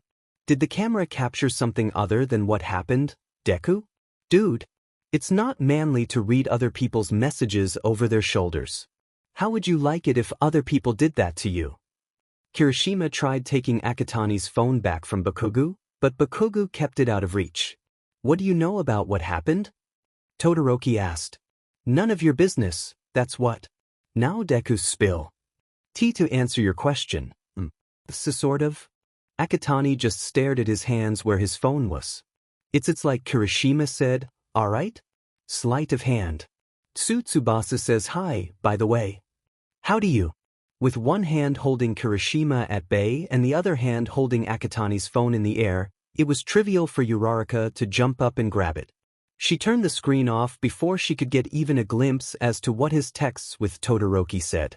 "Thank you, Uraraka." "No problem, Akatani." Uraraka noticed something as she handed it back. "Oh, is this a new phone?" "Sort of." He pulled out the phone Uraraka remembered him having. "My father monitors this one. He can be overprotective, sometimes. So, Todoroki helped me get a secret one." "Dong, Todoroki's got game." Kaminari grinned. Todoroki furrowed his brows. "Endeavor doesn't let me play games." "Wow, that just got really sad really quick," Hagakure said. "Oh, can I give you my number again?" Uraraka asked. "Oh, sure." Akatani replied. He turned to Todoroki while Uraraka was busy putting her number on the secret phone. "I got a copy of the original Doom, Todoroki. You can borrow it if you'd like." "I thought your father didn't let you play games either." "He doesn't. Hatsum gave it to me before the internships." "Boo!" Ashido yelled. "We need to take you two to the arcade sometime. Give me your secret number, I'll tell you the time and place." "Yeah." "Class outing." Hagakure called. "Class outing. Class outing." Then Ida stepped forward. If we are going to have a class outing, then we must do it in an organized fashion. Everyone, give me your phone numbers so that I can create a class group chat where we can schedule a day and time when everyone who wants to come is free. Yeah. Go Ida. That's our class president. He looked better than he had since the sports festival. Uraraka was happy for him. Speaking of Ida and Todoroki, Kaminari said, I heard you two had the most eventful internship out of all of us. The hero killer. Hey! Ashido called out. Don't forget, Kirishima had a run-in with a member of the League of Villains. Akatani snapped to attention. He did. Yeah, Kirishima nodded, the warp guy. I was really scared at first, but he wasn't really doing anything. Just buying hair dye. Green and red. Or what? Stealing, I guess. But I heard on the news that he went back to the store to pay for it all, so, he shrugged. Stain was probably a lot more terrifying than he was. He was actually trying to kill you. I'm glad you guys made it out alive. Seriously. There was an alleged member of the League of Villains there as well, wasn't there? Yaoyorozu asked.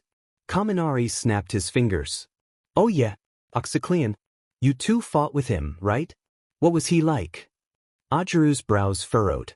Oxyclean? Like the stain remover? That's... Akatani buried his face in his arms and mumbled something Uraraka couldn't hear. Bakugu was doubled over laughing. Oxyclean. That's a perfect name for the guy. Oxyclean. We should not make light of the fact that this person killed a man in front of a great deal of people. Oh right. Sorry Ida. You have to admit, he had it coming though, right? I dunno, he made some pretty good points. And I think it's kinda cool how tenacious he is. Tenacity by itself is no virtue, especially when seasoned by the blood of those who wish to do good. Whoa, Tokoyami, that's deep. It's as deep as a puddle just because he said it weird. Nothing's wrong with how he talks. Did everybody else hear that just now? I'm not hearing things, am I? Dang, the class's resident Disney princess just snapped. Bakugu made Kuda angry? Kuda. Not cool, man. Jail. Jail for Bakugu for 10,000 years. Hey, Akatani. Uraraka crouched next to him and put her hand on his shoulder. Are you actually all right? Akatani looked up at her, and the corners of his mouth twitched. I will be. Catnap emphasis on the cat spinner Padawantivoxo. I think the stain killer saved me? Look, I know I'm a bit late to the party on talking about our good pal bad enemy Oxyclean, but to be fair, my apartment building collapsed with me in it. No worries about the Star Wars, Episode 15 AU. I back up all my files, so the new chapter will still arrive as scheduled, so I feel like I should get some leeway here. Anyway, for those of you who don't know, the League of Villains attacked the city I live in last week with 4 monsters the news are calling Num. The hero killer Stain was also involved, but there's a lot of disagreement on the news as to if he was a member of the League or their target. This is because of the third guy involved in the incident, the person the media insist on calling the Stain Killer, but who we the smart and genius souls of the internet have dubbed with a far more fitting name, Oxyclean. There's also a lot of debate on the media as to whether or not this guy is with the League of Villains, but I have a counterpoint for you, no. Okay, I'll elaborate for you. The League of Villains' big thing is killing people, right? Mindless death and destruction and all that jazz. Well then riddle me this. Why would a member of the LOV save my life? They wouldn't, that's why. I'll elaborate further. So, I was minding my own business, right? Listening to the Electric Light Orchestra on full blast while trying to figure out exactly how my unwilling trooper version of Alt Trander was going to simultaneously escape and defeat Turbo Palpatine when his big sister was still firmly under his thumb. And yes, I'm still using Turbo Palpatine in my FIC, this is an alternate universe, not a rewrite. When suddenly one of the thunderclaps in stand-in the rain was a bit louder and floor rumbly than I remembered, and in the blink of an eye I found myself and my entire apartment 3 stories lower than we had been a moment ago. Also, there was a beam sticking out of my chest because of course there was. Side note, kudos to whoever built my CD player. That thing could probably weather the apocalypse. I guess it kind of already did. Big Wheels is a great song, 910 would bleed out to it again. It all gets a bit fuzzy from there, But sometime before the second chorus of Summer and Lightning I felt an indescribable amount of pain. Like, seriously indescribable. Take the worst pain you could think of and multiply it by that life-sking device from the Princess Bride, but if it also forcibly pushed that life back into you. And I opened my eyes to see the sky and some bloody kid in a hero costume asking me if I was alright. And when I say bloody, I mean literally bloody. Dude's face and costume had blood splatters all over the place, even the rabbit ears on his helmet. So like a good citizen who was also delirious with pain, I asked if he was alright, considering, you know, his everything. He looked at me like I'd just spoken Mandarin or something, before looking at himself and saying not to worry because none of the blood was his and I was the person who'd had a building fall down on him, which, to be fair, he wasn't wrong. I told him I was fine, which was weird because I distinctly remember seeing an iron beam sticking out of my chest and while my shirt had 2 extremely blood-soaked holes in it, the flesh inside that shirt had a distinct lack of either holes or bloodstains. Then he asked me if there was anybody else in the building with me, and I was like, I don't know, maybe? I live alone, but this is a residential building and this didn't exactly happen during work hours. He nodded and directed me to an area that apparently had all the other people he'd rescued from this building, before turning back around to presumably dig more poor souls out of the rubble. I also got to meet some of my neighbors, which was nice. The 40-something of us he'd dug out of there decided to start looking for whoever this kid's hero supervisor was because the paramedics were not coming and nobody with a working phone really wanted to call them because they were obviously extremely busy and it's not like it was an emergency since this building collapse was weirdly injury-free. I don't know what possessed me to look up at that time, but I did, and I could not believe what I saw. I know I don't have any evidence for it since both me and my phone were too busted up to take a picture of it, but I swear I saw the guy flying above my head later that night. Quirk flying, but hitching a ride on that flying Nima from the video flying. It was gone by the time I pointed it out to everyone else, but I swear I saw it. I hadn't actually seen the video yet, because I'm pretty sure the building collapsed on me before it was even uploaded to the internet, so I just said that the hero kid was flying off. Everyone else decided that it must have been his hero supervisor or something, and that made enough sense to me, so I let it go. Even though the dude carrying him really didn't look like a hero at all. That is, I let it go until I saw the video. Anyway, to make a long story short, I am absolutely and definitely not Team Stain. The hero killer was a murderer. Oxyclean did nothing wrong. Team Oxyclean all the way. Send post. Spinner LMAO dude saw 1-1. Hero student with a vague resemblance to the Stain killer and immediately becomes pro-extrajudicial public execution Padawan Tuvok 1. Stain is also pro-extrajudicial execution. I get what you're saying, but Stain is very much also pro-extrajudicial execution. 2. We checked with the local police department and hero registry after the fact and there were no heroes, sidekicks, or hero students that matched the description of the guy who saved us. The chief of police, however, did ask us if we expected him to believe that we were saved by the person who killed Stain, so there's that. Spinner LMAO, you seriously trust cops? I'd say you're a sheep, but that would be an insult to sheep heteromorph Spinner. Also I said extrajudicial public execution, can't you read catnap emphasis on the cat I see? So you're fine with extrajudicial execution as long as it takes place where nobody can see it? Source, catnap emphasis on the cat hashtag everyone on this post is insane. Hashtag Stain is a murderer. Hashtag Oxyclean is a murderer. Hashtag the only difference is that Stain was a villain and Oxyclean is a vigilante. Hashtag sure he was seen with the League of Villains. Hashtag what do you think vigilantes operate within the law? Hashtag blocklist 165 notes chapter text. Seeing player 2 before he went to school and seeing him after was like seeing a monitor screen before and after turning on the console. It had been a long time since player 2 last progressed the doctor's questline. Tamura had forgotten how much it sapped at his health and stamina meters. There had been nothing behind his eyes that morning, but now the player 2 that Tamura knew was in there again. How had Tamura ever gotten used to there being nothing behind those eyes? It was decided then, new mission objective, the doctor had to go. But first he had to focus on not killing any of player 2's classmates.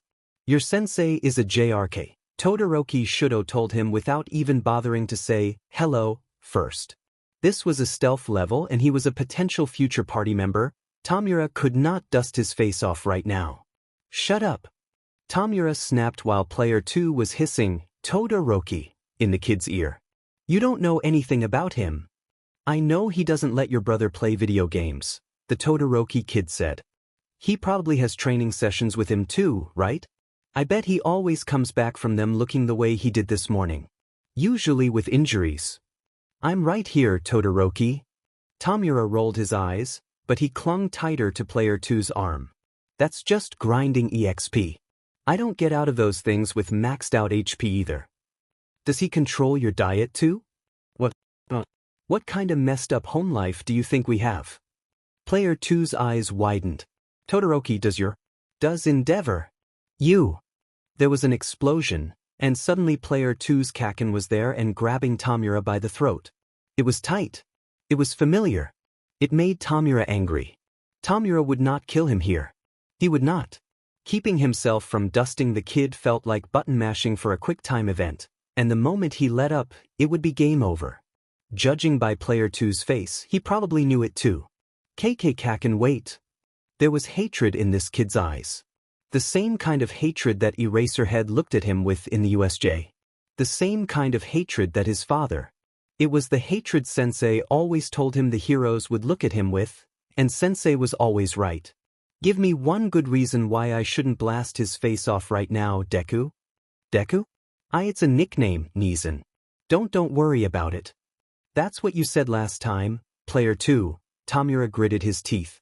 He could feel his resolve meter depleting with every second he didn't dust that Kaken's face off. Don't ignore me, Deku. Sparks popped in the hand that wasn't grabbing Tamura's throat. Kaken. You're going to leave him alone because I asked you to. And because whatever you do to Neeson, you're gonna have to do to me too. What are you talking about? He snapped his head towards player. There was fear in his eyes now. The familiar grip on Tamura's throat slacked, and Tamura wrenched himself out of it, but he could still feel fingers gripping his neck. Too tight, they were still too tight. He needed to destroy something. He needed to. Breathe, Neeson. There was an apple in one hand, and a warm, living hand in the other. Tamura made sure to only dust the apple. You're outside of UA, and I'm holding your hand. What was her largest rescue? Earthquake in Fukushima. Tamura breathed. He had to think for a moment before he remembered. How could he have gotten so close to forgetting? 219 people.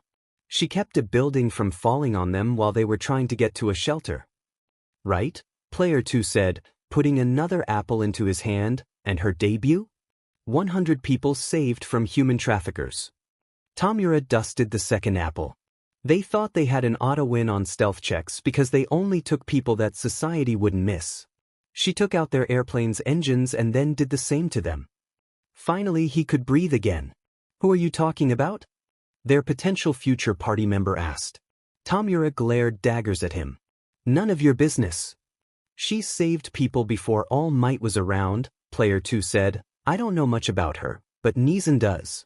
Deku, player 2's Kaken growled. We're brothers, Kaken. Think about what that means. His eyes widened and he took a step back. But you said you didn't? Player 2 looked down. I had a choice. That time. I didn't always. And sometimes when I did, I chose wrong. It was strange, seeing player 2 like this when he wasn't talking to Sensei. Nervous. Fidgety. Somewhere in between scared and sad that there probably wasn't a word for. What are you talking about, player 2? I don't mean to interrupt, their potential future party member said, but should we really be having this conversation this close to the school? Player 2's phone buzzed. He looked at it for a moment. Jairu says no. His phone buzzed again. So does Shuji. How much do they know? Tamura demanded. Player 2's phone buzzed again. Nothing. And they want to keep it that way until I feel comfortable enough to tell them for real.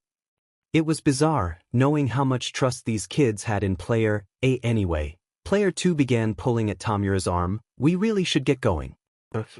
Doctor lets me donate blood after school, and I finally convinced him to start letting me donate some organs too, and I don't want to be late. Tamura didn't know exactly what Player 2's version of convincing meant, in this case. All he knew was that yesterday Player 2 woke up in the middle of the night to talk to Kurojiiri, and he came back more than 3 hours later wearing a hospital gown and a look of quiet victory. Their potential future party member tilted his head. Is that why you take so many iron supplements? What do you mean letting you, Player 2's? Kaken snapped. Then he interrupted himself, stepped back, and took a deep breath. Fine, whatever. Just don't overdo it. And you, he pointed at Tamura. Don't let him overdo it. Got it? Shigaraki Tamura bared his teeth. It felt good. He couldn't do that when he had father's hand covering his face. Couldn't do a lot of things. Of course not. I think I know my little brother better than you, Kaken. We have to catch our ride soon, so really do need to get going. Thank you, I'm sorry, goodbye. Player 2 pulled on Tamura's arm harder as the kid he called Kaken roared insults behind them.